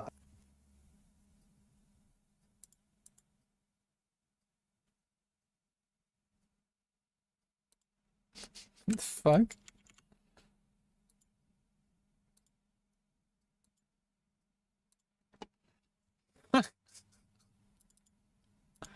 I think I got knocked out. And then I choked get me. knocked down, and I get up again. Now everybody keeps me down. I have bruising everywhere on my face. Hopefully I don't have a concussion. Also, my tooth got fucked up. I'll get that fixed though. Okay, so that was the damage done to me. Alright, so back to the story. So you got to be like, yo, why are you putting this out now? Why are you putting this out now? I was at his house, we were arguing. Yeah, I think Henry is kind of being a little unfair there. Like I said earlier, there's like very, very serious reasons why you don't want to bring stuff to light publicly. Especially like, you know, you really, I don't even know, man. I don't know what the fuck Mitch is, like, what the fuck is going on, man? And then I asked him for a ride home. I get in his car, we're still arguing, and that's when we drive past this part of the neighborhood where the camera caught the assault, and I have the evidence right here. Okay, first of all, it's really fucking reckless driving. Jesus fucking Christ. God, look, he pulled up. You already know. Yeah, like I think it's like he just needs to get Mitch out of the fucking car. See, like edits like right after here. Like money. So that was right before the assault. This is directly after the assault. Like he just cuts immediately. Like you don't actually see what happens. Obviously, it's like you don't want to put violence out on stream. It's against TOS. But at the same time, it's like really? Like, now, how convenient the assault is cut out of this shit, right? You like, he assaulted you. Now, think about if you get into a fight with someone and they assaulted you. What led up to the assault? They were arguing, so he yeah, like they're in the car too. Like you don't actually know what happened. It's possible. I'm just this is pure speculation. It's possible Mitch Jones could have been threatening his life. Like grabbing the steering wheel and shit like that. Like who knows? Kicked you out the car and you punched you. Yeah, I think he was just blacked out. I don't think knocked out. I think he was blacked out because he's probably, if the allegations are true, which I'm not going to, you know, take Miz 100% seriously as well. If the allegations are true, he was high on cocaine and drunk. You in the face or something? Nope. No. Mizkif is like, you can tell from the context. And by the way, like the reaction to Mizkif, no matter how justified, I would feel like even Mizkif understands that his reaction was not the appropriate response. I just think emotions, especially with somebody that you really care about and somebody that you've really tried to help over many years, and this can happen to anybody, those emotions can come out really fucking strong. And I just hope people understand that even if it's like justified, quote unquote, it's never justified to be violent and screaming at somebody, especially somebody who's just needs some serious help. Like you know, it's but it's really hard. I mean, especially in the heat of the moment, you know. That it did not play out how Mitch is describing it. And like this kind of situation, this is actually kind of spooky because this neighborhood looks like a similar situation where I was like placed under 5150 in it's a very similar looking neighborhood where I was placed under 5150 one time. Not going to get into details, but Mitch is probably thinking to himself that like, oh, look at this asshole, this motherfucker. Like he's making it all about himself, and he's like kind of playing a pity party. And when you do that, you can't look at things objectively. It's really important to take things objectively, because once you start making everything about like what happens to you rather than like what you did to cause the situation, you miss out on an opportunity to actually make changes.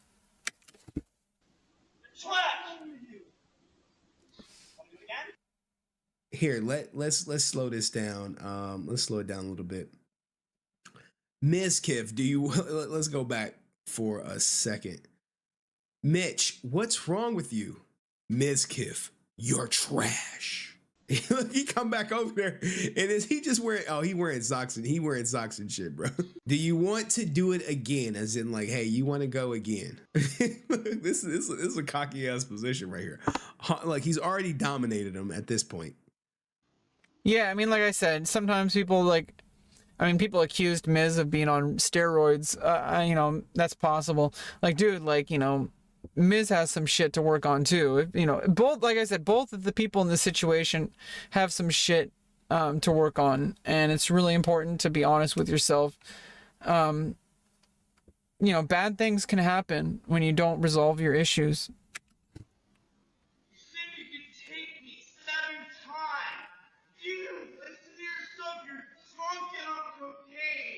All right, he said you. Yeah, like, we don't even know. I mean, like, somebody threatens you multiple times. You know, don't get surprised when you get, like, clapped back, you know? Doesn't make it okay, but, like, don't get, like, you know, don't put your hand in the fucking cookie jar if there's a bunch of scorpions in there. You said you can take me 7 times. You're drunk and on the nose candy. The fact that he said you can take him 7 times, you can say, hey, you antagonized me. You started this stuff. If I would have just dropped you off, it would have been fine. But you said you could take me 7 times. So he probably didn't make it to number 8 before he was like, okay, let's see. Let's find out. Yeah, and like, you know, there's a whole bunch of stuff leading up to this that, like, nobody knows, and they shouldn't know. But, like, we have to understand that, like, in order to forgive people, it doesn't mean that you're okay with their actions. It means that, like, these are human beings, and that it's really much more complicated than we make it out to be.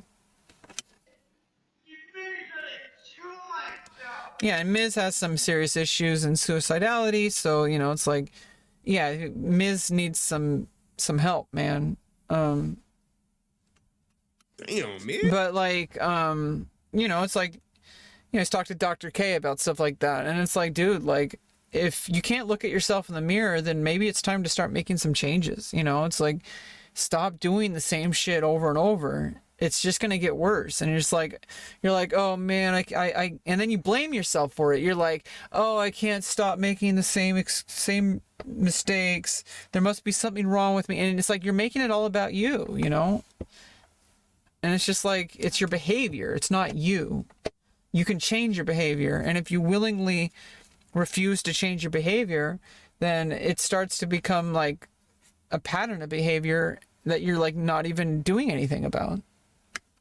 I hate when people weaponize the self-deletion, man. Like, yeah, that's like, it's kind of fucked up. It's really kind of a manipulative strategy when you're, you know, to say you're suicidal and stuff like that. What's with this fucking like self-deletion or like unaliving shit? Like, shut the fuck up. Everyone knows it's called suicide. Jesus fucking Christ, stop undermining the severity of the situation. There's a thing called a suicide hotline.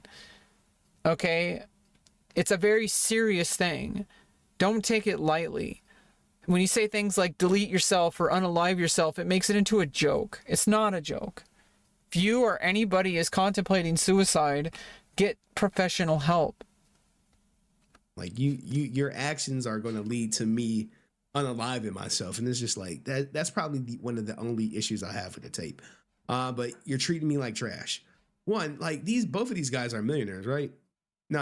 I'm not taking you home, man. I'll order you an Uber. Get the fuck out of my face. But he took him home. Yeah, honestly, you didn't even have to take him home. You should have said, you know, like, fuck you, I'm gone, you know? Like, all of this is personal. This has nothing to do with, like, you know, it's like in my situation, I was, like, homeless and shit. I was reliant on other people to help me, and so it was a different kind of situation. Mitch is homeless in the sense that he just doesn't have any friends. Like, he's basically just pushing away all of his friends to a point where he needs to make a change in his life, or it's never going to get better. It's only going to get worse, and he may have already done some severe damage already, especially with this. So just cut the losses, man. Like, make a change, go to therapy, stop doing this shit, stop partying so much, be sober, man. Like, it's not that, like, you know, it's not like super complicated. It's just difficult for people to accept. It's a difference.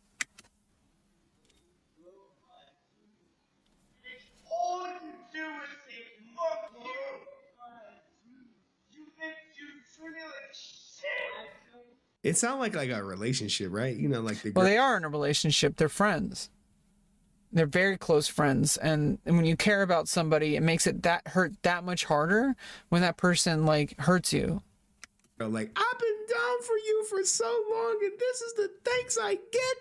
Fuck you. Yeah, and it's like you can't expect other people to fill these all this like weaponizing and doing all this like currency exchange. Like, oh, I did all these things for you, so now you owe me. That's never healthy. It's never helped anyone. It's a really fucked up thing to do. You shouldn't treat your relationships like some kind of currency. It's not good that anybody does that. Like relationships, romantic or sexual or friendships, it doesn't matter. Like, it's all the same kind of thing. Once you start weighing your actions as if they're currency, you've already lost. Why you treat me like this? You made me beat you up. Well, he probably, he probably did though, right? This is why you don't hang around drunk people, man. You just don't do it. I wouldn't do it. Yeah, it's like it's people are not in control of themselves, and like this when I think he said blacked out. He said knocked out. He was probably just doesn't remember this shit. I typically don't drink no more, so. And he just keeps going on about his tooth.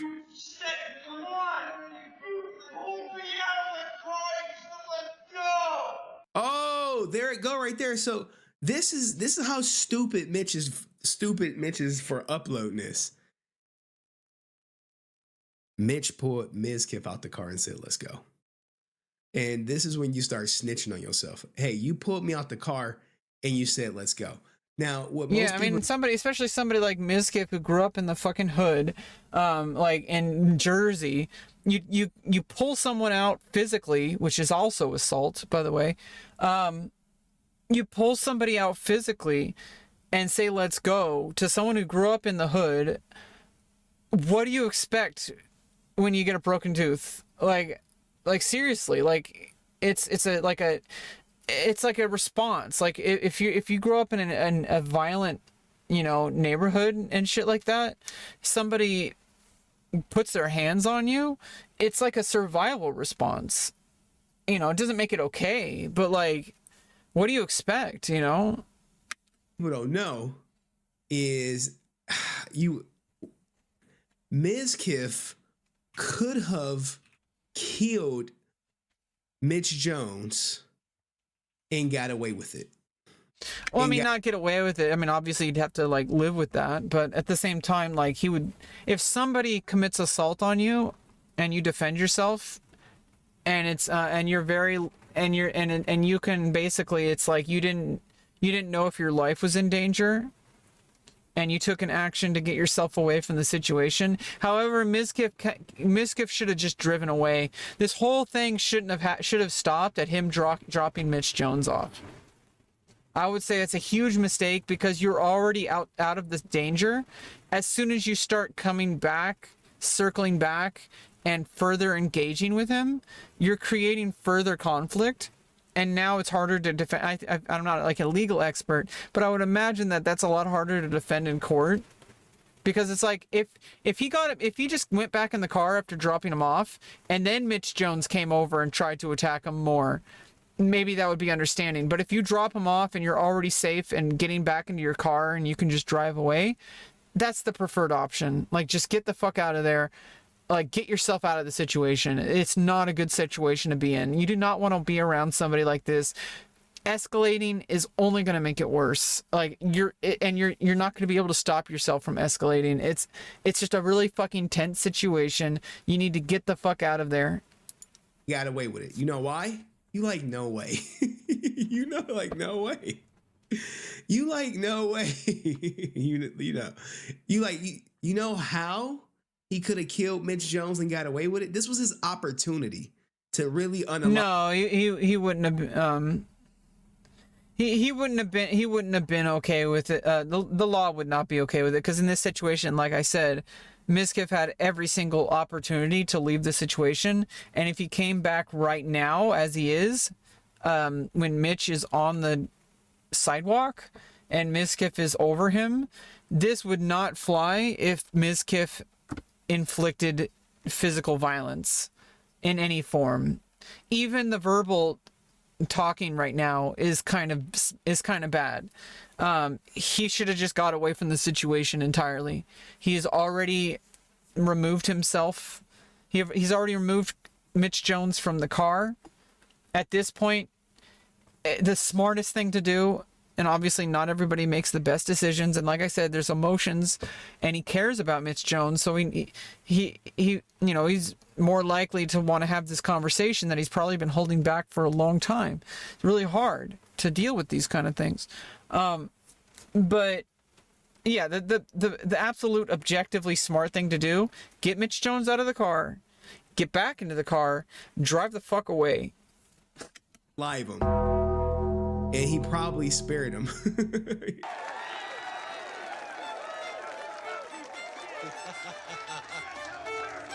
All right. And someone got in the chat. That's right. Yeah, it's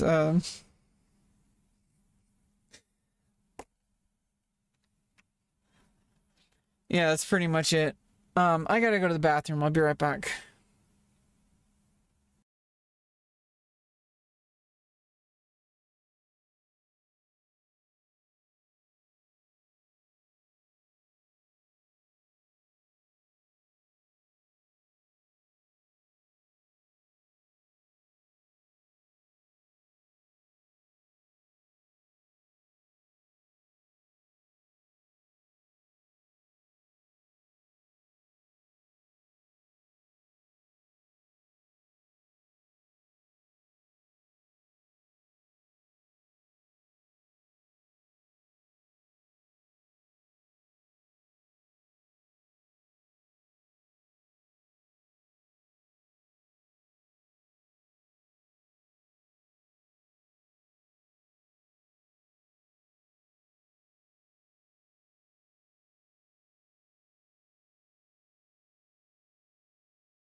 And yeah, honestly, like, I feel like it's so easy for people online to like go on Twitter and shit and like go out and even what I'm doing, I feel I'm trying to be as neutral as possible, but even I feel like, it's like kind of like weird for me to like talk about this, but I feel like I can add some value, at least to myself, by kind of processing these kind of things and relating, like, what my knowledge of these kind of experience. Like, for example, like something happens that gets caught on camera, that was like not in a very good part of your life, and it goes public.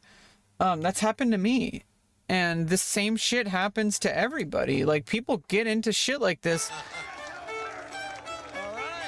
Like this situation right here, like, this could have been me. I could have been Mitch Jones there. I could have been Mizkif here. Anybody can be. And I feel like when you put yourself into people's shoes, instead of saying like, oh, this person is evil, it's like, no, like these people get to this situation because of a certain set of circumstances and decision making that could have been you. And you're like, oh, it could have never been me. It's like, I highly doubt that. I don't think anybody's exempt from letting things escalate to the point where something bad happens.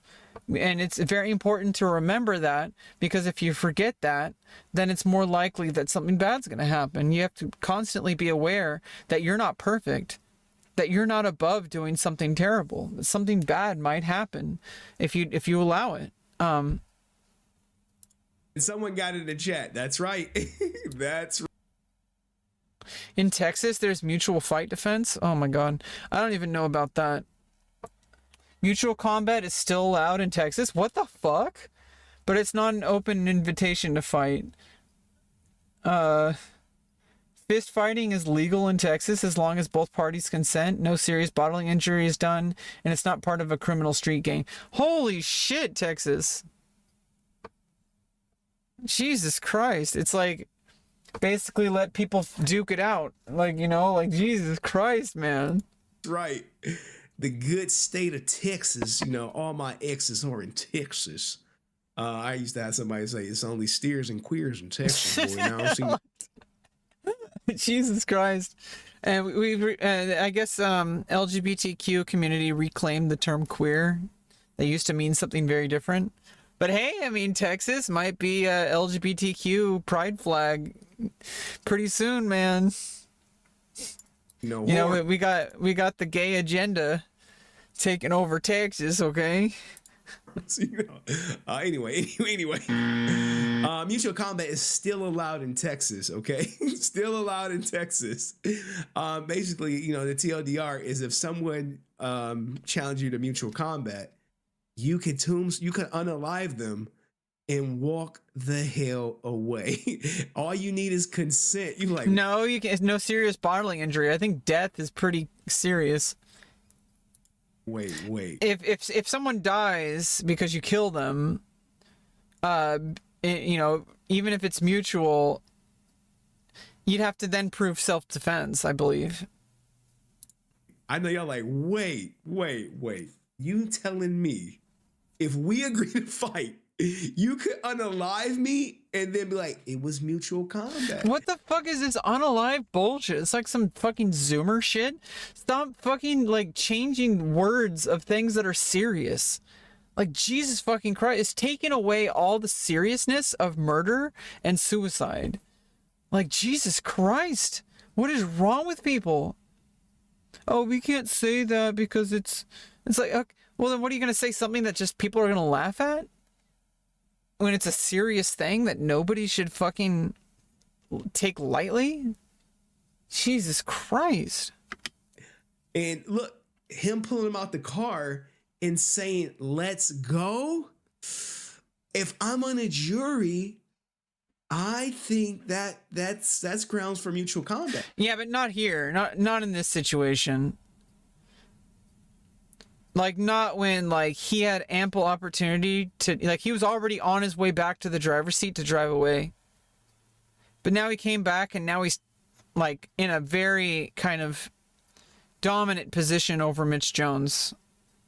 This would not be, I'm not even a legal expert, and I'm pretty damn sure if Miz were to do anything here, he'd be at fault, not Mitch. But if it happened before and he felt like his life was in danger and he defended himself, that'd be a little bit different. But hey, here it goes. Let's play it back. Let's play it back, and we can play it back in normal speed because we doing it in slow speed to kind of break it down for you. But that mutual combat law is still on the books. You treat me like shit. You said, come on. You pulled me out of the car. You said, let's go. You pulled me out the car. You said, let's go. You see how it works? You're like, oh shit, that. If that ain't an agreement to a duel, he might as well smack them in the face with a gauntlet. You can't say let's go. I didn't think you would punch me. You can't say let's go. Like guys, don't pull me out the car and then be like, let's go. Like, let's go. It's up. He like, bruh, you put me out the car. You said, let's go.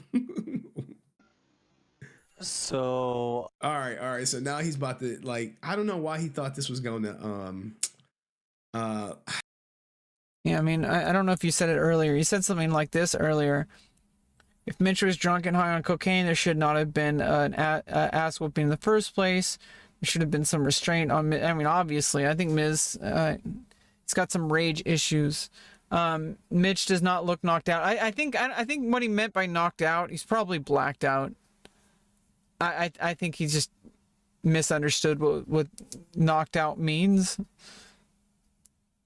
Maybe he meant like knocked out, like he was like beat up, and he's just kind of, because he's just kind of sitting there. It looks like he's like really kind of just done. Unless Miz tore back to him after the words. I don't really think that. I think it was before, because he cut out the stuff that happened before.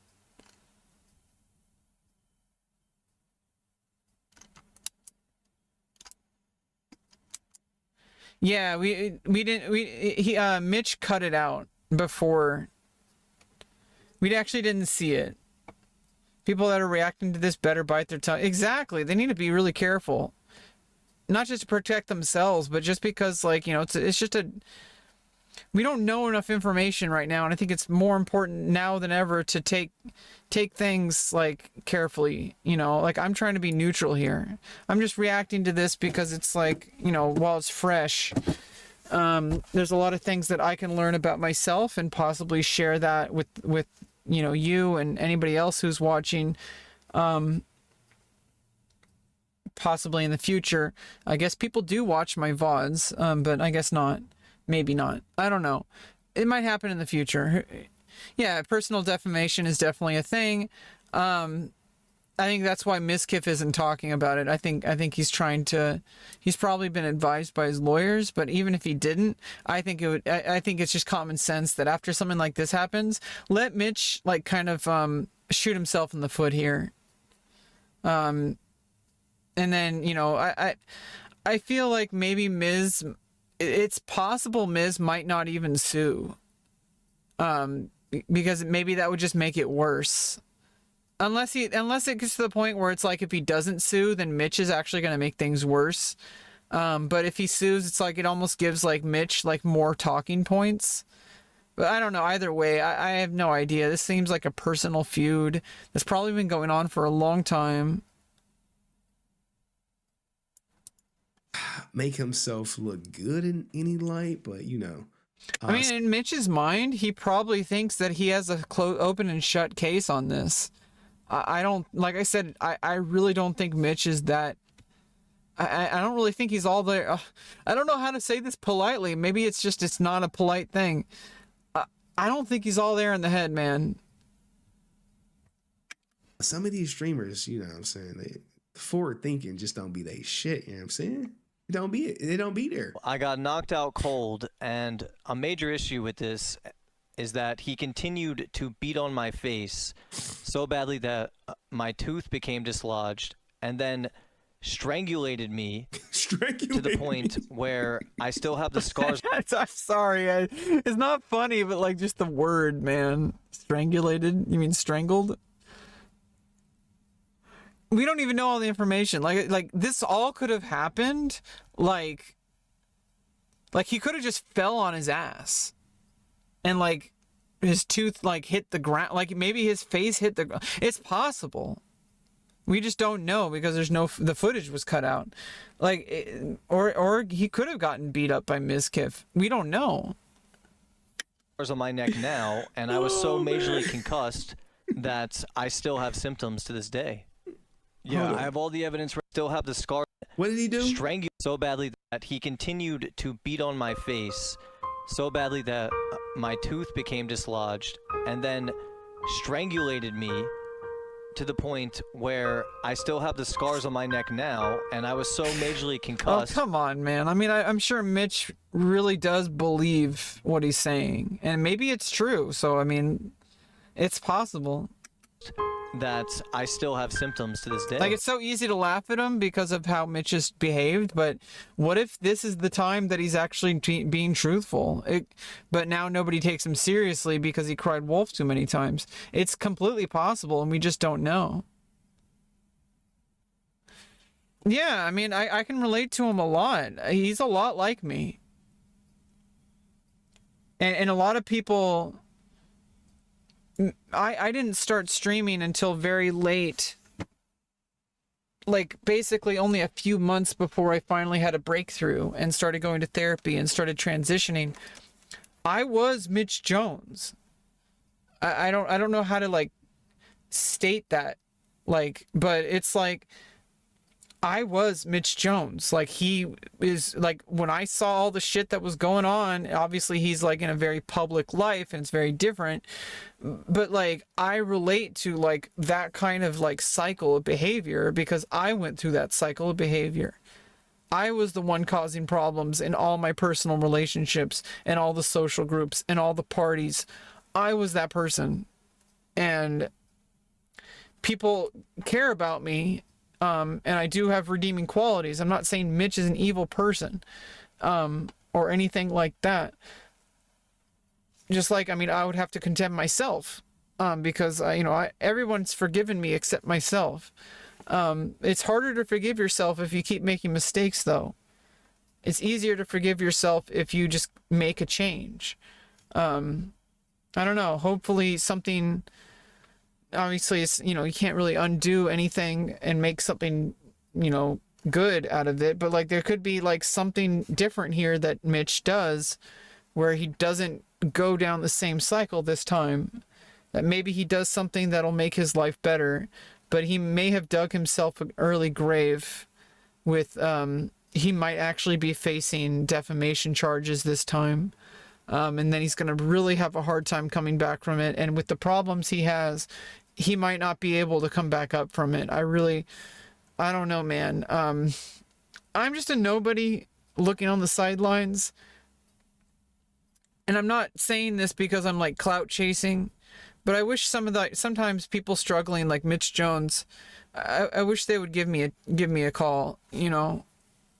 I might be able to help. But I mean, obviously they're not going to call me.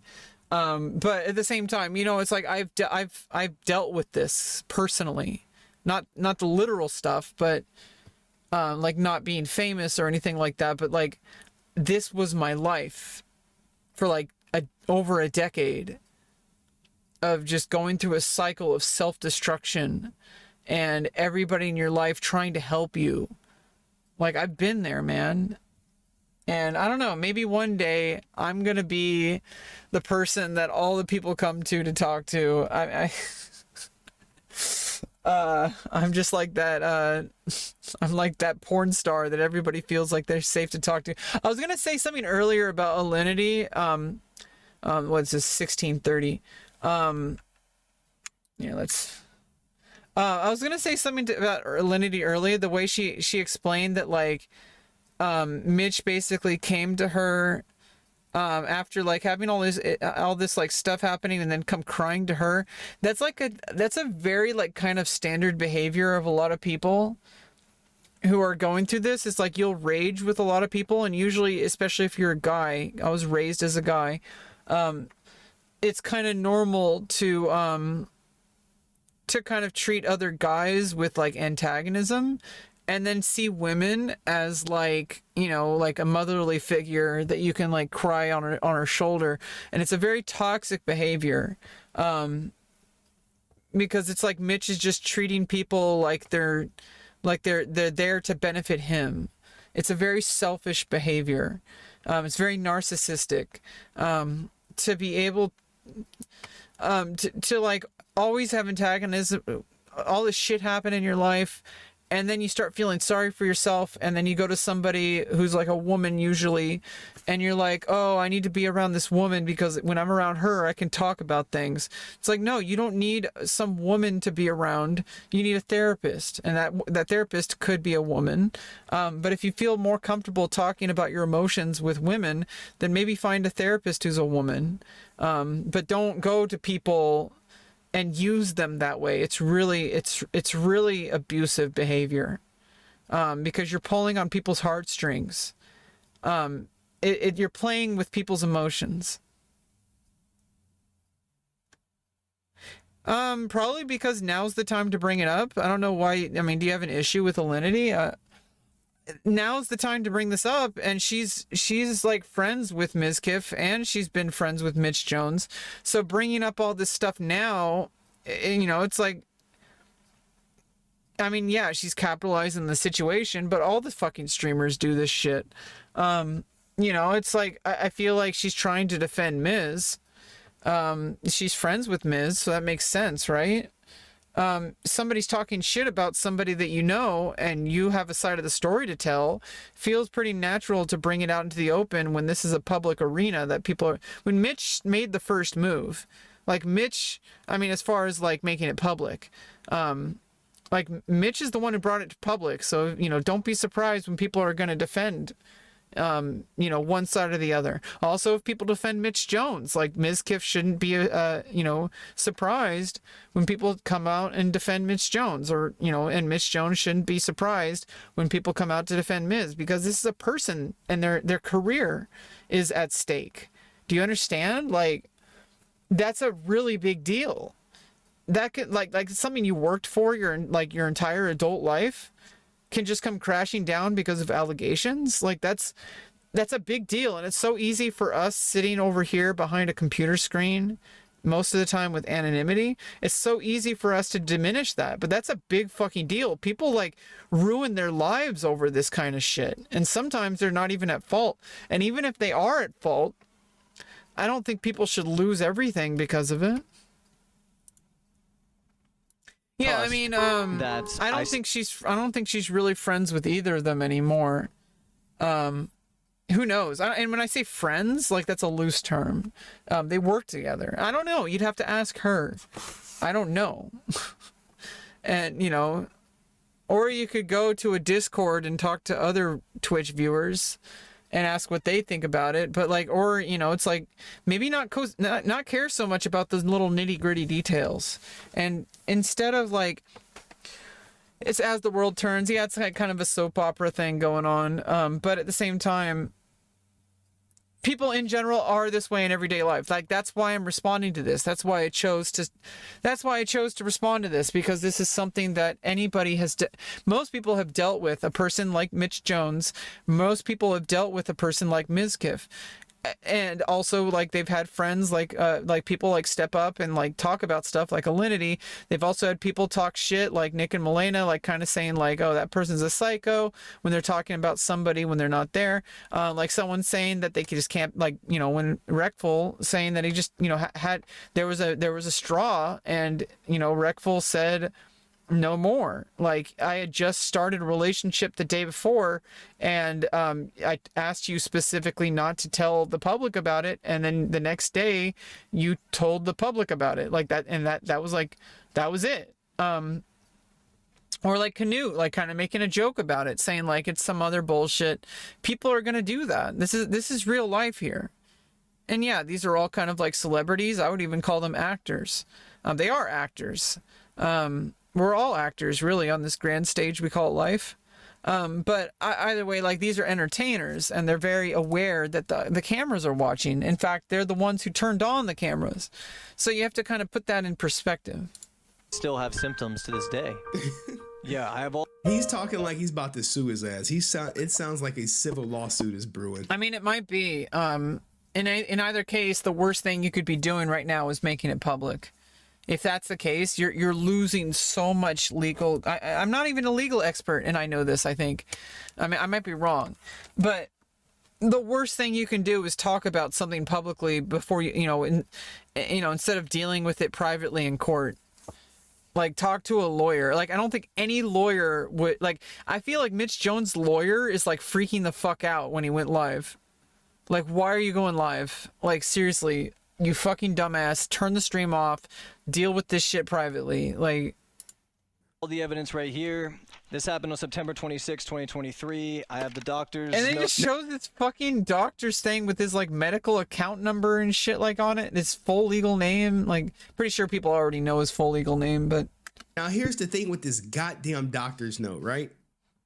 You would think at some point it would be in focus. You're like, it has to be in focus. no, he zooms in on it later. Somewhere. Let me tell you, it's not in focus at all. And you know why I know it's not in focus? Because this is me blowing it up. You like, Henry, wait, what? But no, what is this? This is He posts a me picture of it later. blowing up the portion right here, right? So I blew it up. Oh, it was him who I did zoomed in and I went frame by frame, right? I'm like, well, let me go frame by frame. If I go frame by frame, surely I will see something, right?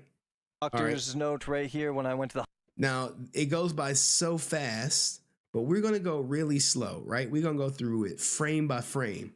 And it may look fast for you guys, but look, 1, 2, 3, 4. At no point is this ever in clear enough focus for me to decipher what it says. Man, and this is me going frame. It doesn't even matter because I'm just going to assume that everything Mitch Jones says is true. I mean, what then? I still feel like it's like there's a lot more to it than just the injuries. Like judging people based on like not like the outcomes of something, but like based on their character. And I think this is just a sad situation in its entirety on both ends of it. By frame. No, I think this guy is just like, he's really hyper focusing on legal stuff.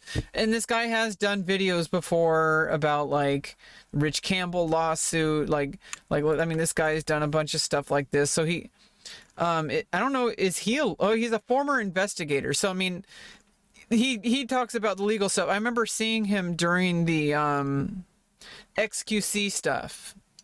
That's where I found out about this guy. He covers stuff like from kind of like he's a former investigator, so he's talking about the legal stuff. So that makes sense that he's hyper focusing on that. I just think it's like I'm looking at it from the point of view of even if all this shit that Mitch is saying is true, I'm still not going to villainize Mitch Jones for it.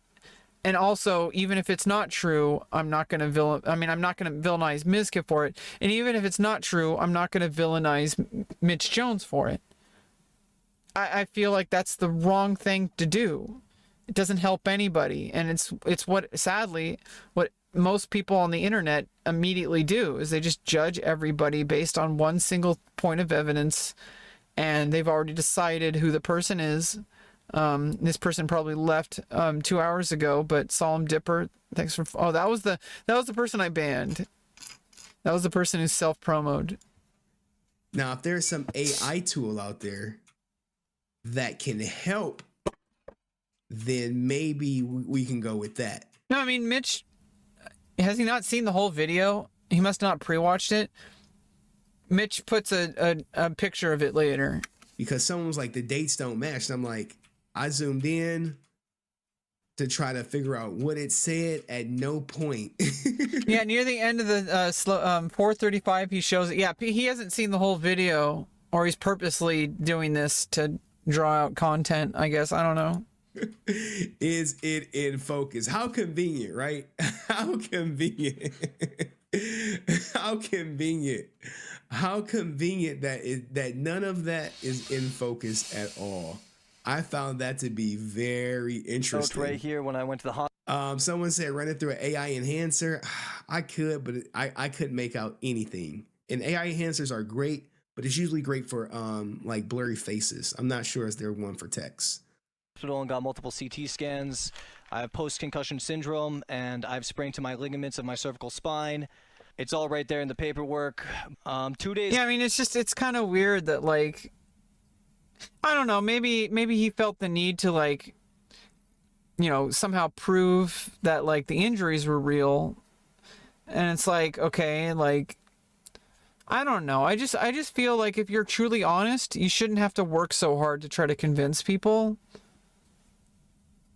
But maybe it's different when you're in the public spotlight so much like these people are. But at the same time, I just feel like if what you're saying is genuinely true, you shouldn't have to work so hard to say it. You know what I mean? Days later, I tried to stream because at the time my stream was doing really well. This was during the hardcore era of my stream, right after my subathon, and I was getting record viewers. Damn, look at this, look at these. Yeah, and it's like, not that this is a bad thing. Like, I wish, like, you know, people like Mitch Jones would focus on the successful parts of their lives, you know, and like focus on what they're doing good instead of, like, you know, falling back into the same habits. These viewers, 18,000. God damn. Like, I wish. Well, I mean, it's like, you don't really wish because, you know, Mitch Jones kind of made this happen. It's his viewers. It's not, you know, everybody has to kind of make their own viewers. Like, the reason, like, you know, it's like I'm interacting with you, like Solid Anxiety, Booper. But like, you know, it's like, I don't want the same kind of viewers. Those are Mitch Jones viewers.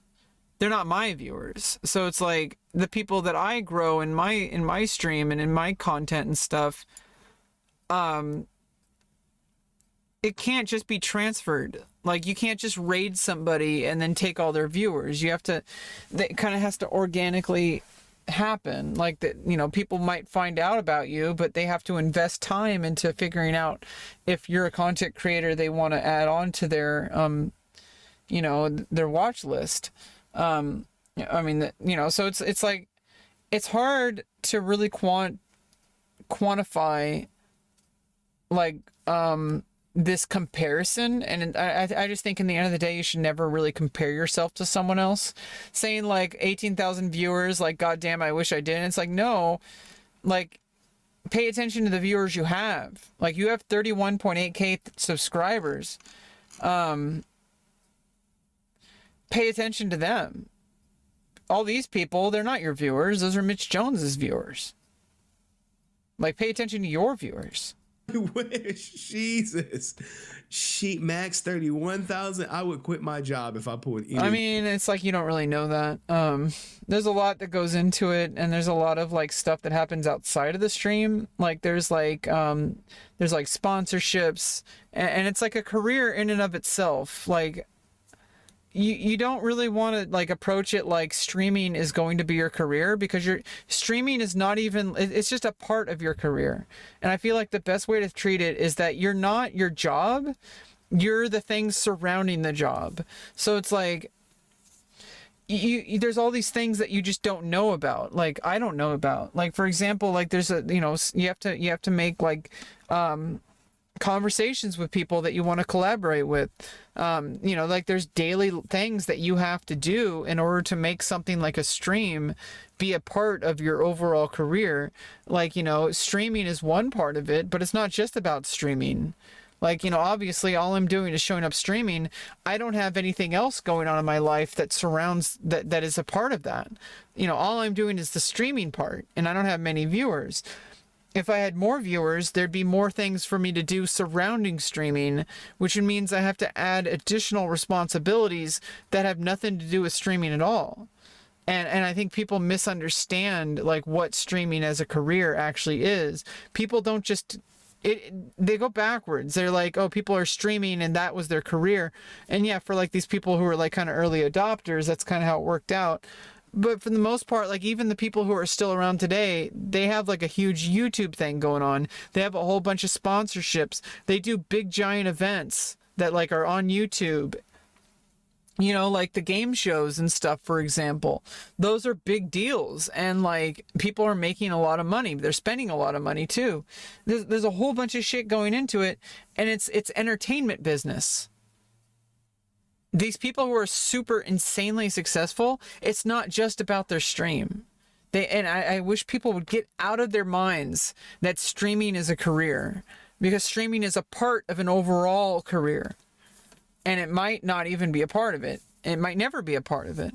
Like, like, I don't know. I mean, I kind of have some ideas over like what my overall career is going to look like. It's going to involve a lot more in-person things, a lot more professional filming and collabs, both in and out of the porn industry. Like I said before, I have like, no idea exactly how I'm going to get there, but I know the direction I want to go. And like, this I was talking about Will Neff earlier, like doing the improv stuff and the filming. I want to be an actress. I want to be a model. I am a model. I am an actress. It's not like something I want to be. I am. I have been one my whole life. And I've been, streaming is like a small part of that because it's kind of documenting a lot of the stuff, but I'm doing this for me.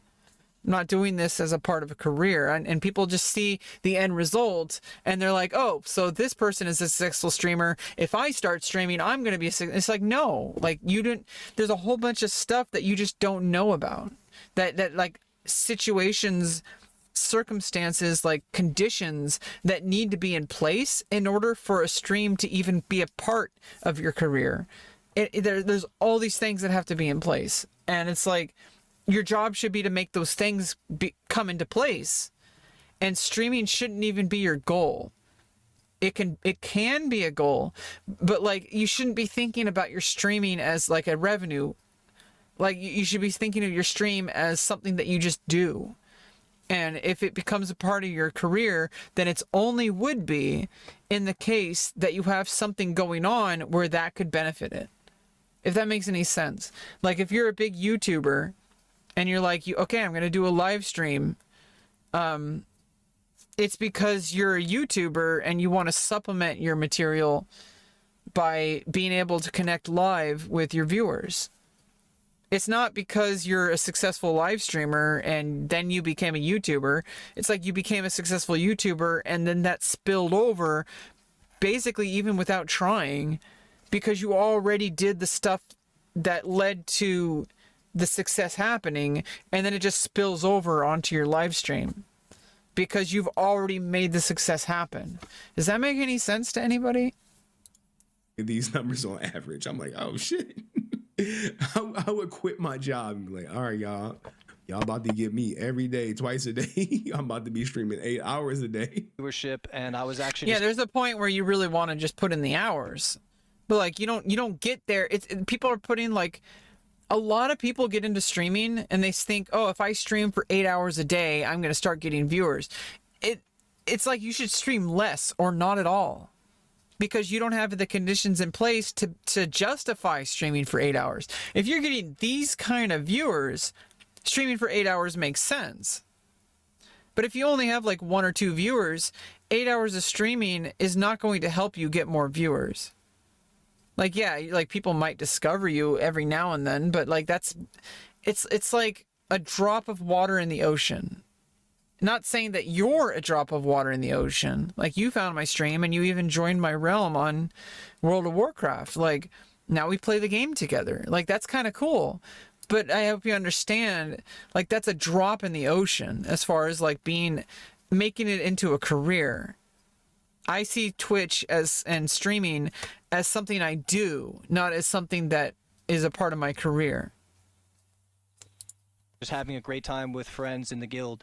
So I tried to stream 2 days later, and I covered this up. I just said that I got into a car accident, and I just didn't want to deal with the drama at the time. I didn't, this is a big thing, and I didn't really know how to handle it, nor was my brain was still completely tapped, and I remember streaming this day was very difficult for me. I might sound Now, I know he plays his portion of it, but we do have the unedited portion of it right here.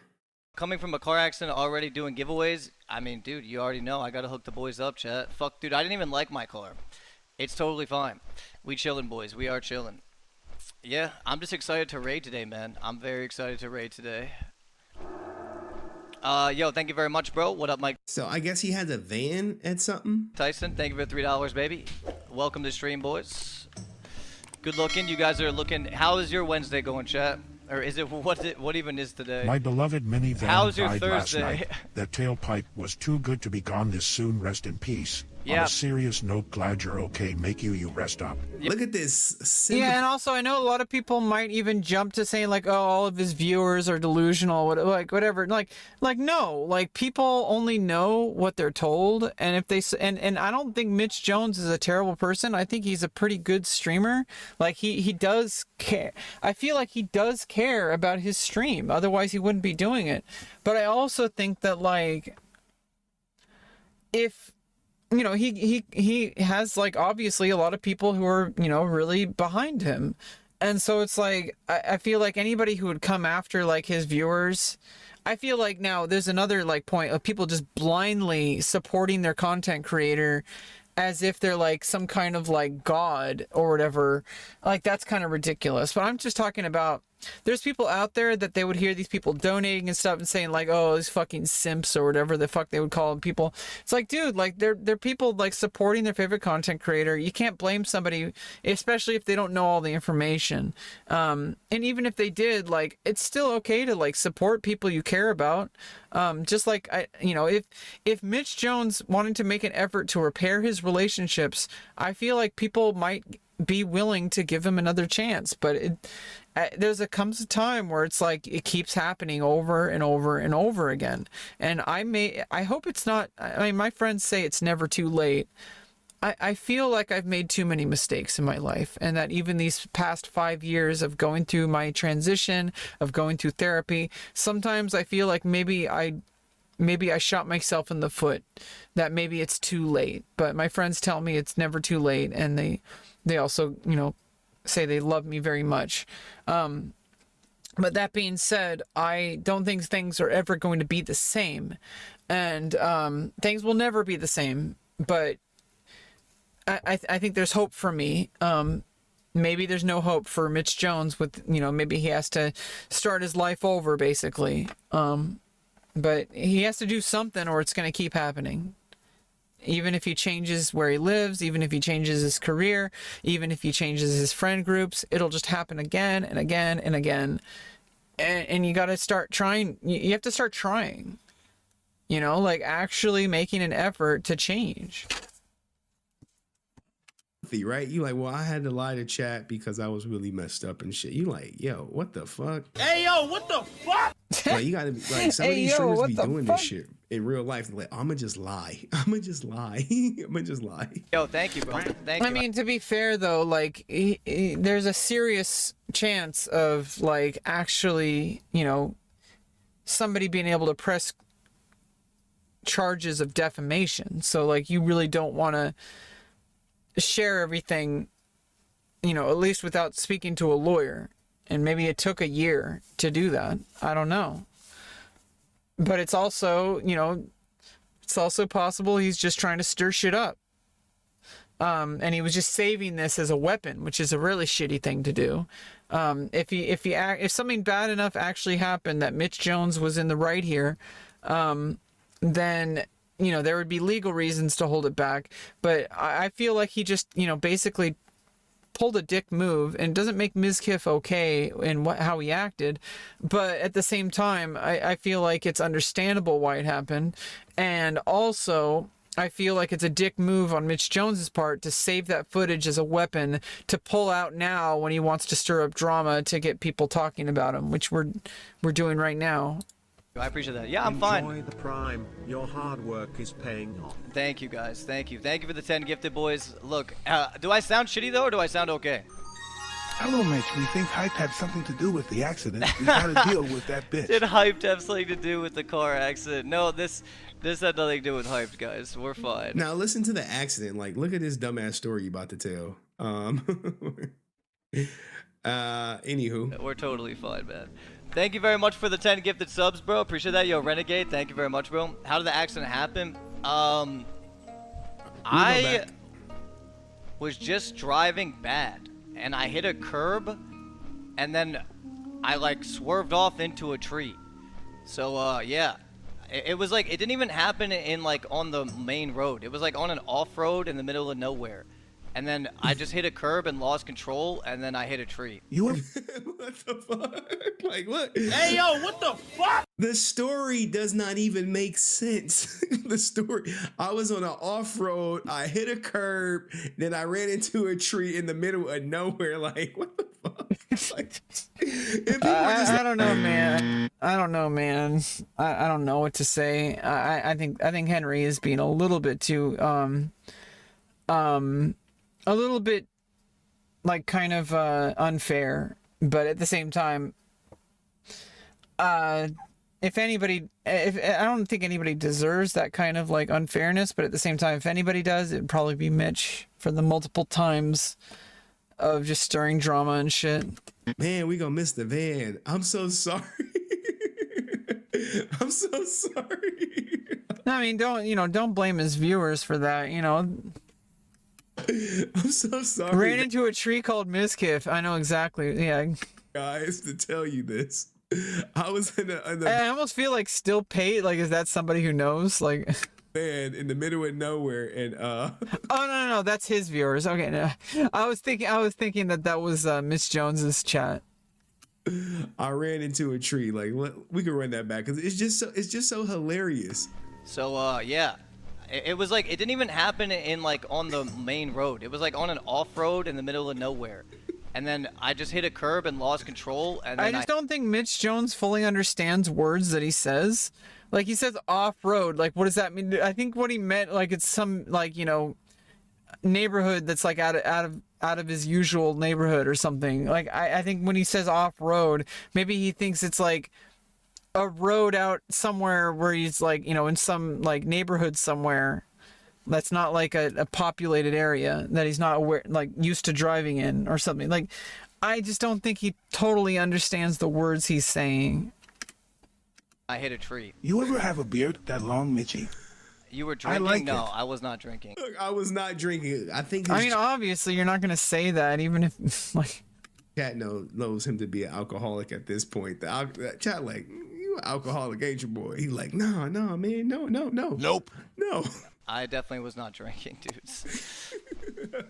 Yo, thank you very much for the 3 months, bro. The accident that happened, Mizkif's fist was the tree that he ran into. Thank you, bro. Appreciate that. Thank you, dude. I think he talked about it a little Thank bit God more. it was a tree. Is the tree okay? Yeah, the tree was actually fine. The tree stood sturdy, boys. Mizkif stood sturdy and asked, did you want a round two? And you was like, nope. Mizkif was like, Challenging my manhood? for the second time, he was like, no, man. Absolutely. Oh, man. I'm just telling you, man, the streamers be, I mean, as a streamer, I would know. Streamers are absolutely the most degenerate people you will ever meet. And I know this because I'm degenerate. Like Ellen DeGeneres. No, I'm degenerate, man. Like, I don't think people really understand it. To be the kind of person who is okay with streaming, even without any viewers, to sit down on a computer with a microphone and webcam in their face, talking or doing something for 8 to 12 hours at a time, you have to have some serious mental illness or an extreme, I guess in my case, I'm just autistic. Like, it makes sense. At least I can kind of justify it, but there is no justifying it. This is you're not okay if you're a streamer. And honestly, even Henry Resilient, like the fact that he's streaming and reacting to this, it's like the pot calling the kettle black. Like, you have to recognize the degeneracy, and be okay. And it's not that it's like, a bad thing. It's just like, you have to recognize that this is not normal. Normal people don't do exactly what I'm doing right now. Normal people don't pull up a streamer drama thing and talk about it for 3 hours and 45 minutes. And we're going to get to the 4:30 where they said we could read the whole document. A little shitty today. I got in a car accident yesterday, and my throat is completely like, as you can see, the seatbelt kind of wrangled me. Will there be a I have new like a season black intro song eye. with Like, Optimus? I got fucked up. There's a lot of people around Mizkif that I have a lot of respect for, which was one of the reasons that I considered not going public with this. But considering the fact that he is lying to multiple people behind the scenes, and downplaying what happened here. I mean, it's almost, I mean, you could say that about anybody, to be honest. I feel the need to defend myself. I've been isolated completely from everything. Ah, they gave him the Adriana Lee treatment. Yeah. I mean, it's like, why would you want somebody like Mitch Jones around your circles? It, not even just from a career standpoint, just like, you don't want people like that around you. Like, it's just, it's like Alinity was saying, like, you know, asking, like, wondering why people don't invite him to parties. Like, that was me, man. I was like, why does nobody like me? Why am I not invited to all the parties anymore? It's because they already invited me and I caused problems. Super drunk, way more drunk than anyone else, doing stupid shit, causing problems, getting, like, you know, having verbal, you know, confrontations and just stirring up drama. Like, it's no good, man. Nobody wants that around. They just want to have a good time. And I'm not like that anymore. I was like, oh, they're like, oh, you on that shit? Oh, we about to, hey, give him the Adriana Lee treatment, please. We need to isolate him. Like, no more clout parties for you. Yeah, I mean, it's, yeah, like, I think the whole thing with Adriana Lee, like, she was very, her, obviously the original thing is very, like, you know, serious, and it's very, like, I don't think anybody of any, like, kind of any fair person would, like, accuse her of, like, lying, but it's just like, the situation was really serious, and she took it into later on she took it into a clout chasing situation. At the beginning, it was kind of like, you know, she wanted to get it out in the open. It was like a Me Too thing, and there she had a whole bunch of women in solidarity with her, and you know, and a lot of men too. But you know, and then it kind of feels like a big, like, you know, middle finger to everyone when later on you start your streams and you start, like, you know, making light of it and, like, basically using it as, like, you know, for more content after it was already kind of settled. Like, didn't she, you know, like, if she got it out in you know, in the public, OTK, like, lost a whole sponsor for it. Like, if she wanted to seek revenge, I feel like she got it. You know, not saying that, like, you know, Crazy Slick was, like, you know, right or anything. He's, like, did something really bad. But at the same time, like, you know, she caused some serious issues, and then it's like she brought, like, Mizkif and Maya into it, and, like, there's all these fucking problems, and it's like, yeah, like, I think they admitted that what they did was wrong, and they were, like, very willing to, like, try to make amends, but, like, when you just keep coming at people and attacking them, especially after it's all said and done, and then you come back and do it more, at some point you just say, like, okay, this person is clearly, like, lost the plot and, like, has doubled down on it, and it's kind of a shitty thing, especially to victims of sexual abuse everywhere, because it's belittling the reality of the situation, and it's turning it into a personal clout gaining situation and leading more people to take women less seriously, because, like, when women like that start to turn it into, like, you know, using it to, like, you know, further their career instead of just trying to put a stop to sexual abuse, like, there's a problem. Like, well, one, you're but either way, I mean, she's, like, so irrelevant now. I think she, like, completely got, like she kind of dug herself a grave, and then she got countersued and she lost. So the fact that she came in and got greedy and, like, sued Mizkif for defamation, when literally the situation, she's the less famous person and she defamed the really famous people, Maya and Mizkif. Like, you know, in defamation, I really don't believe that it matters. I may be wrong, but, like, it's more of a matter of making something so public that it, like, destroys their life or like takes something away from their career or their life, especially somebody's really public. And it's like, it really, like, if she was really serious about that, there was like a certain point where it should have been talked about at the beginning, and then it should have moved on into like a legal thing. It shouldn't have been drawn on with like a whole bunch of streamers doing all this content about it for like weeks and weeks and weeks, or whatever the fuck it was. How many, was it only like a week?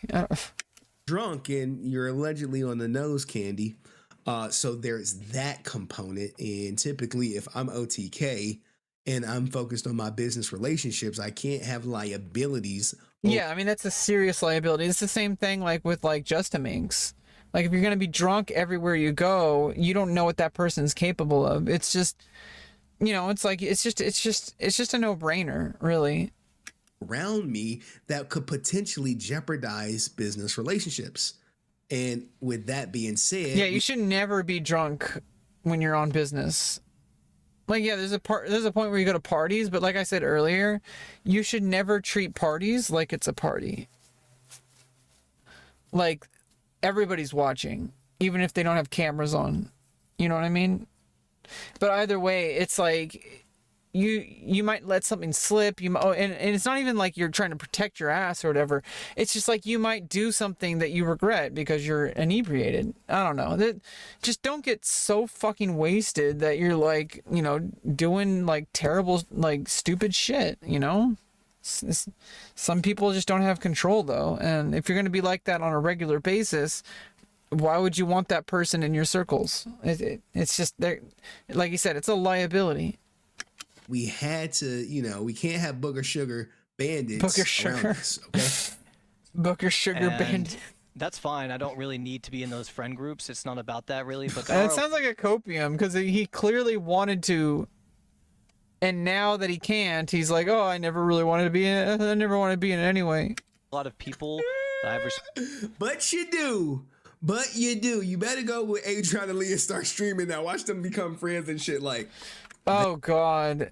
Is that coming up? They kicked you out, too? Come on. Come on. Come on. We done went through the OTK orbiter arc. Our arc is complete. We are no longer allowed to be around OTK, and this is life after OTK orbiting. Respect for, and I'm no stranger to contentious relationships, and I'm no saint. But when it comes to extreme violence and assault of this nature, extreme violence and assault. Hey, was you? Yeah, I mean, also, like, this person's saying Mizkif was good to Mitch. Obviously, like, he cares about him. You know, it doesn't make every single action okay. And I think people need to stop thinking about this like it's an either-or situation. It's just really complicated. You on booger sugar and alcohol that night? Yes or no, man? Yes or no? Like, you ain't even acknowledge the booger sugar and the alcohol. Booger sugar and life-threatening injuries. I feel like, bro, you would think he coming out the ICU or something, man. You would think like, all right, let's see the discharge papers. He was in the ICU. He was in a coma. He was beaten to a half an inch of his life. And yeah, we're happy that Mitch is making a fool. Yeah, like, you know, he's lucky Miz even drove. Like, he didn't even need to drive him home. He could have just like had him gotten an Uber. You know, it's like Miz clearly is like, you know, it's like it's hard to like let go of someone you care about, and you know, you have to like, where's the line between caring about somebody and enabling? It's really hard. And I try to put myself in the shoes of all the people who enabled me, that they were trying to help me. Recovery. Dude needs help. Someone said go read Mitch Jones' recent tweet. Let's see what Mitch Jones said. Mitch Jones. What the fuck? Oh, it's Destiny. I was thinking this was Mitch. I was thinking this was the tweet at first. I was like, can I get some advice? I got super drunk and then did a bunch of cocaine and pulled some dude out of his... Oh, okay.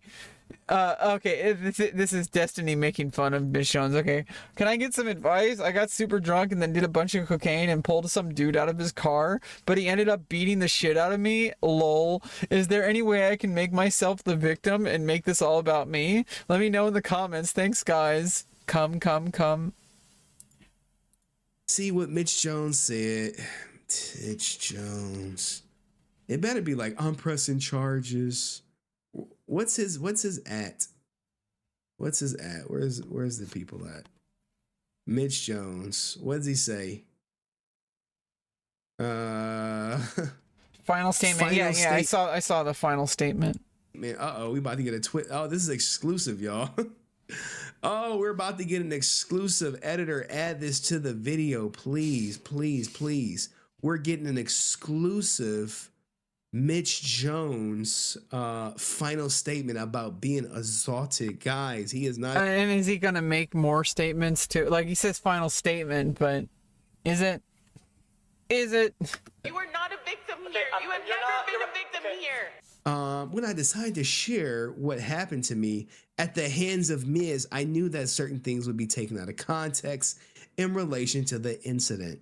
Being on the internet, I know the gossip channels, fans, and others will try to jump to conclusions on either side and try to decide. And obviously, like he says at the end, you know, spoilers, but you know, it's like he says at the end, like a lawyer helped him write this. It's very obvious. The lawyer helped him write it. There's nothing, you can't like argue with what he says here. Like justify certain points of views. Look, guys, I always pick a side. Typically, if you know I come back and I'm wrong, then I'm wrong. But I typically always pick a side. I think in this case, it's maybe he knows more about the situations and Mitch's history, but in the end of the day, you can never really fully, unless you have hard evidence to support your advice. Like the video footage we have is edited, so it's really hard to tell exactly what happened. It could have actually been as Mitch Jones said, and I think it's important to, you know, innocent until proven guilty on both accounts. I feel like it's a little bit, especially for somebody who was in an investigator. You know, what does he say here? Former investigator. Yeah, I mean he's like a former investigator in law enforcement and all that kind of stuff. He should know that, you know, justice is supposed to be innocent until proven guilty. So it's kind of unfair. I mean, I'm going to go out on a limb here, though. Like, that being said, I'm pretty sure this is just more Mitch Jones bullshit and not like him genuinely. I mean, just a guess, you know. I'm not going to argue with anyone. I want to clarify and set out to clear and final public statement on this assault. To be clear, the reason I came out publicly about this matter, we get some context, is that one, I wanted to get it off my chest as I've been sitting with this and hearing rumors about the incident which were not true. Two, I want to make sure that this doesn't happen to anyone else. Like, shut up, bitch! Oh my God. He's not a grape victim here, guys. He wasn't graped or whatever.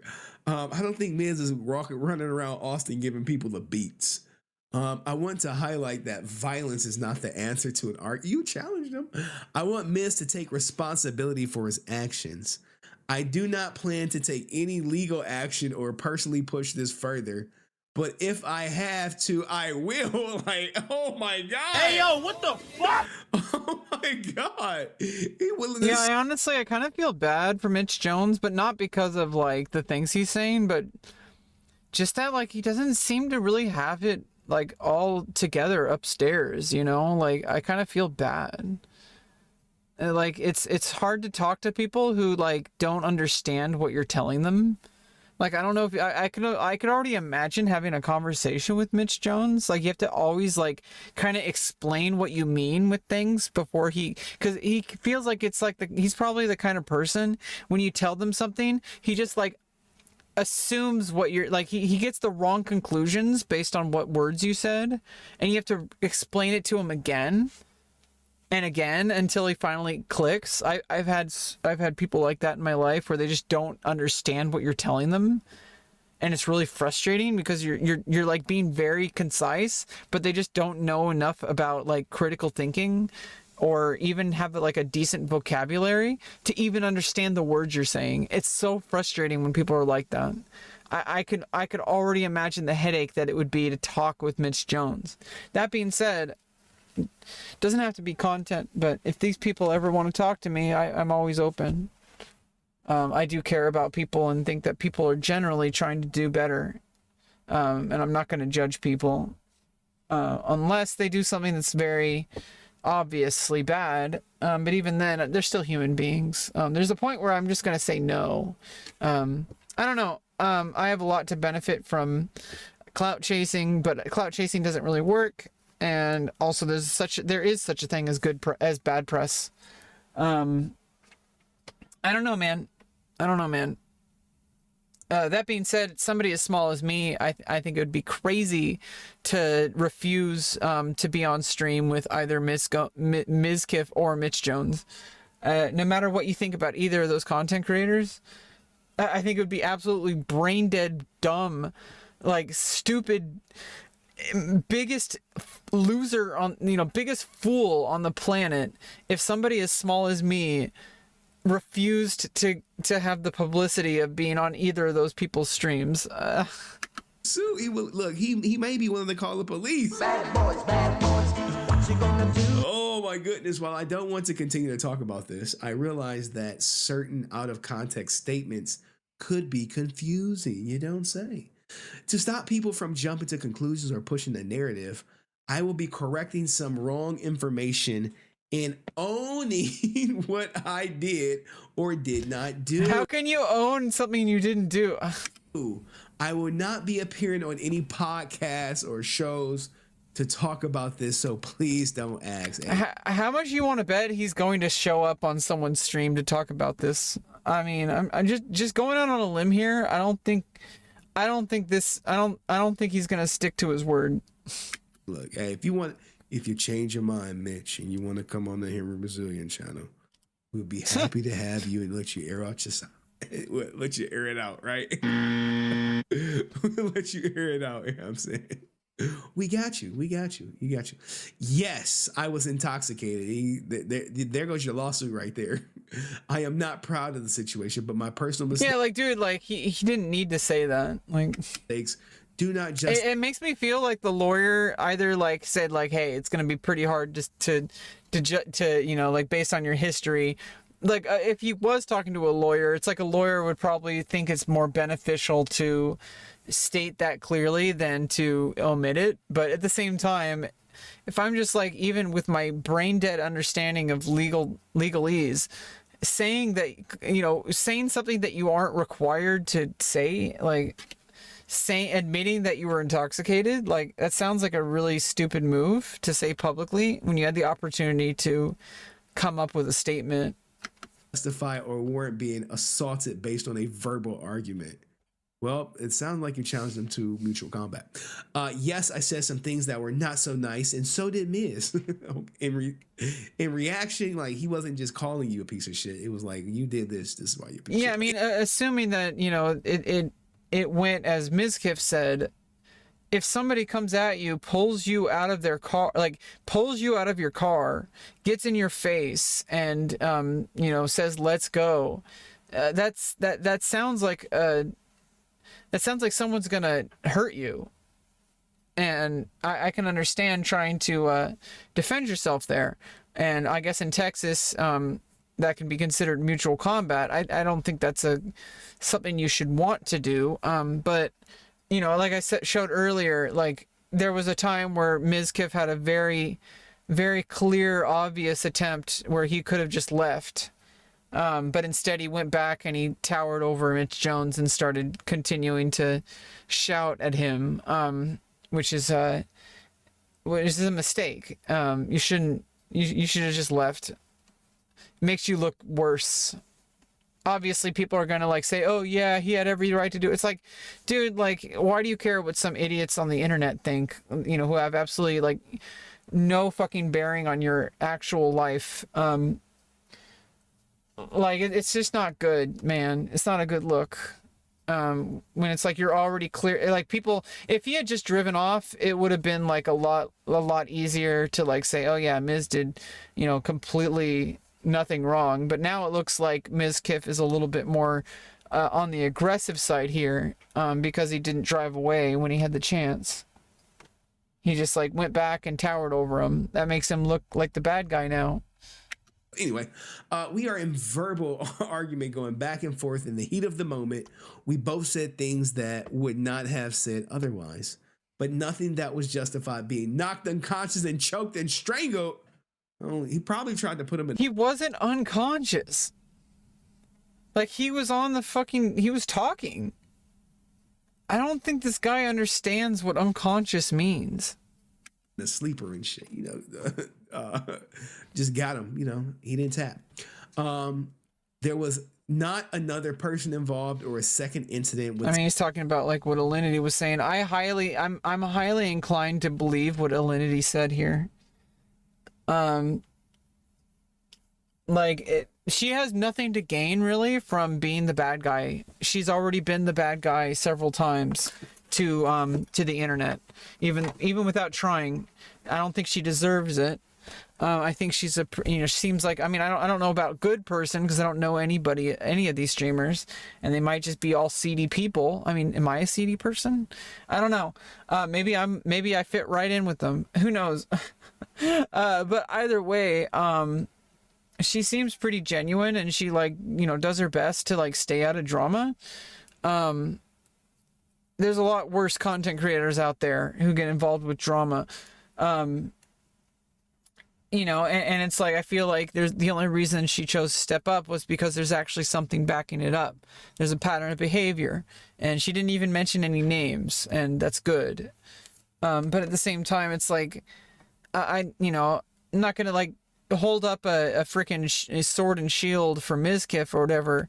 I feel like I can't even trust a person like that, with like personal private details. But I wouldn't need to, because even if there was a case where I professionally worked with them, it would still be professional, and you don't have to like the people you work with.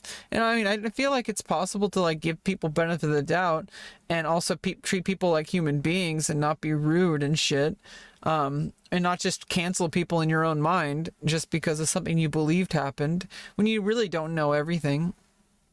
So I don't know. I feel like, am I just a good person? Someone else.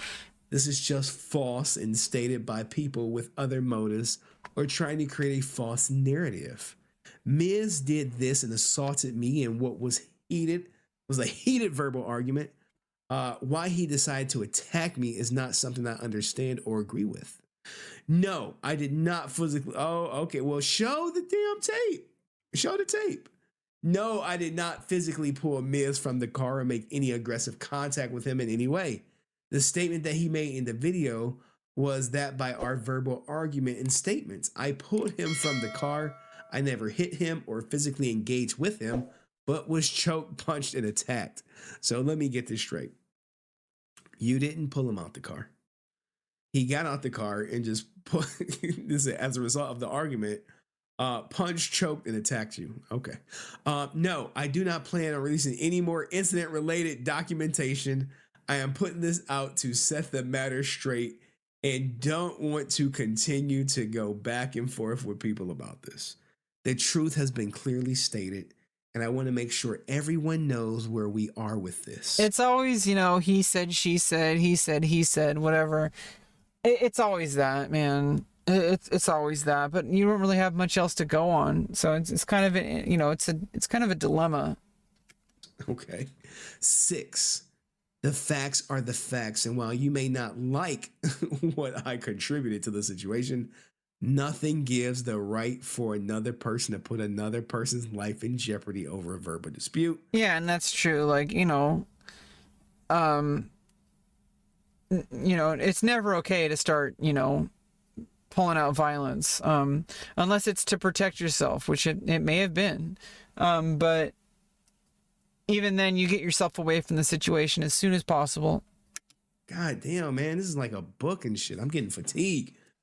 Taking a stance that someone deserves to suffer what could be life-threatening injuries for mere words leaves us all in a worse position. Having a bad day that you aren't proud of should not justify someone trying to almost kill you. I truly appreciate the support. He missed something that I have received, and always knew what was coming out with what really happened would be unpopular. The facts this issue are incredibly obvious. Are they? Are they? They say incredibly obvious when they about clear as mud and shit. Anyone who actually knows what happened has privately acknowledged the situation. How could anyone know what happened? It's your word versus his. It's not like two witnesses, unless there's a tape circulating Austin, like in Menace to Society. With all this out there, I hope this can be used as an example of what not to do in a similar situation.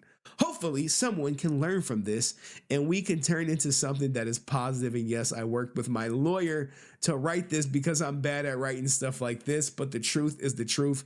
Okay, so now we got a lawyer prepared statement, but he didn't address the booger sugar. He did all this yapping. Well, he said he was intoxicated. That's like kind of vague. Hey, were you on that booger sugar that night? Hey, hey, Mitch, were you on booger sugar that night? Just trust me. Hey, it is the just trust me, bro. Hey, can you release the tape? This is the truth, but I don't want to show the full video. Yeah, I mean, it's like, yeah, I mean, obviously, if this comes into like, criminal allegations, all that kind of stuff, then, the video would have to be shown in full to the, the jury and all, or the judge or whoever would be taking care of it. But it's like really, like, if you put out an edited video and then say that, basically the only person who has said anything and who has painted the narrative has been Mitch Jones. The only people who've spoken out about it so far that I know of is that has been Alinity, and and even her, like, I mean, she was basically just saying what she knew about situations and why she doesn't involve Mitch Jones in her life anymore, doesn't invite him over to parties, because it's like, why would you want that person in your house or in your life? Like that's not something that anybody should want. Yeah, I mean, I just think that, like, I don't think that what Alinity did was so, like, it's just she has like nothing to gain from coming out to talk about this, based on all the hate that she's gotten online. She has like absolutely nothing to gain. She could have just stayed quiet and moved and never had any issue. If people are going to jump on her for this, it's like it's really unfair, because you don't know about stuff that goes on behind the scenes, especially with a person that everybody agrees with is a problem. And it's similar to the Just Meeks situation. Nope. No, but here, just trust me, bro. like what the? Hey, yo, what the fuck? Like, what do you mean? What do you mean? Like, look. Yeah, yeah, here's the link to the video. There's a really good video by Henry Resilient. Really good video by Henry Resilient, covering the situation. I don't really think there's much to cover, to be honest. I think it's mostly just it's kind of a situation that's very personal, and I tried to offer like whatever I had to offer based on my own personal life and the things that I've done, that I won't talk about specifics ever, but at the same time, it's just like there's a lot of people involved, and they're not. I didn't do this, and I wasn't in a public spotlight situation. This was like my private life and other people's private lives. So it's like I was the Mitch Jones in my life. Like I was the person that was constantly carrying a chip on my shoulder and making everybody suffer because of it.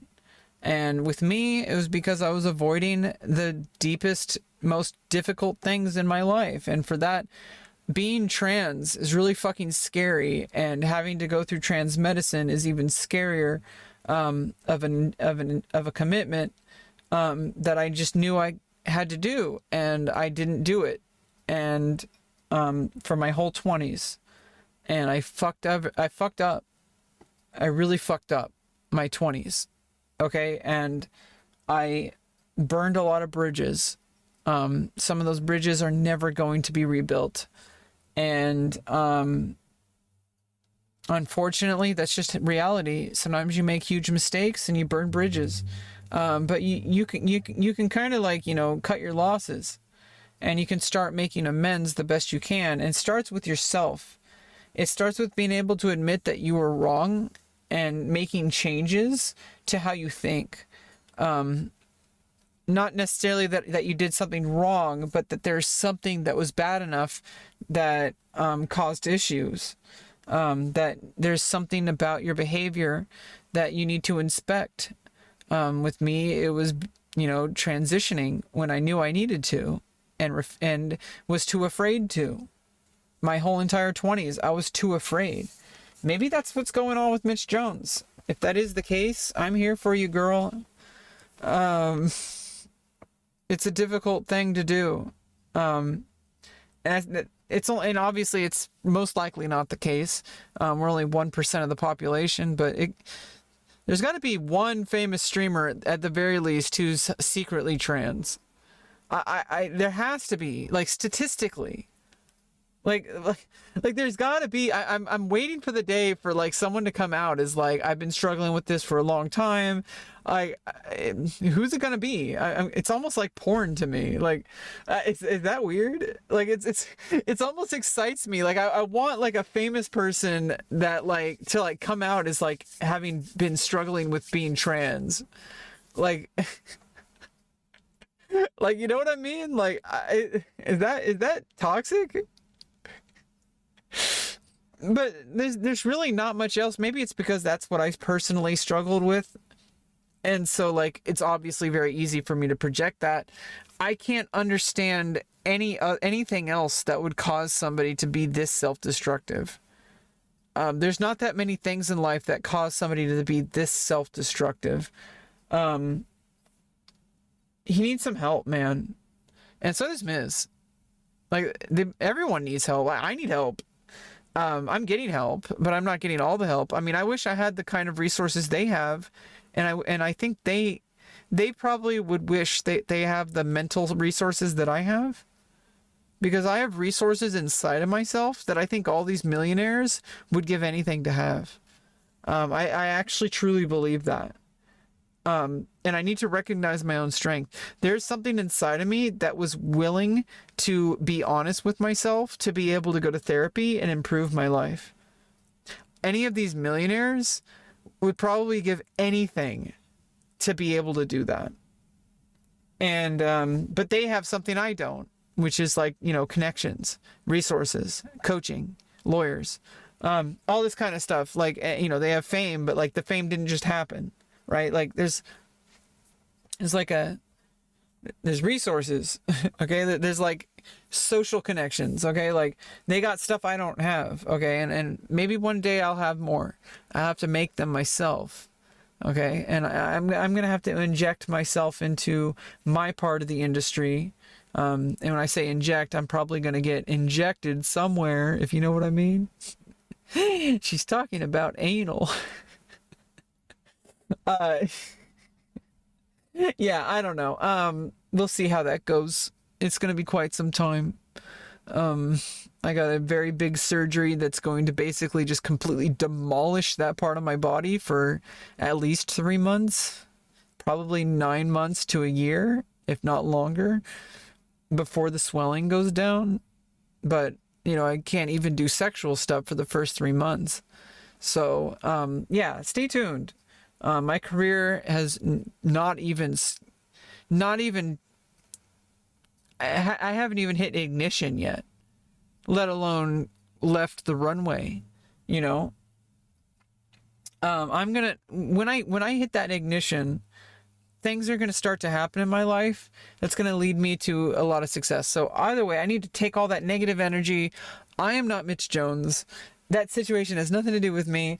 I get to be Rebecca. I get to keep being awesome and super fun and have a great life ahead of me. I am not. I need to take all that negative bullshit, like put it away. put all that negative shit away. You play any more Power World? Yeah, we're gonna play in a little bit. I'm gonna take a small break. I'm gonna end the stream. I'm gonna be back in a little bit. I gotta take care of some things. I'll be back in probably like not even too long. I just like want to separate the streams. Be happy, smile, laugh. I'm gonna see if Power World. I'm gonna try to see if I can make it work without causing the problems that it did yesterday.